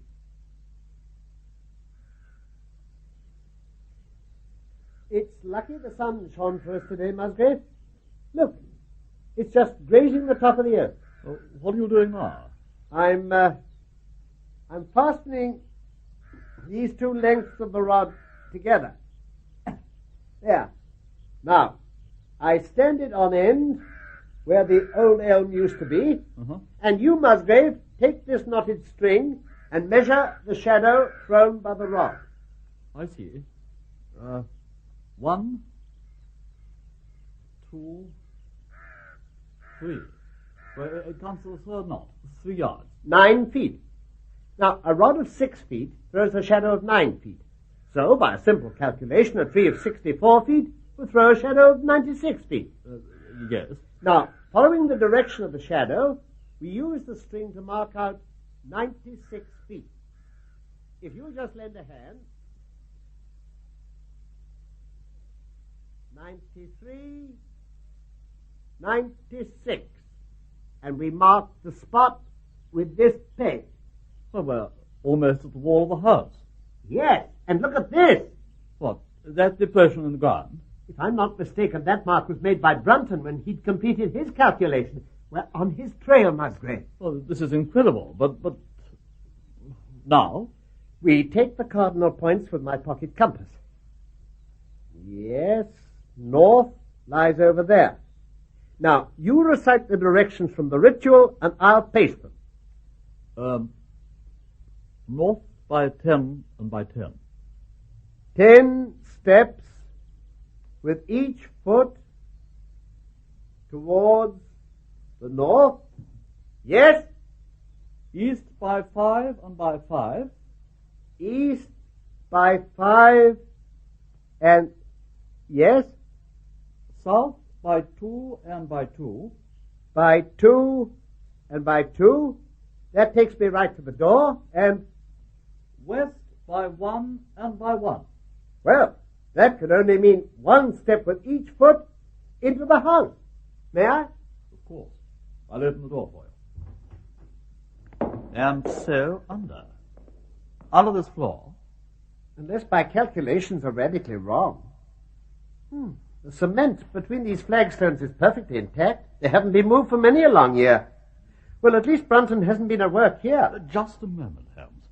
You're thinking in terms of having to dig, but there's a cellar under here. A cellar? Yes, as old as a house. Then come along. Down here. Through this door.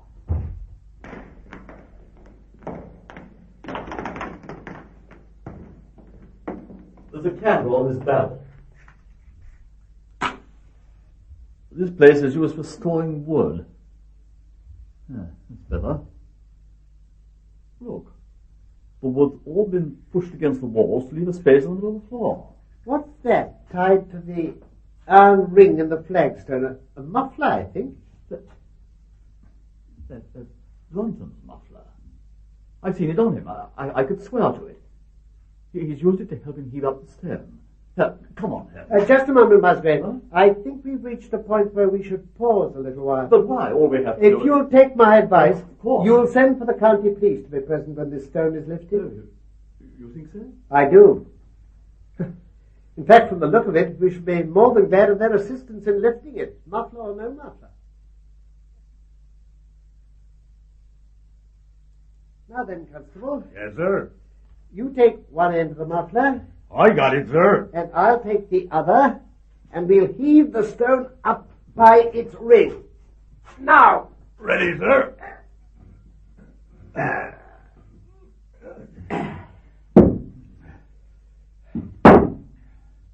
Now, please shine the lantern into the hole, Musgrave. Ah!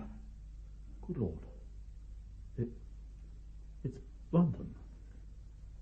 Can we get him out? We must. I'll get down, sir.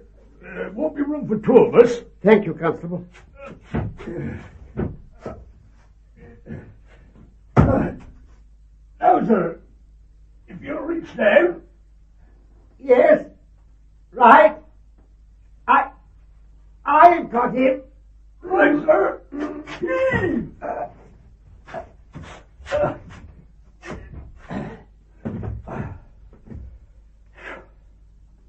Well, I think it's Brunton. His face is rather... Yes, I've no doubt about it. He's been dead several days. No signs of any injuries. No, nothing at all. Sir! Yes? There's a box down here. You will lie across it. A box? We'd better have it up. It's heavy, sir. Coming out, sir. Right. I have it. Ancient looking thing. We'll examine that shortly. Is that all, Constable? Yes, sir. Then take my hand and out you come. You knew you would find Brunton down there then, Holmes? I feared as much. But now I had to ascertain how that fate had come upon him, and what part had been played in it by the woman who had disappeared. Rachel House. I sat down on a keg in a corner and thought the matter carefully over. Well, you know my methods in such cases, Watson. I put myself in the man's place. He knew that something valuable was concealed. He had found the spot. Yes, but how did he get into it? Exactly. Whom could he trust to help him? The girl? She had been devoted to him.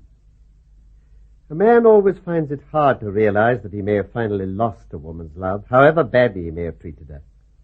Yes, he would try by a few attentions to make his peace with the girl Howells, and then would engage her as his accomplice.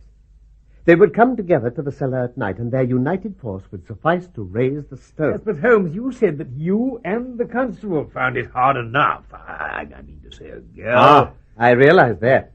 And I asked myself, What would they do to assist them? Almost at once I came upon what I expected. A billet of wood with marked indentations at one end.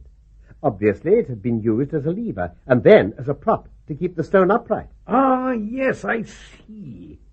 Yes, then Brunton dropped into the cavity, and the girl waited above. Then what? He unlocked the box. That's its ancient key you have beside you there. And he handed its contents up to the girl. I should tell you that it was virtually empty when we examined it. Yes. Logical enough. And then what happened? Ah, Watson. What smouldering fire of vengeance had suddenly sprung into flame in this passionate Celtic woman's soul when she saw the man who had wronged her in her power? Was it by chance that the wood had slipped and the stone had shut Brunton into his sepulchre? Had she only been guilty of silence as to his fate? Or had some sudden blow from her hand dashed the support away and sent the slab crashing into place? Great heavens! I seemed to see that woman's figure still clutching at her treasure trove and flying wildly up the winding stair with her ears ringing perhaps with the muffled screams from behind her and with the drumming of frenzied hands against the slab of stone which was choking her faithless lover's life out. And this was the reason for her hysterical behavior the next morning.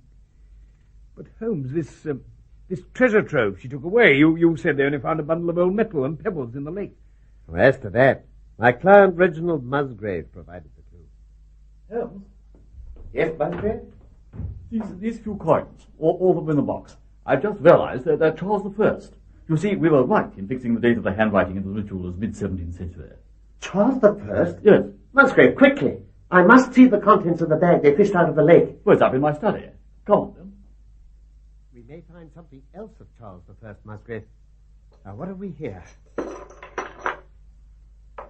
Not very encouraging, are they? Metal's almost black. Shaped in the form of a double ring, but twisted and bent. And the stones are dull. But let me try rubbing one of them on my sleeve. Oh, yes. Look, it's beginning to come up. Why, yes. There's almost a trace of sparkle. You must bear in mind that when the royal party fled, they probably left many of their most precious possessions buried behind them, with the intention of returning for them in more peaceful times. My ancestor, Sir Ralph Musgrave, was a prominent cavalier. He was the right-hand man of Charles II in his wandering. Ah, indeed. Well, now, I think that really should give us the last link we wanted.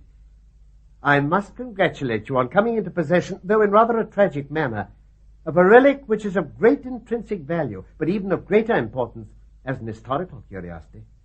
What is it, Holmes? It is nothing less than the ancient crown of the kings of England. The crown? Precisely. Consider what the ritual says. How does it run? Whose was it? His who is gone.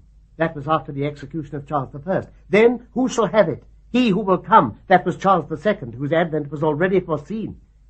I think there can be no doubt that this battered and shapeless diadem once encircled the brows of the royal Stuarts.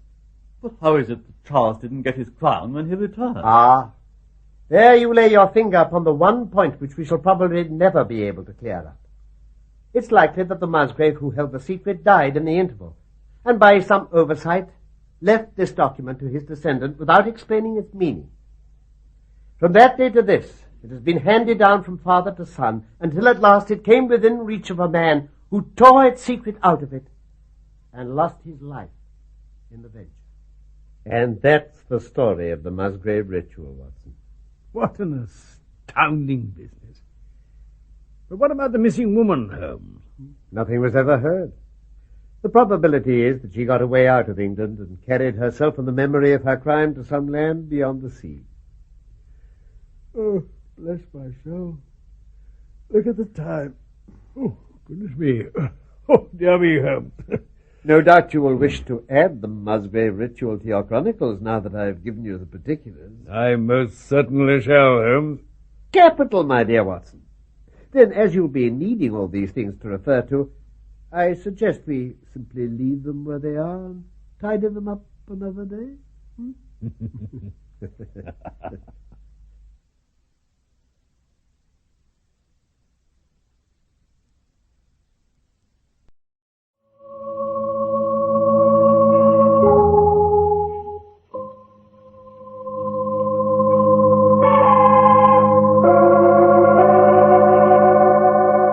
New York, the makers of Clippercraft clothes for men, and 924 leading retail stores from coast to coast, present the world's most famous detective, Sherlock Holmes.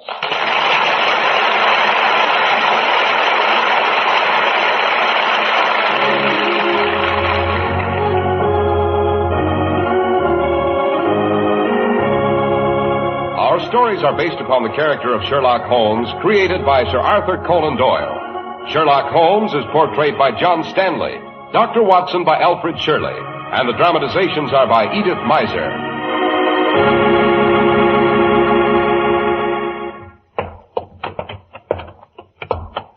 Winter's certainly here, Dr. Watson. There are snowdrifts 3 to 4 feet high piled outside your door. Let me take your galoshes, Mr. Harris, while you warm your feet by the fire.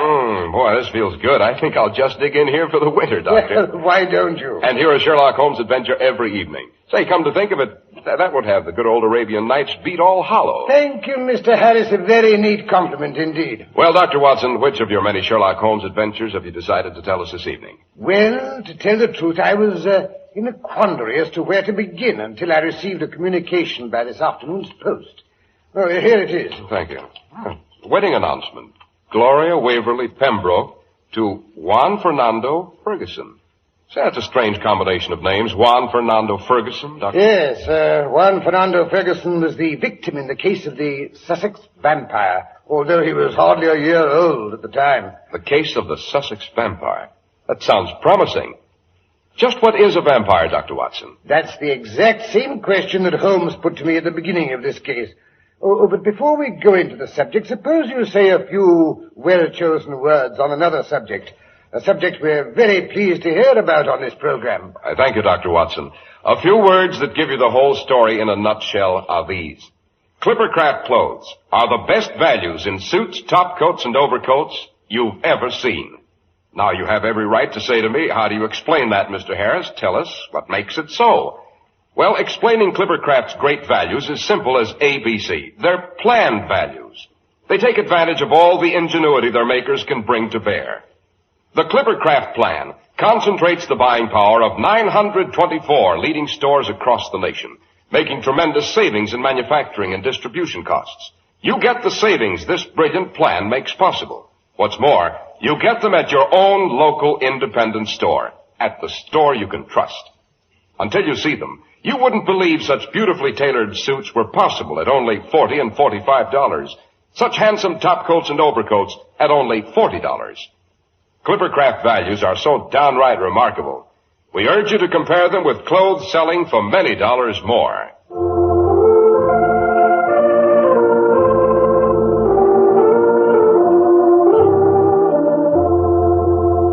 And now, Dr. Watson, to return to the case of the Sussex vampire. It was a blustery afternoon, Mr. Harris, early in November in the year, let me see, somewhere early in the 1900s. Well, at any rate, I had returned to our rooms in Baker Street to find Holmes standing before the huge reference books he had compiled for himself, the volume V in his hands and a critical look on his face.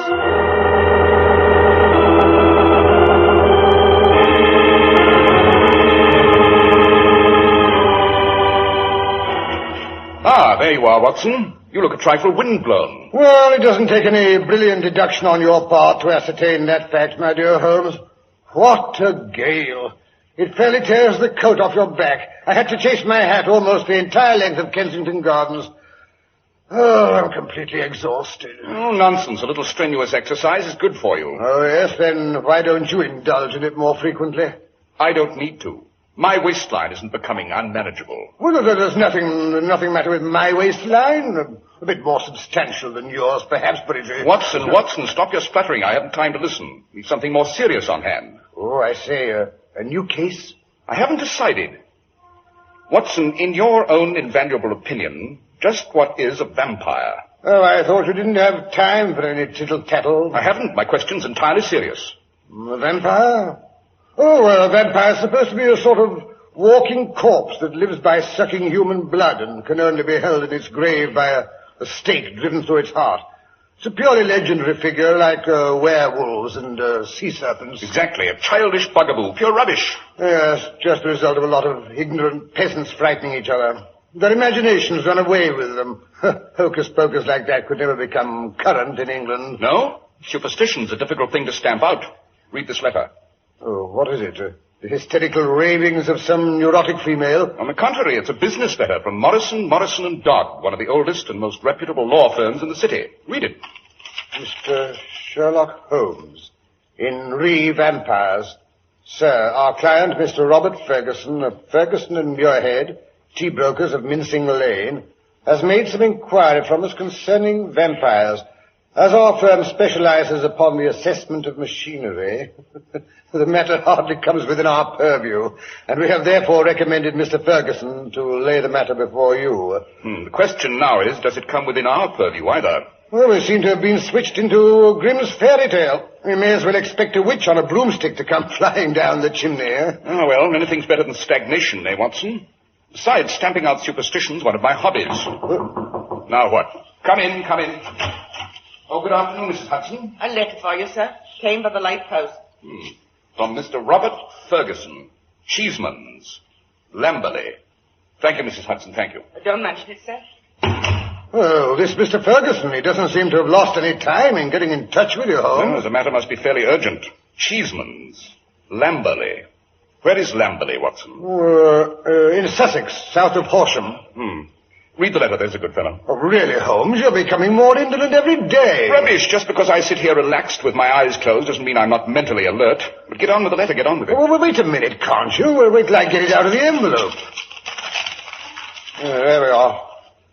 My dear Mr. Holmes, I have been recommended to you by my lawyers, but the matter is so delicate I hardly know how to explain it to you.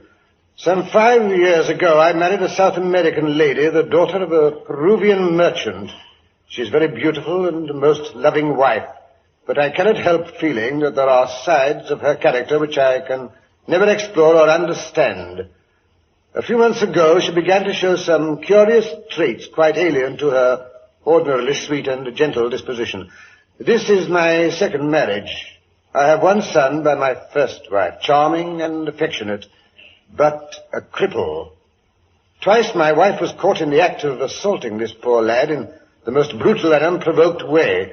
That was a small matter, however, compared with her conduct to her own child, a beautiful boy just under 1 year of age. The story, if true, is almost too horrible to mention. One afternoon last week, I heard my older boy screaming upstairs. Almost immediately, the baby's nurse burst into the room and begged me to follow her as my wife was in one of her spells.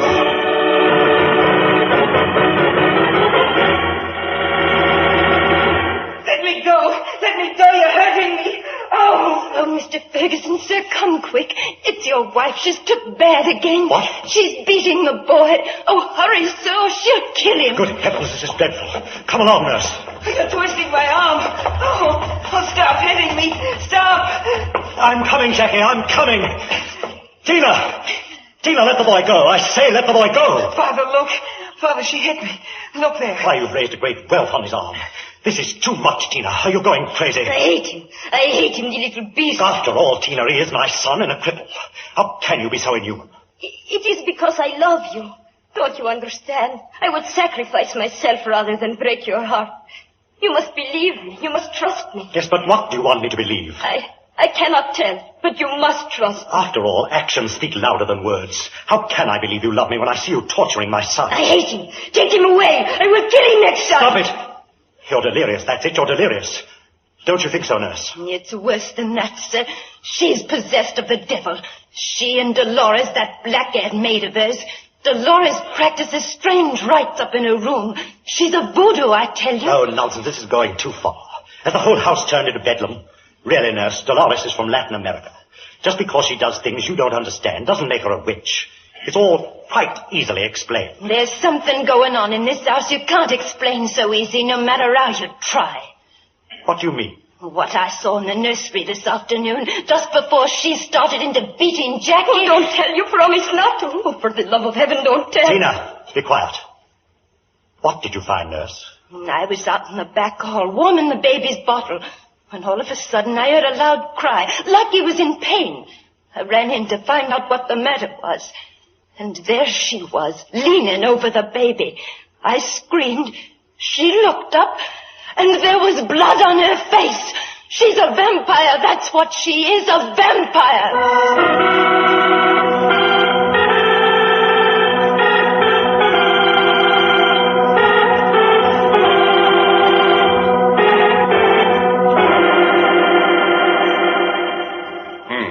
Thoroughly unsavory, Watson. Go on with the letter. Ever since then, the nurse has guarded the child day and night. And day and night, the silent, watchful mother seems to be lying in wait as a wolf for a lamb. For the rest, she confines herself to her own room and will see none of us. I know this will all sound most fantastic to you, Mr. Holmes. Vampirism in the heart of Sussex. And yet I beg of you to take it seriously. If you would only come down and investigate the matter, a child's life and a man's sanity may depend upon it. Yours faithfully, Robert Ferguson. Well, Watson, what do you make of it? Well, it all sounds like a nightmare to me. Maybe the man himself is demented. Possibly, Watson. Possibly. Suppose we visit Lamberley tomorrow afternoon to see if we can get to the bottom of this strange case. I've always wanted to meet a vampire.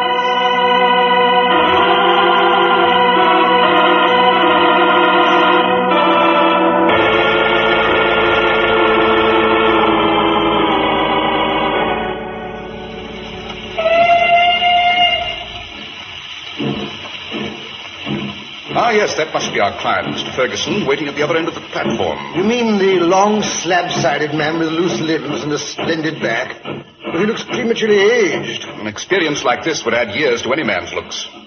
Ah, Mr. Robert Ferguson, I believe. Yes, Mr. Holmes. I received your telegram. I can't begin to express my gratitude. Quite, and this is my friend and colleague, Dr. Watson. Oh, how do you do, sir? I believe we've met before, Dr. Watson. Oh, really? Aren't you the same Watson who played rugby for Blackheath while I was three-quarter for Richmond? Bobby Ferguson, why, of course. Yes. I'm delighted to see you again, old fellow. I never forget the day you threw me over the ropes into the crowd at Old Deer Park. Yes. Time has changed us both. Whoever would have thought we would meet again under such tragic circumstances. But come, the carriage is waiting over here. So, Watson, you played rugby, eh? No, indeed he did, and a splendid athlete he was, too. Fancy that. Full of surprises, Watson. There are unexplored possibilities about you. Oh, now you're pulling my leg, Holmes. Now, here's the carriage. Will you get in first, Mr. Holmes? Thank you. Now, Watson. Righto. That's right. And tuck this rug in around your knees, will you? The wind is getting rather brisk. Looks as though we'd have a storm before night. All right, Wilson. Let's get along.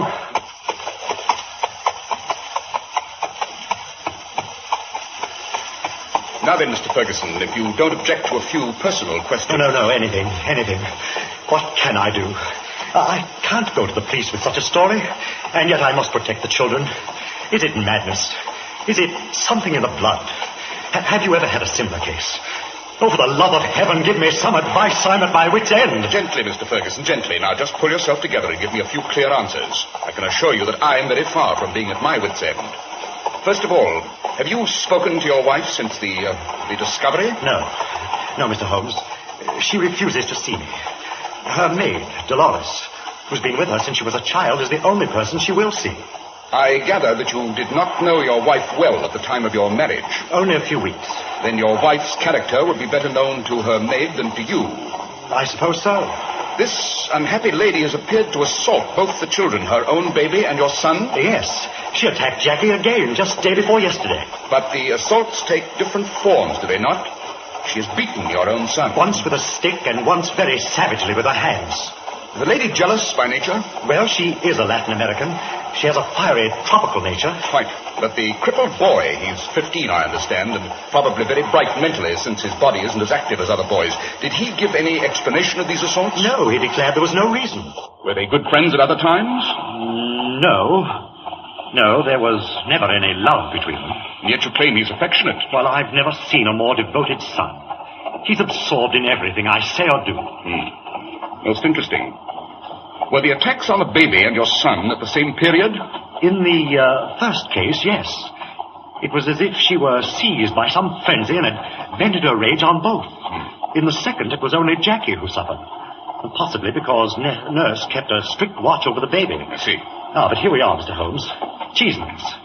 The old houses in this part of the country are still named after their original builders. Yes, I see a rebus of a cheese and a man on the ancient tiles that line the porch. The middle section of your house is very old, Mr. Ferguson. Yes, the wings are newer. Very interesting building with its towering Tudor chimneys and its lichen-spotted roof. If you will come in, sir, I can offer you some refreshment. That will be most welcome. My bones are chilled. The wind's rising. That storm can't be far off. Look at those clouds. Well, reminds one of the right-about carriers, eh, Ferguson? Oh, come in, Watson. Come in and shut the door. All right. That's better. Now, if you'll just... Oh, Dolores. Si, senor. Dolores, bring some sandwiches, will you? And have the windows shuttered. It looks as though we're in for a storm. Si, senor. I shut them after I order sandwiches. That is your wife's maid, I take it. Yes. Handsome girl, but a bit primitive, eh? I see your iron fire screen is dated 1670. Oh, yes, we've got a great mixture of dates in this room. The half-panelled walls may well have belonged to the original yeoman of the 17th century. And the watercolours hung along the lower part are obviously modern. And the collection of weapons and utensils nailed against the yellow plaster. Those are the oldest of the lot. Inca Indian relics, I believe. No one knows how old they really are. I see. My wife brought them from Peru. This quiver, for instance. Most enlightening. Most enlightening. Hello. Hello, here comes Carlo. Well, how's the boy? Come here, boy. Nice-looking spaniel, Ferguson. Hello. What's the matter with the dog's hind legs? Oh, that's what's puzzled the vet. It seems to be a sort of paralysis. Spinal meningitis, he thought. Come here, boy. Come on. It seems to be passing off. He'll be all right soon, won't you, Carlo? Won't you, old boy? He knows we're talking about him. Look at him thump his tail. Did this paralysis come on suddenly? In a single night. How long ago? Several months. Very remarkable. Very suggestive. What do you see in it, Mr. Holmes? The confirmation of my suspicions. What are your suspicions, Mr. Holmes? It's just an intellectual puzzle to you, but it's life and death to me. My wife's a victim of some terrible curse. My child is in danger. Oh, don't play with me, Mr. Holmes. It's all too horrible. Calm yourself, my dear fellow. Keep a stiff upper lip. You may have to bear still greater pain, I fear, but I'll try to spare you as much as possible.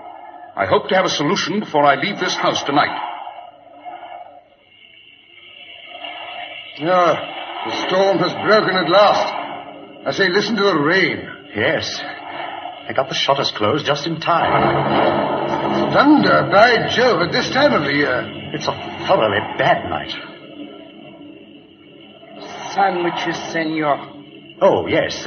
Come in, Dolores, and put them there on the table. Careful. Why, you almost dropped the tray. What's the matter, Dolores? Why, you look as if you'd seen a ghost. I'm frightened.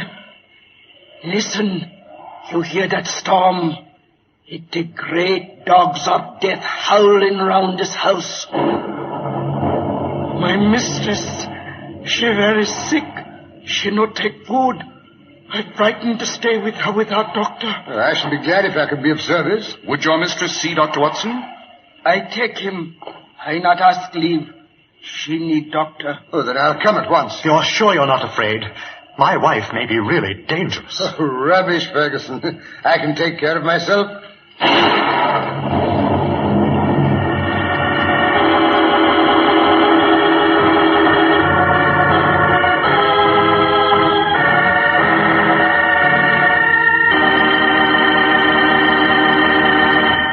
What you've a right to expect in clothes costing many dollars more is yours in Clippercraft at just a fraction of what you'd expect to pay.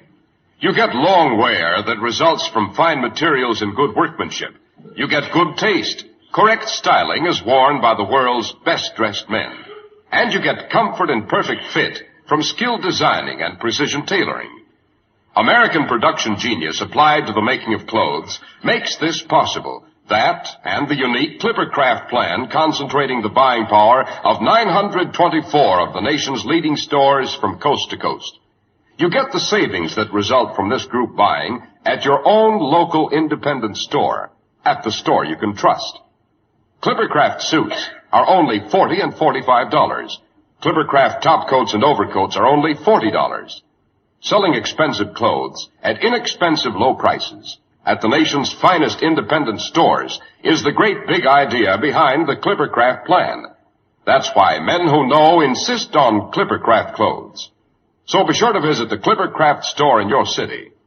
The leading stores in the metropolitan area that bring you Clippercraft clothes are Saks 34th, Broadway at 34th Street, Manhattan, Abraham and Straus, Brooklyn, the Boulevard Men's Shop, Kresge, Newark, New Jersey, and the B&B Clothes Shop, 16408 Jamaica Avenue, Jamaica. These great, courteous, and friendly stores are proud to add their names to that of Clippercraft in the label of your suit, top coat, sports jacket, and overcoat.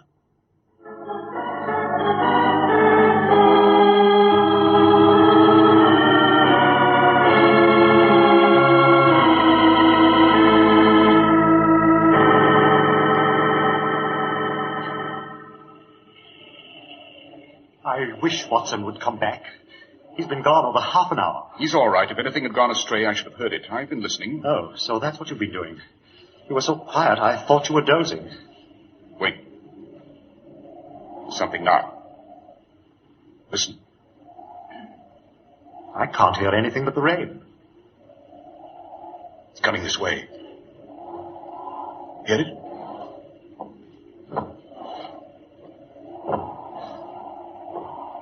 Oh, yes, now I do. That's Jackie's cane, poor fellow. He's coming in here. It's the spine that's weak, I can tell by the limp. Excitable, too. Shh, here he is. Oh, Father. Father, I didn't know you were back. I'd have been here to meet you. I thought you were out in the storm. Oh, I'm so glad to see you. Gently, Jackie, please. Don't hug so tight. There, now, that's better. We have company. This is Mr. Holmes. Hello, Jackie. Sherlock Holmes, the detective? That's right. Oh. Now that I've met your eldest son, Mr. Ferguson, may I make the acquaintance of the baby? Why, certainly, Mr. Holmes, certainly. And just wait till you see him. How anyone could have the heart to hurt him. The most beautiful baby. So that's it. What did you say? What's the matter? Why are you looking out the window like that? What do you see? The solution of this crime. Yes, but the windows are shuttered. Quite. Well, I may say you gave me a start. I'm sorry? Oh, not at all. My nerves are a bit on edge. What with this situation and the storm. Jackie, go upstairs. That's good, fellow. And ask nurse to bring the baby down here, will you? Yes, Father.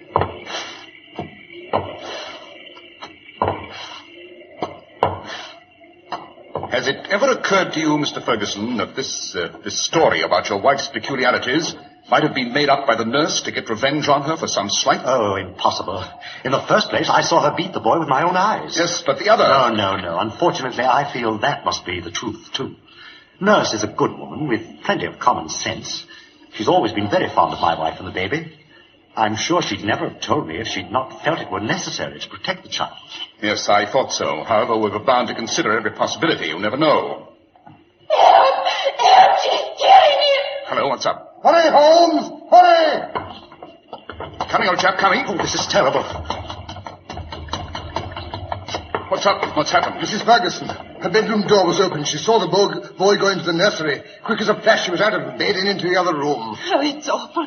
There was Jackie standing beside the crib playing with the baby when she comes in, raging like a tiger, shoves him aside, snatches up the baby, and dashes into her own room before you can wink. Oh, quick.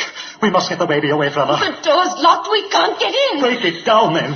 Help me, Watson. 1, 2... Stop! Get out of the way, Dolores. You know, take one step or I shoot. Tina, look at her. She's got the baby. In heaven's name, don't take the baby away from me. Please don't take it. Stand back, you no touch her. Go ahead and shoot. I'm going to save my baby. Easy, Ferguson, easy. Dolores, would you mind pointing that revolver in some other direction? I know your intentions are good, but your nerves are a trifle unsteady. Look at my wife, the murderess. Mr. Ferguson, it seems to me that your wife is a very good and a very ill-used woman. How can you stand there and say that? Look at her. Blood on her lips. She's killing him. Has it ever occurred to you that a wound may be sucked for some other purpose than to draw blood from it? What do you mean? To draw poison from it. Your wife has been risking her own life to save your child. Poison? Quite. The South American household has weapons on the walls. When I saw that empty quiver, I was sure. If the child were pricked by one of those arrows dipped in curare or some other devilish drug, it would mean death if the venom were not sucked out. You mean Tina's not... I say, of course. Why, it's quite obvious. And the dog. If one were going to use such a poison, wouldn't it be wise to first try it on the dog to make sure it hadn't lost its power? Oh, yes. But who could have done it? I don't understand. If I tell you, I must wound you very deeply in another direction. Oh, no. No, you must not tell him. You must... Darling, what does it matter as long as you're cleared? Don't you understand? Nothing else matters. Oh, Robert. Why? Why didn't you tell me? Your wife knew how much you loved your other son. She was afraid it would break your heart. Jackie? My Jackie. Oh, Robert, you must not be sad. He's jealous, just a child. You'll get over it. Yes. Yes, we'll help him. Together. Oh, my darling, I'm so glad it wasn't you. Oh, I'm so happy. Oh, there, darling. Don't. Come, Mr. Sherlock Holmes. Your work is finished. They no longer need you. Yes, but, Holmes, don't you think we ought to... And Dolores is right. Come along, Watson. At this particular moment, we're decidedly de trop.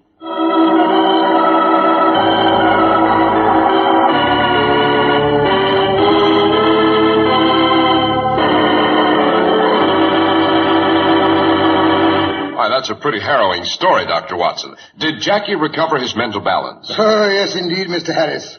They sent him around the world with a good tutor. Sea air, marvelous for adolescent nerves. Yes, Doctor, but how did Holmes know it was the boy? You remember his saying he saw the solution of the crime in the shuttered window pane? Well, Mr. Harris, what he really saw was the reflection of the boy's face when his father affectionately mentioned the baby. Holmes caught a glimpse of such jealousy and cruel hatred as one seldom sees on a human face. Well, Dr. Watson, that certainly is a thrilling story, and you certainly know how to tell it. To paraphrase my friend Sherlock Holmes, elementary, my dear Mr. Harris. Elementary. And what story are we to have next week, Dr. Watson? Well, next week I think I'll tell you how Holmes and I spent the Christmas holidays at Pendragon Castle and became involved with a ghostly lady in white, the honor of the Nevilles, and a Father Christmas who, quite unexpectedly, sang bass.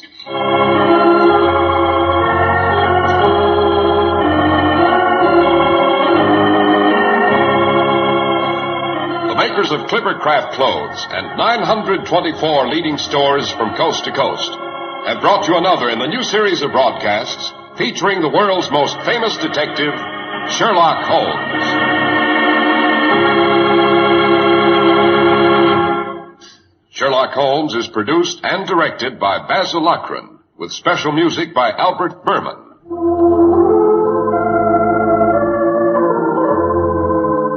If you don't know your Clippercraft dealer, write Clippercraft, 200 Fifth Avenue, New York City.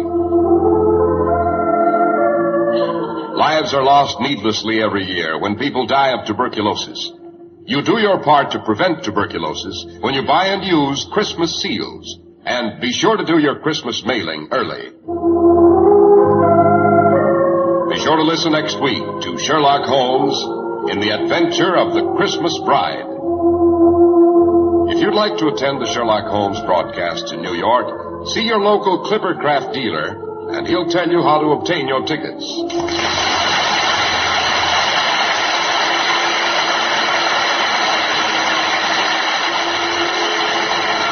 This is Cy Harris speaking for Clippercraft Clothes.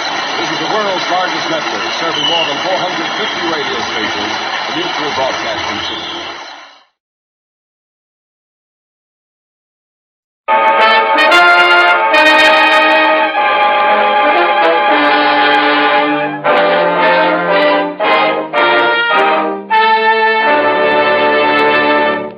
Kreml Hair Tonic and Kreml Shampoo present the new adventures of Sherlock Holmes, starring Nigel Bruce as Dr. Watson and Tom Conway as Sherlock Holmes.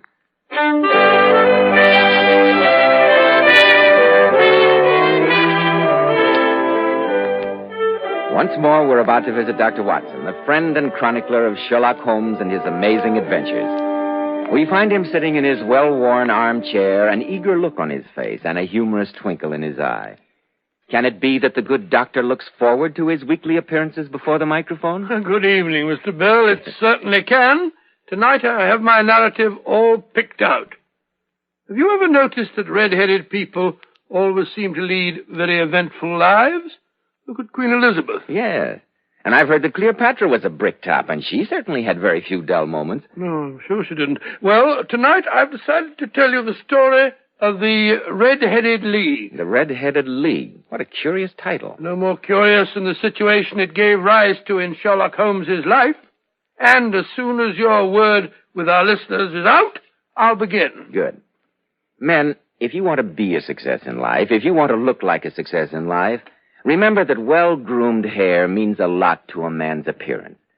I've heard so many men complain lately that the hair dressings they try are too greasy, too highly perfumed. I've heard them complain about those sticky goos which plaster their hair down and leave flaky residue on the hair. That's why I urge you to try Kreml Hair Tonic. This highly specialized hair tonic has just enough light oil to keep hair handsomely groomed, every hair in place with a rich, healthy-looking luster. And Kreml gives hair such a natural, well-groomed appearance, yet it never leaves hair looking or feeling greasy or sticky. This is because Kreml contains a special combination of hair-grooming ingredients which is found in no other hair tonic.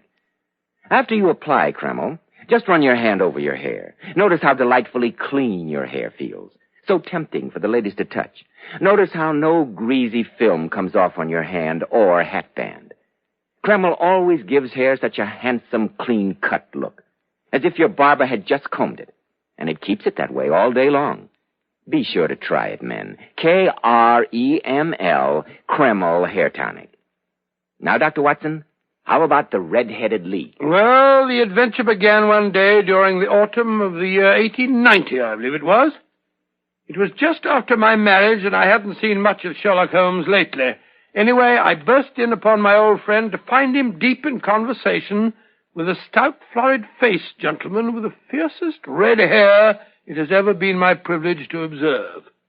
I was about to withdraw when Holmes pulled me abruptly into the room and closed the door behind me. Come in, my dear Watson, come in. You couldn't possibly have come at a better time. But, Holmes, I was afraid you might be busy. So I am, my dear fellow. Allow me. Mr. Wilson, this is my friend and colleague, Dr. Watson. How do you do, sir? How do you do? Sit down, Watson, sit down. Thank you. I know that you share my love of the bizarre, although you've never agreed that for the strangest effects and most extraordinary combinations we must go to life itself. Well, you know, Mr. Japers Wilson here has just started a narrative which promises to be one of the most singular to which I've listened for some time. Oh, really? And now, my dear Mr. Wilson, perhaps you would have the great kindness to recommence your story. Oh, certainly, Mr. Holmes. And as soon as I can find that newspaper clipping... Where did I put it? I'd have sworn it was here in my waistcoat pocket. Watson, while we're waiting for Mr. Wilson to find his missing newspaper advertisement, suppose you tell me what you deduce from his appearance. Oh, well, now, see, well, I would say that he was, middle-aged, if you don't mind my saying so, Mr. Wilcox, I'm Wilson, and he has red hair. Obvious, Watson. Too obvious. I'll come to your assistance. Oh, Colonel? He has at some time done manual labor. He's a Freemason, has been in China, and has done a considerable amount of writing lately. Oh, Mr. Holmes, you fair give me the creeps. Are you one of these mind readers? No, indeed. Then how in the name of good fortune did you know all this about me? About the manual labor, for example. It's as true as gospel. I begin as a ship's carpenter. Your hands, my dear sir. Your right hand is quite a size larger than your left. The muscles are more developed. As for the Freemasonry, you use an arc and compass breastpin, rather against the strict rules of your order. I see that. But the writing, how about that? What else can be indicated by that right cuff, so very shiny, and the left sleeve with a smooth patch near the elbow where you rest it on the desk? Well, how about China? The fish that you have tattooed immediately above your right wrist could only have been done in China. That trick of staining the fish's scales a delicate pink is quite peculiar to China. And when, in addition, I see a Chinese coin hanging from your watch chain, the matter becomes even more simple. Well, I never. At first I thought you'd done something clever. But now I see it was nothing to it after all. I begin to think, Watson, that I make a mistake in explaining. Omne ignotum pro magnifico, you know. Yes, just what I was thinking. Yes, I'm afraid what reputation I may have will suffer shipwreck if I'm so candid. Have you found the advertisement, Mr. Wilson? Oh, yes, I got it now. It was in my watch pocket. This is what began it all, sir. Just read it for yourself. Watson, suppose you do that for us. With pleasure. First, make a note of the paper and the date. It's the Morning Chronicle of July the 27th, 1890, just 2 months ago. Very well. Proceed with the advertisement. It begins, "To the Red-Headed League.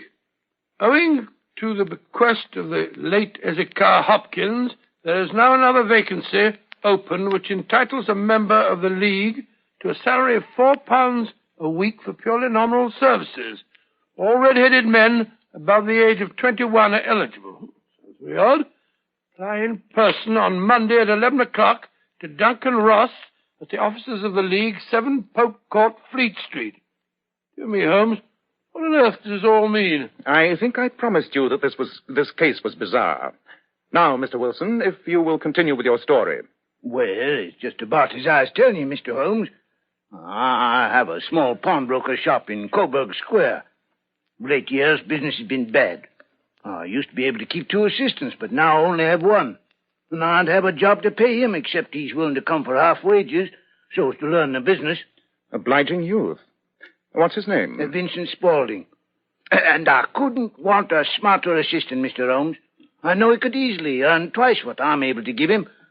Well, as I say, if he's satisfied, who am I to be putting ideas into his head? Your assistant seems to be as remarkable as your advertisement. Oh, he has only one fault, Mr. Holmes. Photography. Photography? Yes, snapping away with his camera and then diving down into the cellar like a rabbit into its hole to develop his pictures. An amateur photographer, huh? He is, still with you, I suppose? Oh, yes, sir. And an observant young fellow he is.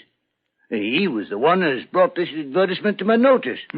It was just this day, 8 weeks, when he rapped on my office door with this very paper in his hand.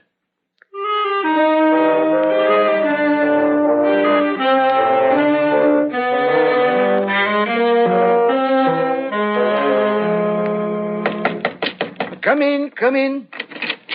Oh, Mr. Wilson, sir. Oh, it's you, Vincent. What's the matter? Well, I wish to heaven, Mr. Wilson, that I was a red-headed man.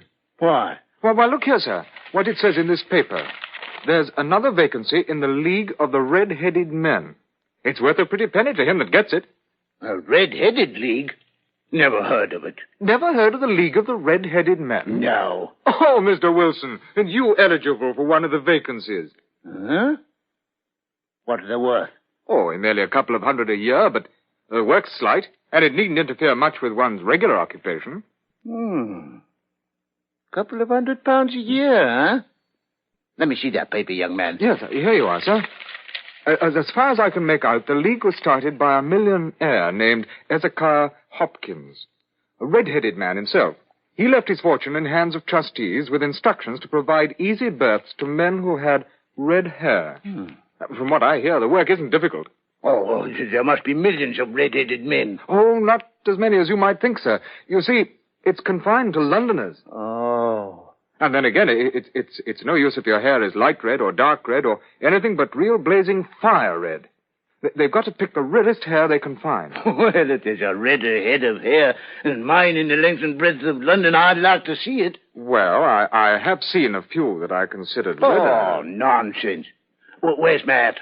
What are you going to do, Mr. I'm Wilson? going around to apply for that vacancy. If it's raining gold, no one can say that Jabez Wilson is the man to go out with a sieve.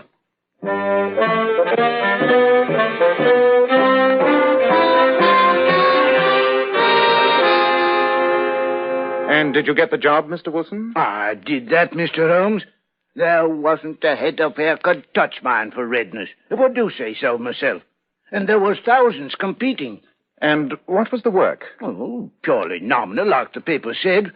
And it paid £4 a week, regular as a clock. All I had to do was sit at a desk in an office at that address there from 10 to 2 and copy out bits from the encyclopedia. Educational as well as remunerative. And how long did this work continue? About 8 weeks. I was pretty well through the A's. Abbots, archery, architecture, and the like. Then, suddenly, it come to an end. I went to my work 10 o'clock as usual. The door was shut and locked, and a card was nailed to the door. What did it say? Red-Headed League dissolved October 9th, 1890. Well, I say, Holmes, that's today. Well, 'twas this very morning it was, sir. Well, I lost no time trying to find the man that hired me. £4 a week is £4. You say you tried to find the man that rented the office? Yes, sir. I inquired from the house agent, and he gave me the man's name and said he'd moved to a new address. You went there, of course. Yes, sir. Well? When I got to that address, it was a manufactory of artificial kneecaps. No one had ever heard of the Red-Headed League. So then you came straight to me? Yes, sir. I thought it best to lose no time. Quite right. By the by, Mr. Wilson, this assistant of yours, Mr. Vincent Spaulding, how long had he been with you when he called your attention to the Red-Headed League? About a month. How did he come? In answer to an advertisement. Was he the only applicant? No, sir. I had a dozen. Why did you pick him? Because he was handy and would come cheap. At half wages, in fact. What is he like? Small, stout built, very quick in his ways. No hair on his face, though he's not short of 30. And he had a white splash of acid on his forehead. I thought as much. Have you ever noticed that his ears are pierced for earrings? Oh, yes. He says a gypsy did it for him when he was a lad. Watson, what day of the week is it? Saturday, of course. Saturday, dear me, so it is. Well, Mr. Wilson, I think I may promise you some startling developments by tonight. In the meantime, Watson, I suggest we drop round sometime this afternoon to view the attractions of Saxe-Coburg Square, and Mr. Wilson's exemplary assistant in particular. Certainly, my dear fellow. Oh, thank you, sir, thank you. I'll be expecting you. Goodbye, gentlemen. And now, Watson, if you will hand me my violin, I have some thinking to do. Can't you think without that? Oh, all right. There you are.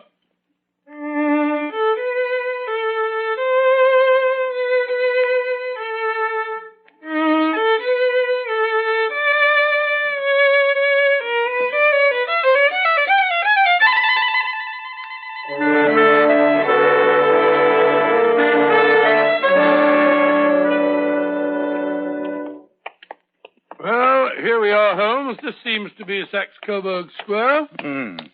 Shabby, genteel little backwater of a place. And this, I fancy, is our friend's shop, the 4-story building with the 3 gilt balls over the door. Yes. Well, the square itself seems fairly uninteresting, huh? Yeah, very depressing. Let's see what street backs onto it on this side. Come along, Watson. Well, I can't see what difference the next street can make to our problem. If it is a problem. The whole thing sounds more like a practical joke to me. A practical joke which cost its perpetrator £4 a week? Nonsense, Watson. No man's sense of humor resides in his pocketbook. Well, this street seems to have more life. It's one of the chief arteries leading to the north and west. Let me see. What is the order of the houses here? Order? Yes, it's a hobby of mine to have an exact knowledge of London. First we have Mortimer's, then the tobacconists, the little newspaper shop, the Coburg branch of the City and Suburban Bank, the vegetarian restaurant, and McFarlane's carriage building yard. Yes. Now we can go back to the shop of our friend, Mr. Wilson. What's the hurry, Holmes? Don't walk so fast. Well, I found out all I want to hear. Well, Holmes, you behave as if you were taking a memory course. Why should you want to know all the shops on that street? Just a waste of time. Nothing that exercises the brain is a waste of time, my dear Watson.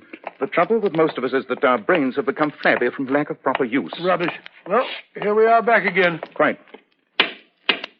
Why are you thumping on the pavement with your stick? Huh? You want to enter the shop? Why not knock on the door? Oh, quite so, Watson. I'm afraid my etiquette is a bit faulty lately. So, just to please you, I will knock on the door. Somebody's coming. I can see him through the glass. Looks like our bright little assistant. Good afternoon, gentlemen. Won't you step in? Thank you, no. I only wish to ask you how to get from here to the Strand. 3rd right, 4th left. Smart fellow, that. Eh, Watson? I see no signs of a colossal intelligence. Nevertheless, he is, in my judgment, the 4th smartest mind in London. And for daring, I'm not sure that he's not the third. I see nothing so startling about him. The knees of his trousers, Watson. Didn't you notice? The knees of his trousers? What about him? Most enlightening, my dear Watson, most enlightening. Oh, this is so much balderdash. I've had just about enough of it. I'm going to get myself some tea and a muffin. There's an appetizing little baker's shop across the road there. Very good, Watson. Suppose you meet me back here at 10 tonight. Sharp, mind you. And kindly put your army revolver in your pocket. What? This business is serious. More serious even than I expected.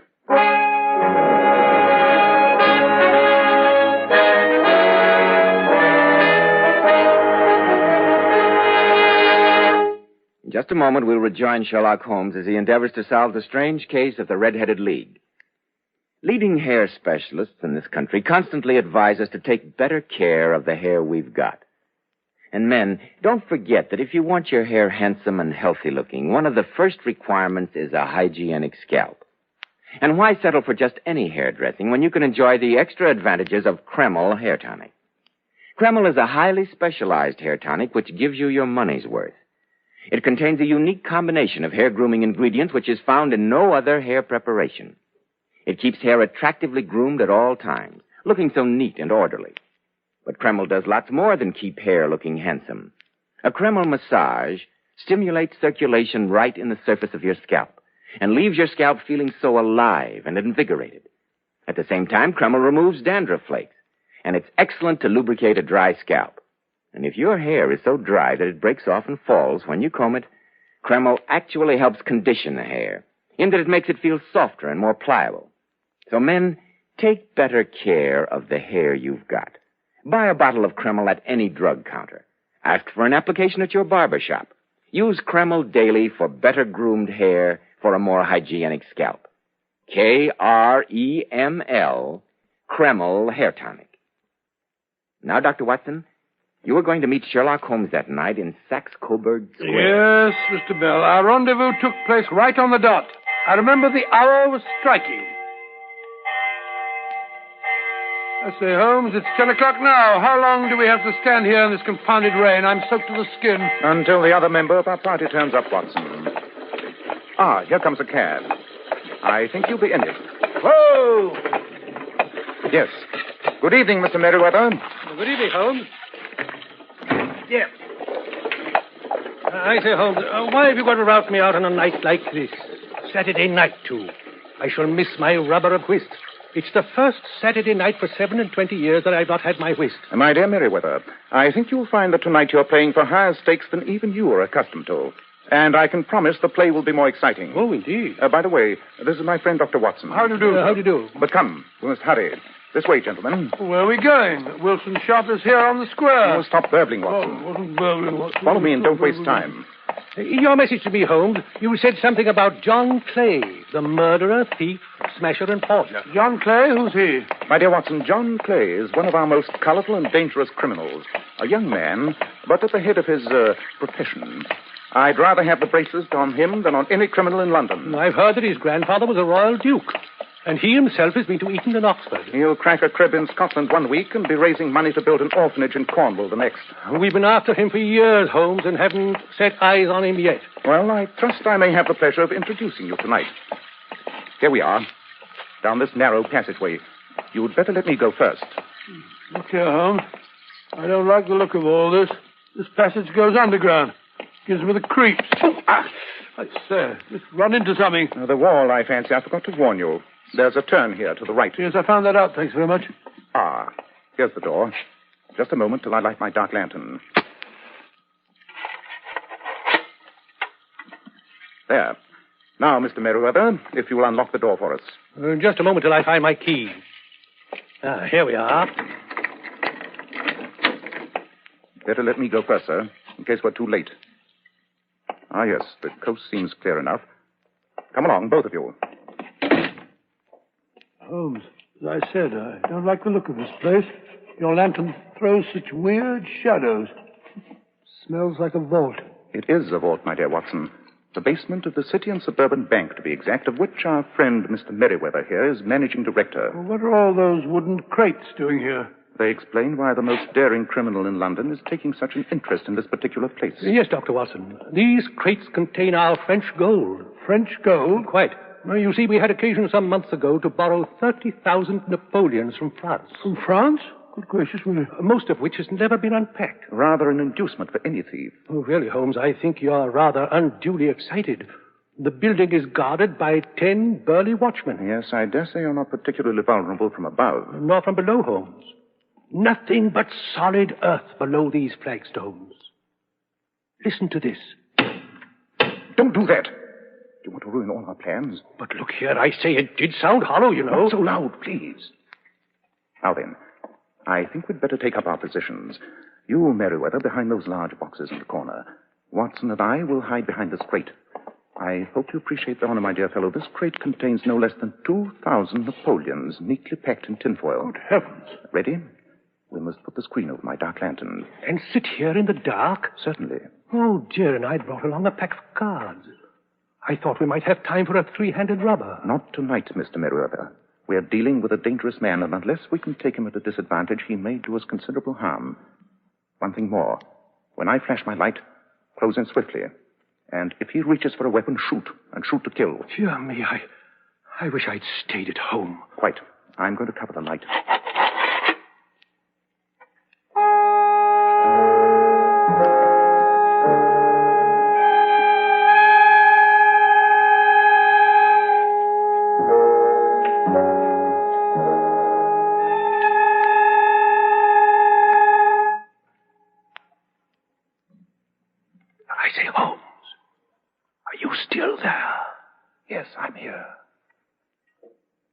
Beginning to imagine all sorts of horrors, sitting here in the dark like this. Really, Merriweather. Holmes, do you hear that? Look. There in the middle of the floor, a slit of light. Somebody's raising one of the stone slabs. Look, there's a hand. Catch his hands before he can pull himself through the opening. Right you are. Quick, Watson. Look out, he's got a knife. Take your hands off. No, you don't. Oh, well done, Holmes. Well done. You've knocked him out. Good. Drag him up here. Right you are. There. Now, Mr. Merriweather, if you'll give us some light. That's better. But I say, Holmes, it's Vincent Spaulding, Wilson's assistant. Spaulding rubbish. This is John Clay, one of the most dangerous criminals in London. I've been after him for years. Help me search him, Watson. Look out, Holmes. Look out. He's coming too. Take your filthy hands off me, you scarecrow. No, none of that now.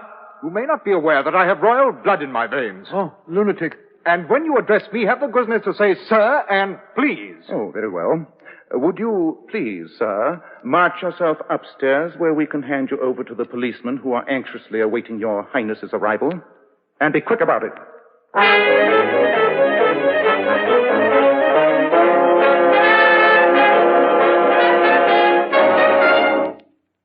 Better have another spot of whiskey, Watson. Oh, thank you.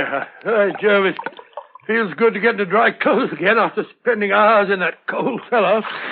I say, not so much soda, Holmes. Do you want to drown it? Oh, God bless you, my dear fellow. Oh, thanks. I say, Holmes, when did you first begin to suspect that fellow Spaulding, I mean Clay? When Mr. Wilson told me he was anxious to work for half price.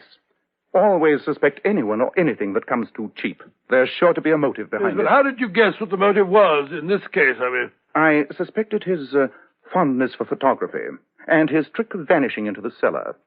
The cellar. There was the end of this tangled clue.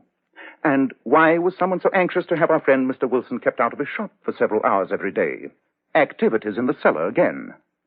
By the way, that Red-Headed League hoax is one of the cleverest dodges I've come across for some time. Too clever, in fact. When I heard of it, I knew there was only one man who could have originated it. John Clay. We've had our skirmishes, but this is the first time we've come face to face. Oh, so you went round to have a look at the shop? At his trousers, Watson. Trousers? At the knees of his trousers, to be exact. You saw how worn and wrinkled they were? They spoke of hours of burrowing in the cellar. But what for? By tapping on the pavement, I found that the tunnel did not stretch out to the front. Where, then? We strolled round the corner, you remember, and there stood the City and Suburban Bank, abutting on our friend's pawn shop. Yes, of course. The inference was clear. Yes, I see that, but how did you guess that he'd make his attempt tonight? Perfectly simple, Watson. Perfectly simple. The offices of the Red-Headed League closed this morning. Mr. Wilson's absence was no longer necessary. The tunnel was completed, but it was essential that Mr. Clay should use it soon or it might be discovered. Tonight being Saturday would be ideal, as it would give him 2 days for escape. QED. Holmes, your reasoning is perfect. A long chain, and yet every link rings true. Well, it saves me from ennui. These little problems help me to escape the commonplaces of existence. Yes, after all, l'homme sait rien, l'œuvre sait tout, as Flaubert once wrote to George Sand.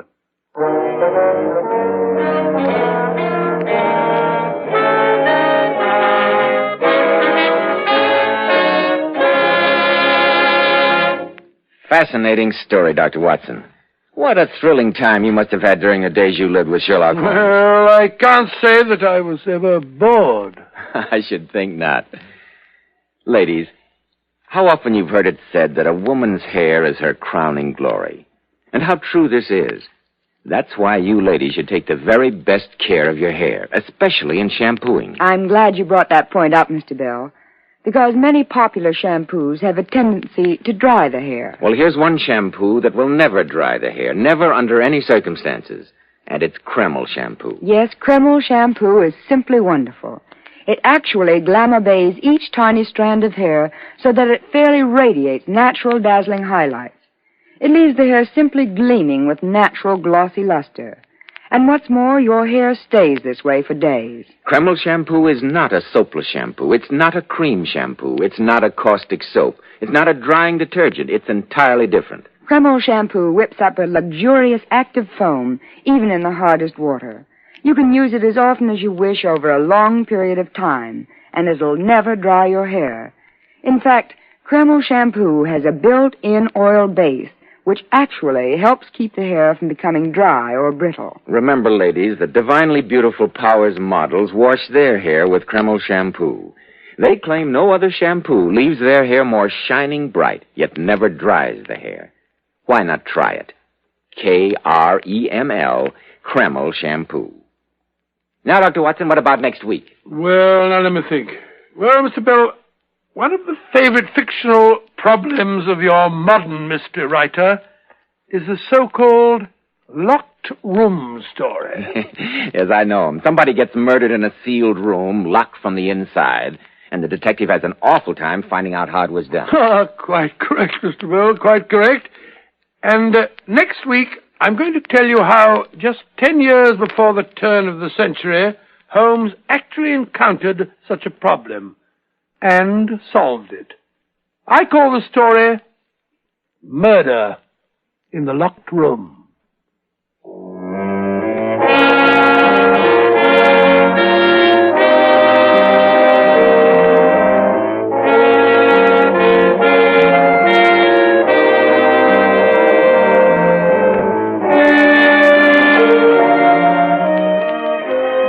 Tonight's Sherlock Holmes adventure was adapted from Sir Arthur Conan Doyle's story, The Red-Headed Lead. Nigel Bruce appeared by permission of Universal International Pictures. Tom Conway through the courtesy of Eagle Lion Pictures. The Sherlock Holmes series is produced by Tom McKnight, with original music composed and conducted by Alex Steinert. This is Joseph Bell, speaking for Kreml Hair Tonic and Kreml Shampoo, inviting you to be with us next week at this same time when Dr. Watson will tell us about Murder in the Locked Room.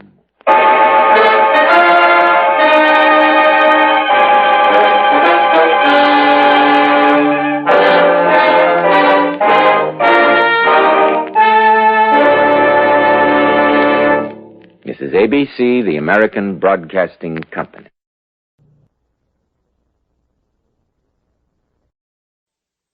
This episode from the life of Sherlock Holmes will be transmitted to our men and women overseas by shortwave and through the worldwide facilities of the Armed Forces Radio Service. Petri Wine brings you Basil Rathbone and Nigel Bruce in the new adventures of Sherlock Holmes.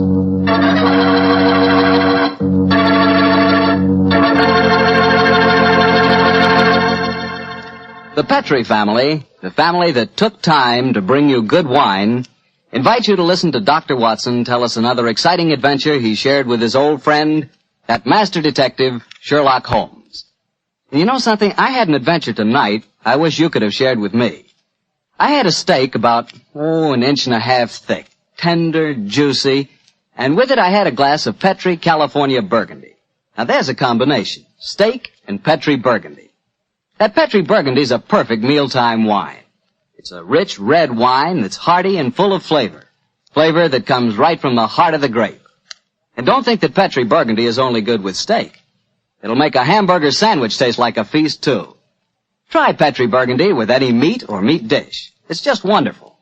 And serve it proudly, too, because after all, the name Petri is the proudest name in the history of American wines.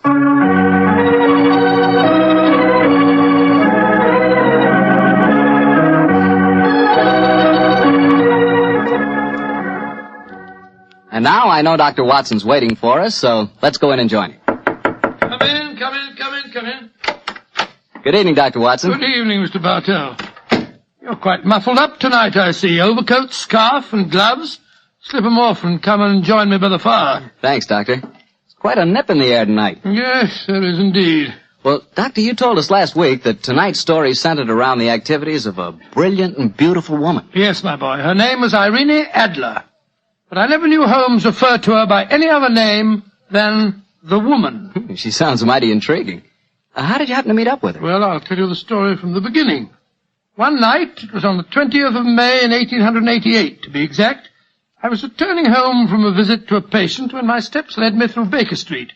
Since my marriage, I hadn't seen much of Sherlock Holmes. And you couldn't resist stopping by at 221B, I'm sure, Doctor. Of course I couldn't. As I stood outside the well-remembered door, I looked up at the lighted windows and saw the tall, spare figure of my old friend, pass twice in dark silhouette against the blind. He was pacing the room swiftly, eagerly, with his head sunk on his chest and his hands clasped behind him. To me, who knew every mood of his and habit of his attitude and manner told their own story. He was hot on the scent of some new problem. I rang the bell, and a few moments later found myself standing before him. You look in splendid shape. Yes, Holmes, I'm feeling very well, thanks. And in practice again, I see. You didn't tell me that you'd gone back into harness. Oh, how did you know? Elementary, my dear chap. If a gentleman walks into my rooms, smelling of iodoform, with a black mark of nitrate of silver on his right forefinger, and a bulge on the left side of his hat, to show where he's secreted his stethoscope, I should be dull indeed if I didn't pronounce him to be an active member of the medical profession. Just the same as ever, Holmes. By the way, I'm not interrupting you. Well, you are, old fellow, but it's a most welcome interruption. You're working on a new case? It looks like it. This letter arrived by the last post today. It's undated and has neither signature nor address. Read it. Let's have a look. There will call upon you tonight at 7:45 a gentleman who desires to consult you upon a matter of the very deepest moment. Your recent services to one of the royal houses of Europe have shown that you are one who may safely be trusted. This account of you we have from all quarters received. Be in your chamber, then, at that hour, and do not take it amiss if your visitor wears a mask. It's all very mysterious. What do you imagine it means? Look carefully at the note, old fellow. What do you deduce from it? Well, now, let me think. The man who wrote it was presumably well-to-do. Such paper couldn't be bought under half a crown a packet. And it's peculiarly strong and stiff. Peculiar. That's the very word. It's not an English paper at all. Hold it up to the light. Don't you notice anything? Yes. There's a large E with a small G and a large G with a small T. That's right. Woven into the texture of the paper. What does that suggest to you? The name of the maker, no doubt, or perhaps his monogram. Not at all, my dear fellow. The G with the small T stands for Gesellschaft, which is the German for company. And the EG? That stands for Igria. It's a German-speaking country in Bohemia, not far from Carlsbad. Oh, so the paper was made in Bohemia? Undoubtedly, my dear fellow. And the man who wrote the note is a German. How do you know that? Observe the curious construction of the sentence. This account of you we have from all quarters received. A Frenchman or a Russian could not have written that. Oh? It's the German who is so discourteous to his verbs. Oh, there's your clown now. I better go home. No, unless you have to. Well, I could stay. I thought that perhaps Then stay, old chap. I'm lost without my Boswell, and this promises to be interesting. I told Mrs. Hudson to let the masked visitor come upstairs unannounced. Come in. Good evening, sir. You received my note? Yes, indeed, sir. Come in, won't you, and sit down. This is my friend and colleague, Dr. Watson. You may say anything before him that you can say to me. Whom have I the honor to address? You may address me as Count von Kram. How do you do, sir? You must excuse this mask that I wear. The august person who employs me wishes his agent to be unknown to you, and I may confess at once that the title by which I have just called myself is not exactly my own. I'm well aware of that fact, sir. You see, Mr. Holmes, the matter I am about to discuss implicates the great house of Ormstein, hereditary kings of Bohemia. That has not escaped me either, sir. In fact, if you will state your case, I shall be the better able to advise you. Your Majesty. How did you... Yes. Yes, I am the king. Why should I attempt to conceal it? Why, indeed? I shall remove the mask. There. Mr. Holmes, I have traveled incognito from Prague for the express purpose of consulting you. Then pray consult. Briefly, the facts are these. Some 5 years ago, during a visit to Warsaw, I made the acquaintance of the well-known adventuress Irene Adler. Irene Adler? We know of her, Your Majesty. Look her up in the index for me, will you, Watson? It's right beside you on the desk there. I imagined that the name would not be unfamiliar to you. Here we are. Abrahams, Acton Green, Hatchet Murders, Adler. Splendid, old fellow. Hand me the file, will you? Thank you. Irene Adler, born in New Jersey in the United States in 1858, contralto. Prima donna Imperial Opera of Warsaw. Retired from the operatic stage, living in London. Quite so. And here's a recent notation. Your Majesty, as I understand, became entangled with this young person, wrote her some compromising letters, and is now desirous of getting those letters back. Precisely so, but how did... Was there a secret marriage? None. No legal papers or certificates? No. Then I fail to follow, Your Majesty. If this young lady should produce her letters for blackmailing purposes, how is she to prove their authenticity? There is the handwriting. That could be a forgery, Your Majesty. But it was private note paper. Stolen. My own seal. Imitated. My photograph. Bought. What? We were both in the photograph. Oh, dear. That's very bad.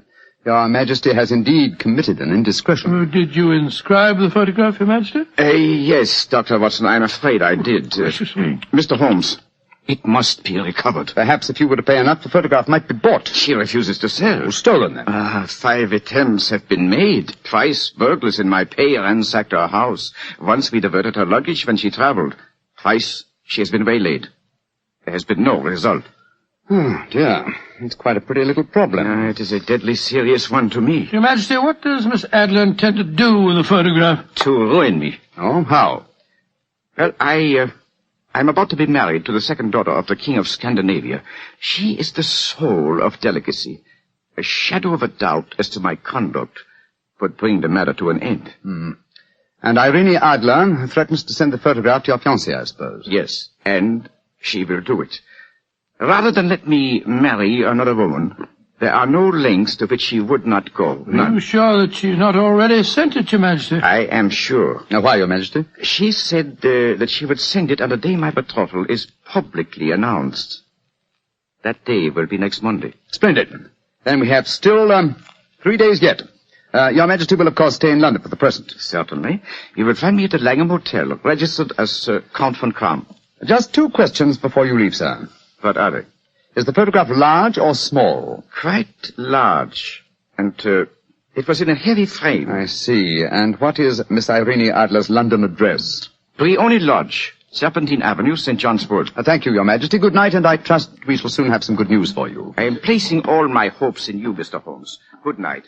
Good night, Dr. Watson. Good night, Your Majesty. Fascinating problem, Holmes. I wish I could help you with it. You can, my dear chap. Huh? I shall be glad of your company. Oh, splendid. What's our first move, Holmes? Well, a good night's rest, I think. We'll meet here at 10 o'clock tomorrow morning. And then? Then, my dear fellow, we will see what we can find out about Miss Irene Adler, late of the Warsaw Imperial Opera Company and at present residing at Briony Lodge, Serpentine Avenue, St. John's Wood.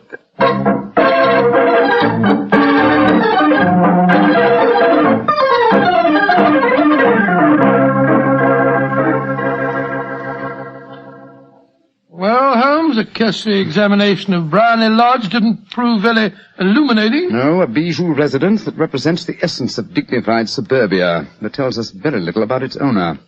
I think a visit to the local public house might prove more instructive. Come on, old chap. I see the door to the Coach and Horses inviting us from across the road. Well, our disguises shouldn't cause any suspicion, Holmes. That's why I suggested them. In the character of a couple of stable hands, I felt that we might inspire confidence. This is a horsey neighborhood. There's a wonderful sympathy and freemasonry among the fraternity. There we are. Better let me do most of the talking. Yes, I will indeed. I'm sure that your accent will be more convincing than mine. Let's go in, shall we?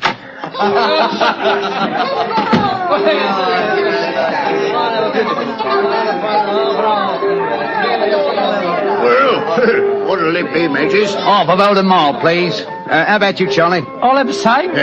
2 halves of Old and Mild.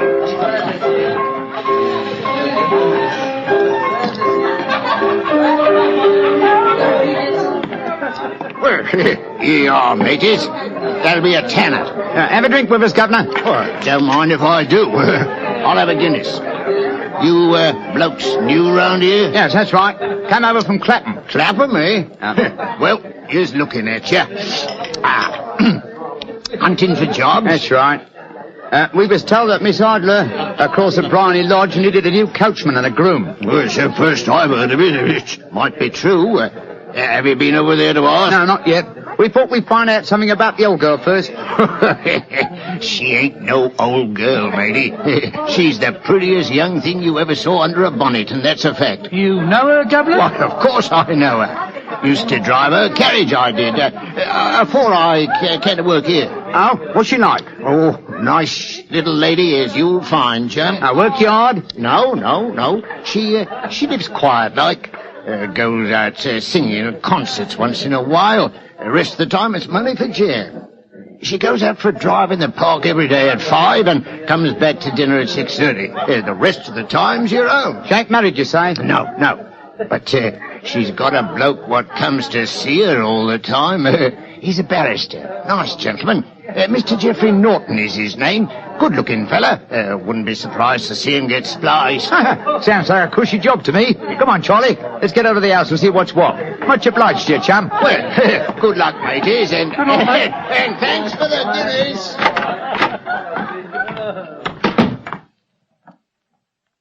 What's our next move, Holmes? Let's stroll back to Bryony Lodge.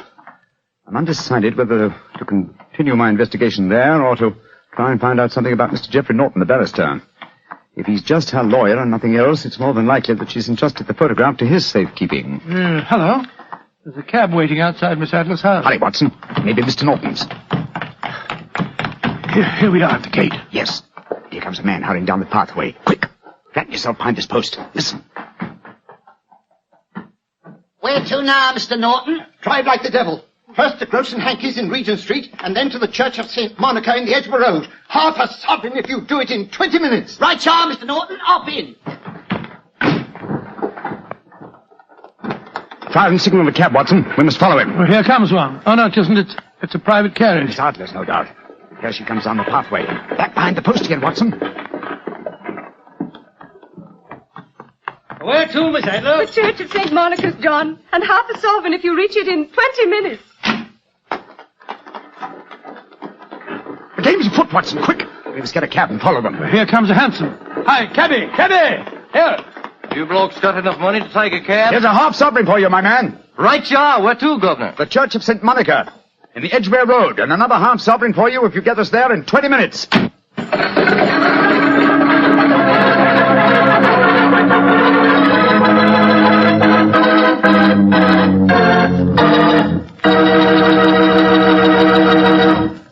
We'll hear the rest of Dr. Watson's story in just a second, but let me tell you something. If you're going to have chicken for dinner tomorrow night, or any night, don't forget to serve that chicken with Petri California Sauterne. Believe me, Petri Sauterne is just about the last word in white wines. It's beautifully golden in color, it's delicate and intriguing in flavor, and it's just, well, you taste it and see for yourself. If you want a delicious white wine, you certainly want a Petri Sauterne. Well, Doctor, once again you broke off your story at the most exciting point. Did you and Sherlock Holmes reach that church inside the 20 minutes? Yes, Mr. Bartell, we did, but the other carriages were there before us. Holmes went into the church after telling me to guard the outside. I must have waited for 10 minutes or more before Mr. Geoffrey Norton and Miss Adler came out. spoke a few words to each other, and then left in their separate conveyances. A moment later, Holmes, still dressed as a stable hand, came striding out of the church and down the steps towards me. He was obviously very excited. What? Have they left? Yes, in separate cabs. I overheard him say that he was going back to his office, and she said, I shall drive out in the park at 5 this evening. Splendid, old fellow. Then come on, we can return to Baker Street. What happened inside the church? They were married. Married? Of course. The ceremony would have been illegal if it had been performed after noon. That accounted for their wild dash to the church. Jump into the cab. Where to now, Governor? 221B Baker Street. Oh, so they got married, eh? Yes, and it may amuse you to know that I acted as witness at the ceremony. Oh, you did? But how did that happen? Their own witness had failed to appear, and I was dragged into the breach. The bride gave me this sovereign as a memento. I think I'll wear it on my watch chain in memory of the occasion. What an amazing situation. Things begin to look better for the king, don't they? Yes. Now that she's Mrs. Norton, the chances are that she won't want to expose His Majesty after all. I hope so, Watson, I hope so. But we can't afford to take any chances. I think the time is right for us to come to closer grips with the lady.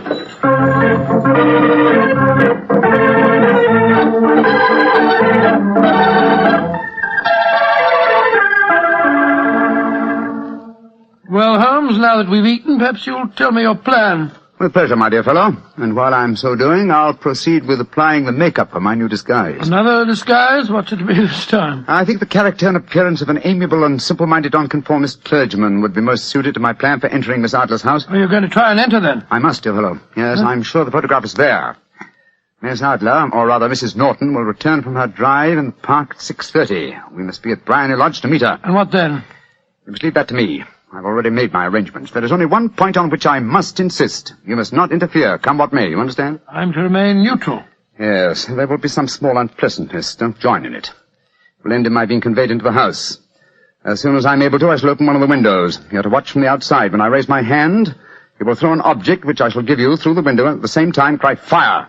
Follow me? Entirely, but what am I to throw? Oh, it's nothing very formidable. Here it is.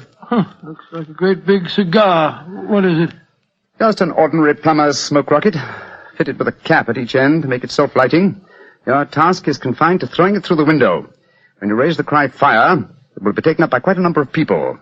You then walk to the end of the street, and I'll rejoin you in 10 minutes. I hope I've made myself clear. Perfectly. Good. And now, old fellow, as soon as I've donned my clerical attire, let's be on our way. There's no time to be lost.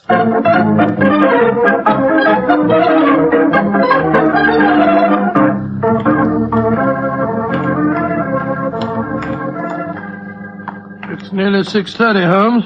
We've been pacing up and down in front of her house for half an hour now. I hope she does come back. I'm sure she will. There seem to be a lot of loafers hanging round her gate. All part of my conspiracy, old chap.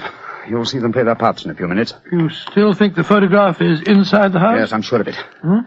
It's most unlikely that she carries it about with her. Remember, the king told us it was a large frame picture. And also remember that she'd planned to use it within a few days. It must be where she can lay her hands on it. It must be inside her house. But her house has been burgled twice. They don't know how to look. Well, how will you look? I won't. I'll get her to show me. She'll refuse. Well, she won't be able to... Shh. Here comes the carriage now. Remember, Watson, carry out my orders to the letter. Yes, you can trust me, Holmes. Good luck. Blimey, here comes the Duchess of Fiddlewigs. Let's put out the carpet. She might get her tootsies wet. Oh, put a sock in it, Alfie. Leave him alone. She's no better than she ought to be. Please let me through. I live here. Well, ain't that nice? We'll all come in and have a cup of cocoa. Move out of the way, please, and let the lady through. Mind your own business. Just 'cause your collar's turned the wrong way, you can't spoil our fun. That's right, Eddie. Keep your nose out of it, parson. Please don't fight about it. I tell you to stop molesting the lady. Do ya? Then how would you like a biff in the nose? Oh, he hit the poor man. Then he ran away, the coward. Is the clergyman badly hurt? He hit his head, Mum, when he fell. If you asks me, he's hurt bad. He's bleeding something terrible. Can we bring him in, Mum? He can't lie here in the street. Why, of course. Bring him in. Right you are, Mum. Here, Bert. Right out. Give us a hand. Be way. Oh, poor fella. Do you see what happened to him, mister? Yes, I saw, my good woman. A very convincing demonstration. What you mean? Weren't you paid by a certain gentleman for this performance? Oh, you knows about it, too. Yeah, you must be a friend of Mr. Sherlock Holmes. Yes, I am. Nice gentleman. He give us 5 bob apiece for tonight's work. It ain't through yet, though. We got to start yelling fire when somebody tells us. I'm that somebody, my dear lady. Where's Mr. Holmes now? He's inside the house. Yes, he's opening a window. Now he's raising his hand. That's my signal. Now to throw the rocket. There we are. Fire!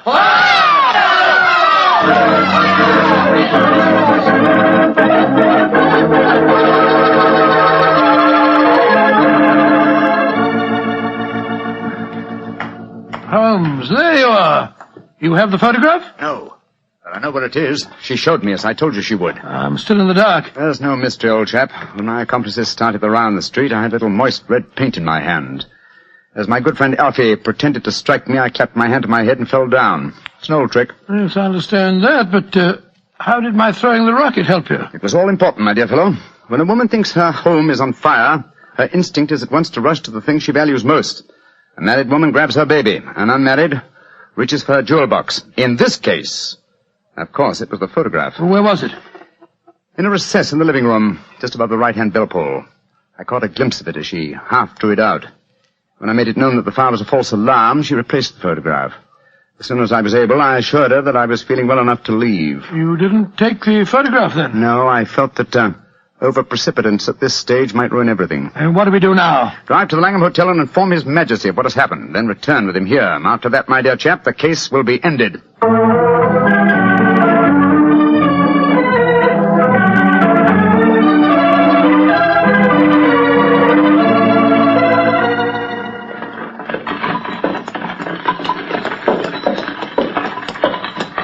This is Brownlee Lodge now, Your Majesty. I'm all impatience. You're certain this photograph will still be there, Mr. Holmes? I have every reason to believe so, Your Majesty.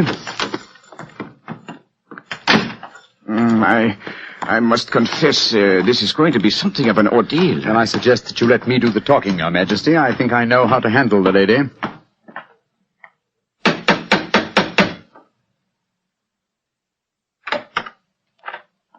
Mr. Sherlock Holmes, I believe. Yes. I am Mr. Holmes. How did you know? My mistress told me that you would be likely to call. She has left for the continent with her husband. You mean she's left England? Never to return. Then the papers, the photograph. All is lost, Mr. Holmes. We'll soon see. Follow me. She said you'd been looking for something. I hope you find it. This was the bell pull. There's a sliding panel behind it somewhere. Ah, here it is.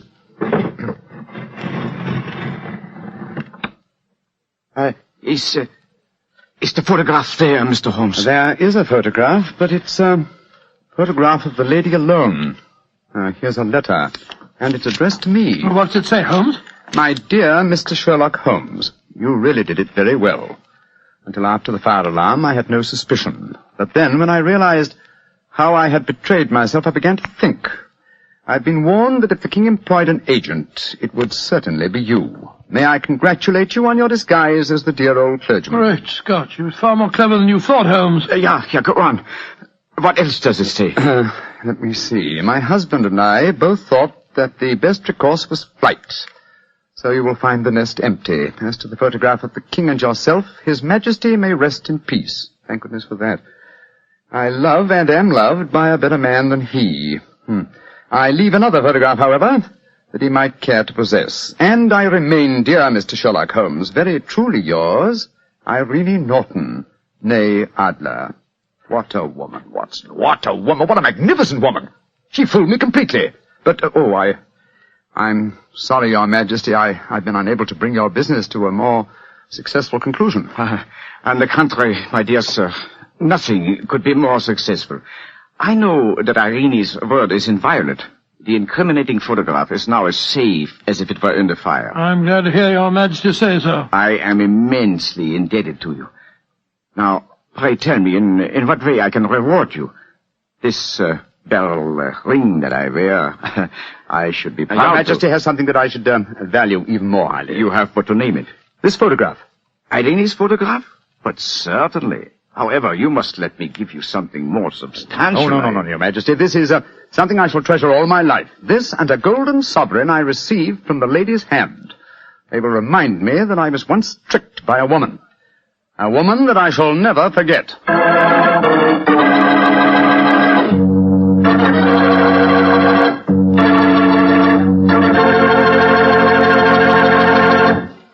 a woman, that Mrs. Adler. Or should I say, Mrs. Norton. That's the kind of woman I could really go for, Doctor. Yes, you could. Just between ourselves, I sort of, I sort of could go for her myself. She was intelligent. Yeah, she was rich. Beautiful. That's the kind of woman you want sitting next to you in front of a cozy fire on a nippy fall night. Just the three of you. The three of you? Mm-hmm.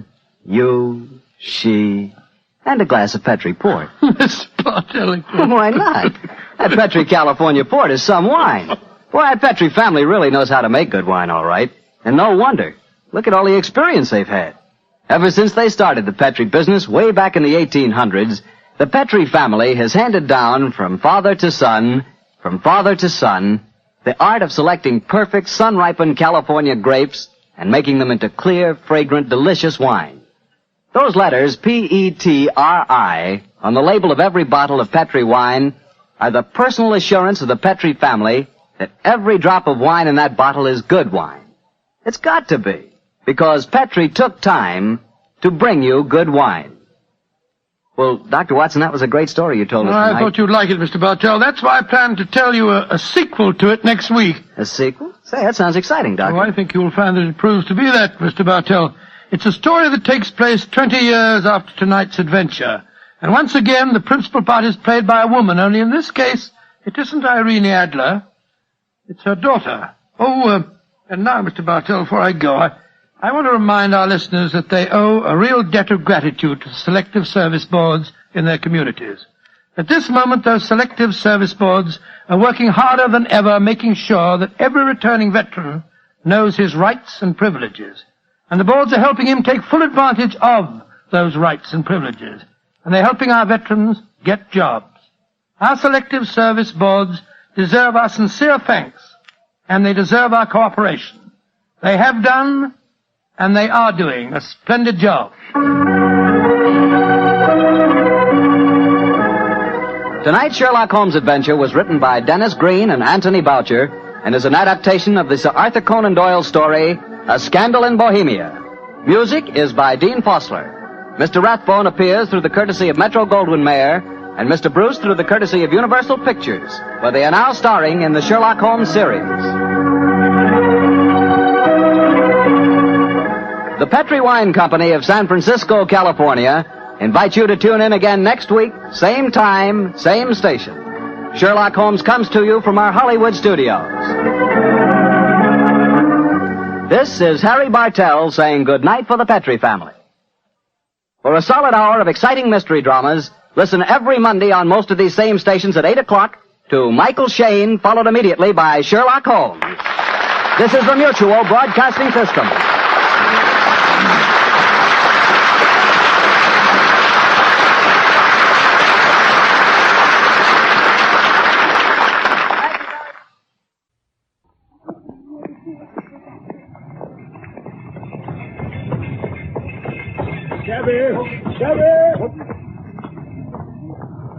Capital, my dear Watson. Let us return to our humble abode. 221B Baker Street, please, cabby. From London, we present The Six Napoleons, a play for radio by Michael Hardwick, based on the short story by Sir Arthur Conan Doyle. The Six Napoleons. It was no unusual thing for Mr. Lestrade of Scotland Yard to look in of an evening at 221B Baker Street. Holmes was always ready to listen with attention to the details of any case upon which the inspector was engaged. Without active interference, Holmes was able occasionally to give some hint or suggestion drawn from his own vast knowledge and experience. On this particular evening, Lestrade had spoken of the weather in the newspapers. Then he had fallen silent, puffing thoughtfully at his cigar. Holmes looked keenly at him. Anything remarkable on hand, Lestrade? No, Mr. Holmes. Nothing very particular. Then tell me all about it. Well, Mr. Holmes, there's no use denying there is something on my mind. But I reckon it comes more in Dr. Watson's line than ours. What is it, disease? Madness, more like. Madness? Yes, and a queer sort of madness, too. You wouldn't think there was anyone living nowadays with such a hatred of Napoleon that he'd break any statue of his he could find. Breaking statues of Napoleon? Oh, that's no business of mine. Didn't I say so? But then when a chap commits burglary in order to get at them... Burglary? But this is more interesting. Let me hear the details. Well, the first case was 4 days ago. Shop belonging to a man named Morse Hudson in the Kennington Road. Sells pictures, statues, and so on. Yes? The assistant stepped into the back of the shop for a few minutes, heard a crash, went hurrying back again and found a plaster bust of Napoleon lying smashed to bits on the counter. He ran into the street and 1 or 2 people told him they'd seen a fellow running away. No hopes of identifying him. Hooliganism, perhaps? Well, that's what the constable on duty thought, Doctor. I mean, the bust wasn't worth more than a few shillings. No. However, the second case, another, was more serious and more singular, and it occurred only last night. Where? Kennington Road again. A few hundred yards from Morse Hudson's shop, there's a doctor named Barnicott. Big practice. He is also an enthusiastic admirer of Napoleon. Got a house full of books, pictures, and relics of the French Emperor. Well, not long ago, he bought 2 of Morse Hudson's plaster casts of old Boney. He put one in the hall of his Kennington place and the other on the surgery mantelpiece in Lower Brixton. When he came down this morning, he found his house had been burgled in the night. But only one thing had been taken. The plaster cast? Yes. It had been carried outside and smashed against the garden wall. This is certainly very novel. Go on, Lestrade. Yes, I thought it would please you. And guess what he found when he got to his surgery at noon? An entry had been forced in the night, and the second plaster cast had been smashed to atoms, where it stood. Exactly. So, there you are, Mr. Holmes. You've got all the facts. Now, they're singular, not to say grotesque. Tell me, were the 2 busts that were smashed in Dr. Barnicott's rooms exact duplicates of the one that was destroyed in Morse Hudson's shop? They were taken from the same mold. Then such a fact must tell against the theory that the man who breaks them is influenced by any general hatred of Napoleon. Why, Holmes? Oh, consider how many hundreds of statues of the Emperor must exist in London. It's too much to suppose that any promiscuous iconoclast should begin by selecting 3 specimens of the same bust. Well, I thought that too, Mr. Holmes. On the other hand, Morse Hudson happens to be the purveyor of busts in that part of London, and these 3 were the only ones which had been in his shop for years. So you think a local fanatic would begin with that? Exactly. Well, don't you, Doctor? I mean, as a medical man? Well, there are no limits to the possibilities of monomania. For example, a man who had read deeply about Napoleon, or who had inherited some legacy of hatred from the Napoleonic Wars, might conceivably form some idée fixe and be capable of any fantastic outrage because of it. Highly scientific, my dear Watson, but it won't do. Why? No amount of idée fixe would enable your interesting monomaniac to find out where these busts were situated. Well, that's true. Then how do you explain it? I don't attempt to do so. I would only observe, Lestrade, that there's a certain method in the gentleman's eccentric proceedings. Method? For example, in Dr. Barnicott's hall, where a sound might arouse the family, the bust was taken outside before being broken. But in his surgery, where there was no danger of disturbing anyone, it was smashed where it stood. That isn't much to go on. I agree. I'll be much obliged, therefore, if you let me hear of any fresh developments.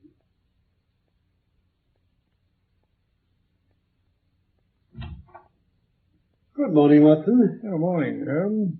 This affair of Lestrade's appears to be developing rapidly. Why, what's happened? This telegram. Come instantly, 131 Pitt Street, Kensington. Lestrade. I fancy our image breaker has begun operations in another part of London. Now, be as quick as you can, Watson. There's coffee on the table, and I have a cab at the door. Oh, very well, Holmes. I'm glad you could come, Mr. Holmes. I never thought this affair would take such a grave turn. Why? What has it turned to then, Inspector? Murder? Murder? Yes. Mr. Sherlock Holmes, may I introduce the owner of the house, Mr. Horace Harker of the Central Press Syndicate? How do you do, Mr. Harker? How do you do? You know, it's an extraordinary thing that all my life I've been collecting other people's news, and now that a real piece of news has come my own way, I'm so confused and bothered I can't put 2 words together. I understand. If I'd come in here as a journalist, I'd have interviewed myself and had 2 columns in every evening paper. Instead, what am I doing? I'm giving valuable copy away by telling my story over and over to a string of people, and I can make no use of it myself. Just run through it once again for Mr. Holmes, will you? Well, it all seems to center around the bust of Napoleon I bought for this very room about 4 months ago. I picked it up cheap from Harding Brothers, 2 doors from the High Street station. Now, you know that a journalist has a lot of his work at night. Of course. Well, in the early hours of the morning, I was writing in my den, at the back of the house up top, when I thought I heard sounds downstairs. I listened, but there was nothing further, so I thought they must have come from outside. Then suddenly, there was the most horrible yell. It will ring in my ears as long as I live. What did you do? I grabbed the poker and went downstairs. Yes? When I came into this room, I found the window wide open. And straightway, I noticed that the bust was gone from the mantelpiece. Why any burglar should take such a thing passes my understanding. I mean, it was only a worthless bit of plaster. Is that all you have to tell me, Mr. Harker? No. I ran to the front door, and when I opened it, I nearly fell over a dead man. Great heavens, on your doorstep. There he lay, poor chap, with a great gash in his throat, his mouth hanging open, and his knees drawn up. Blood. The place was swimming in it. And then I must have fainted. Next thing I knew, there was a constable standing over me in the hall. The body's at the mortuary, Mr. Holmes. You can see it for yourself. We've made nothing of it up to now. The description? Tall, sunburnt, very powerful. Not more than 30. Yes. Shabbily dressed, but I don't think a labourer. Uh-huh. There was a horn-handled clasp knife laying in the blood, but whether it did the deed, I can't say. Anything else? Nothing in his pocket save an apple, some string, a shilling map of London. Oh, and the photograph. This one. Oh. Ugly looking fellow. Like a baboon. Good chap. Distinctly simian. But you haven't told me what became of the bust. It was found just before you got here, smashed to pieces in the garden of a house in Camden House Road. I'm going there now. Are you coming? Certainly. Mr. Harker, are you coming with us? No, I'd better stay and try and make something of the story. Though the first editions of the evenings will be full of it already, I don't doubt. Just my luck.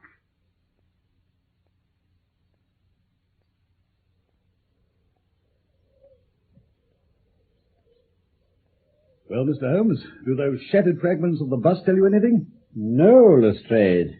We have still a long way to go. Yeah. And yet the possession of this trifling bust is worth more than a human life. You mean the burglar stole it and then someone else killed him to get it, Holmes? So it seems. But when the murderer had achieved his object, he didn't break the bust there and then. No, he carried it several hundred yards to this place. He just killed the man. He wasn't going to hang about. Likely enough. But I wish to call your attention to the position of this house. Well, it's just an empty house. He knew he wouldn't be disturbed here in the garden. Ah, but there's another empty house farther up the street, which he must have passed before he got to this one.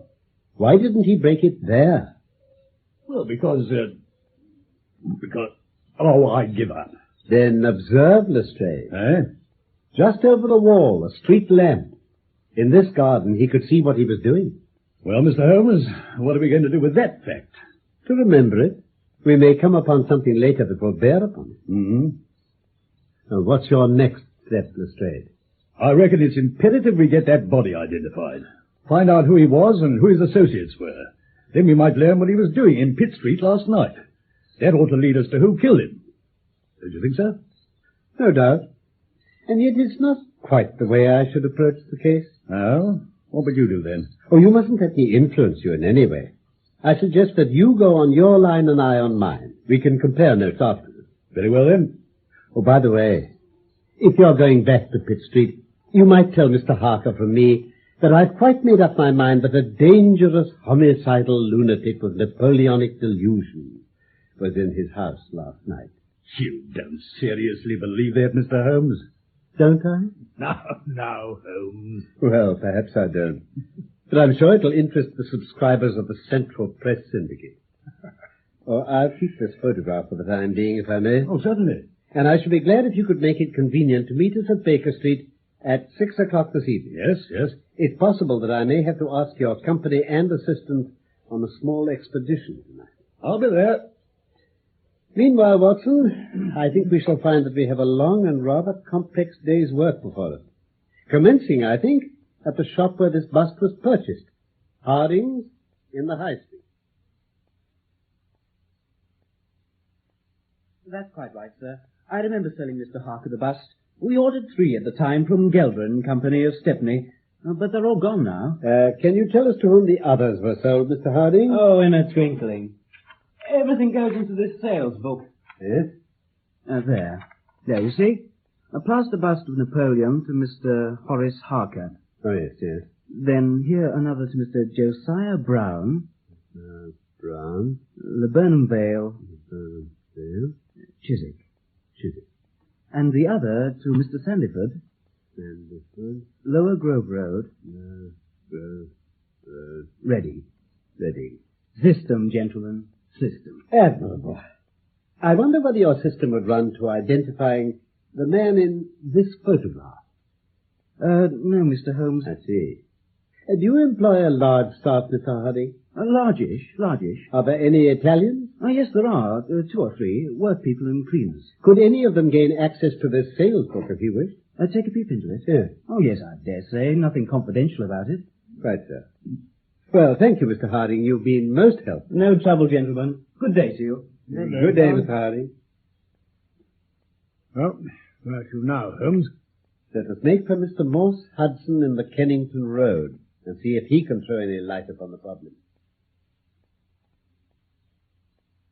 Yes, sir. Smashed on my very counter, sir. What we pay rates and taxes for when any ruffian is free to walk in and break one's You have my goods. sympathy, Mr. Hudson. I take it you are the gentleman who sold 2 busts to Dr. Barnicott also. I am, sir. And there's another disgrace for you. Smashed. Both.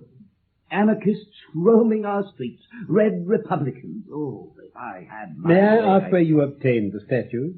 They came from Gielgud and Company, Stepney, well-known house in the trade. And how many did you buy altogether? 3. And all smashed. Do you recognize the man in this photograph? No, I do not. Just a moment. Yes, I do, though. Well? It's Beppo. Beppo? Italian fellow, worked here for a time, did a bit of carving, gilding frames, odd jobs on piecework, you know. Didn't turn up one day last week. And I haven't heard of him since. But he left before the bust was smashed. Yes, he did. And now, gentlemen, I have other things to attend to. I wish you good day. Good day, sir.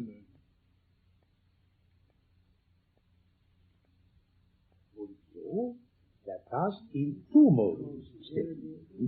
One from each side of the face is common. Then they are joined together so to make their complete bust. Understand Sie, Herr Holmes? Perfectly, Herr Gilder. The work is done entirely in this very room? Yes. By what sort of people? As you see, men and women. No, I mean, are they German or English or... From Scotch or Welsh or... Italian?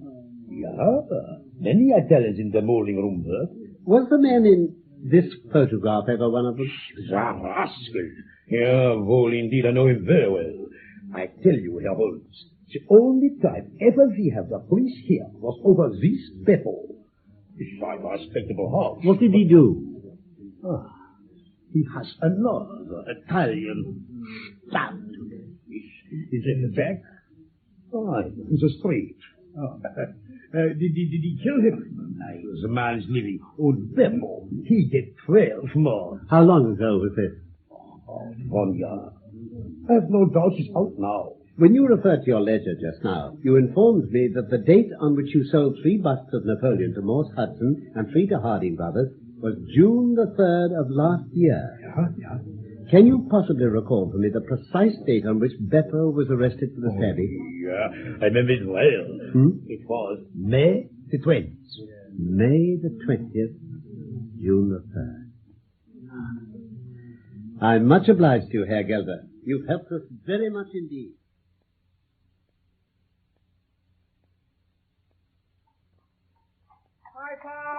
Piper! Outrage in Kensington! Murder by a madman! Piper! Yeah, my boy. Oh, Todd. Piper! Piper!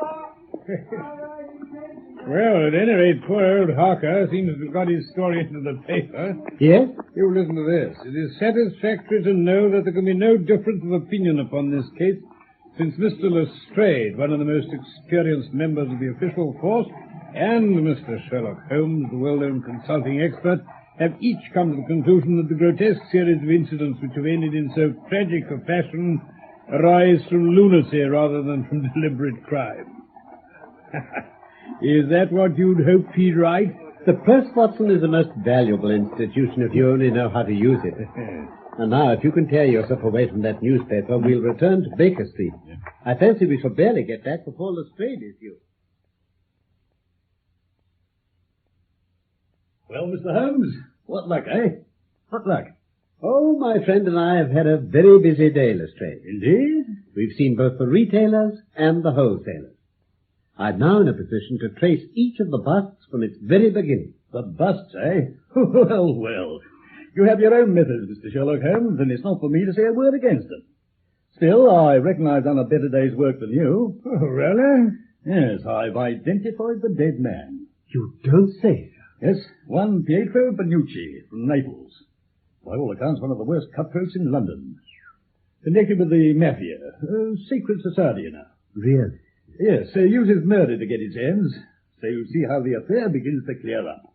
The Mafia sets Pietro onto some other Italian who's broken the rules or something. Ah, the man in the photograph, I suppose. That's it. Maybe they gave Pietro the photo to carry so he'd know his man. Well, he dogs him, sees him enter a house, waits for him to come out and attacks him. And the other chap gets his knife out, and it's Pietro who dies. There, Mr. Holmes. How's that? Excellent, Lestrade. Excellent.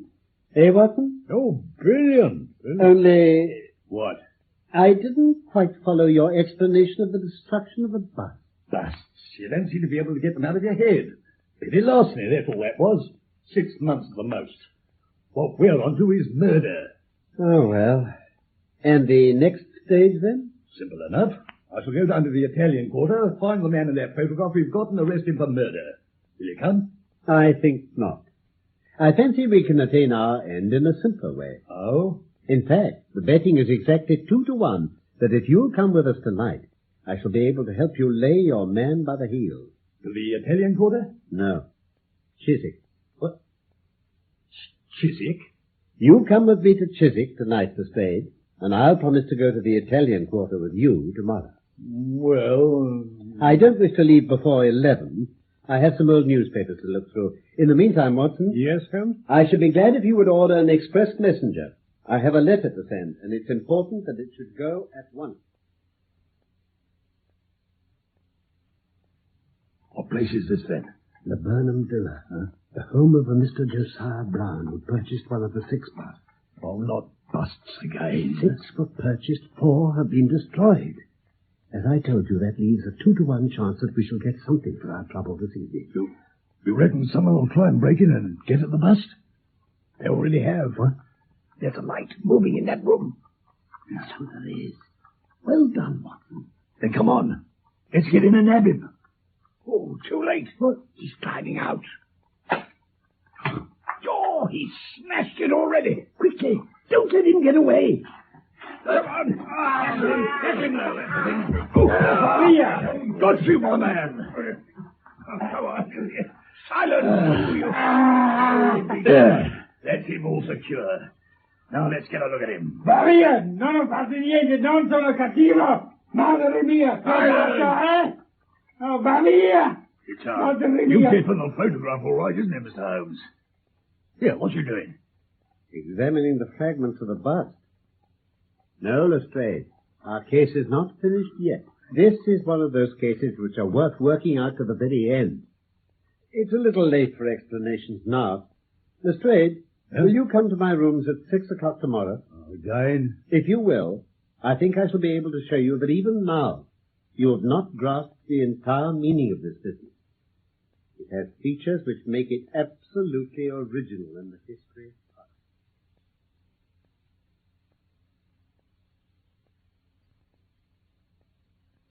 There you are, Inspector. Oh, thank you, Doctor. My best respects. Not too strong on the gas I think so, sir. Well then, Mr. Holmes. Ah, that will be our other visitor. Mr. Sandiford of Reading, I presume? The same, sir. May I introduce Dr. Watson and Mr. Lestrade? How do you do, Mr. Sandiford? I see that you have a bag with you. Have you brought... Oh, yes, yes. So how you could know that I own such a thing, I can't imagine. Quite simply. Mr. Harding of Harding Brothers told me he had sold you the last one from his stock and gave me your address. Ah, that was it. You say you wish to purchase my copy of the Vine's Buster Napoleon for £10? That is so. Then I must tell you I gave only 15 shillings for it. Your scruples do you honour, Mr. Sandiford. But I've named my price and I intend to stick to it. Then, sir, there is your bust. And there, sir, are your £10. Oh, I'm much obliged. I imagine that's all? Except for one small formality. Oh? If you'll kindly sign this paper in the presence of my friends here. Paper?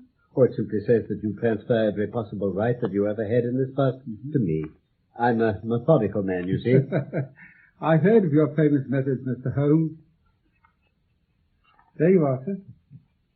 Thank you. And now I suppose you want to be getting back to Reading. Indeed. Good evening to you, Mr. Holmes. Gentlemen, good evening. Good evening, Mr. Sandiford. Well. Just had to have one of those things for your collection, eh, Mr. Holmes? For £10, wouldn't give you twopence. And...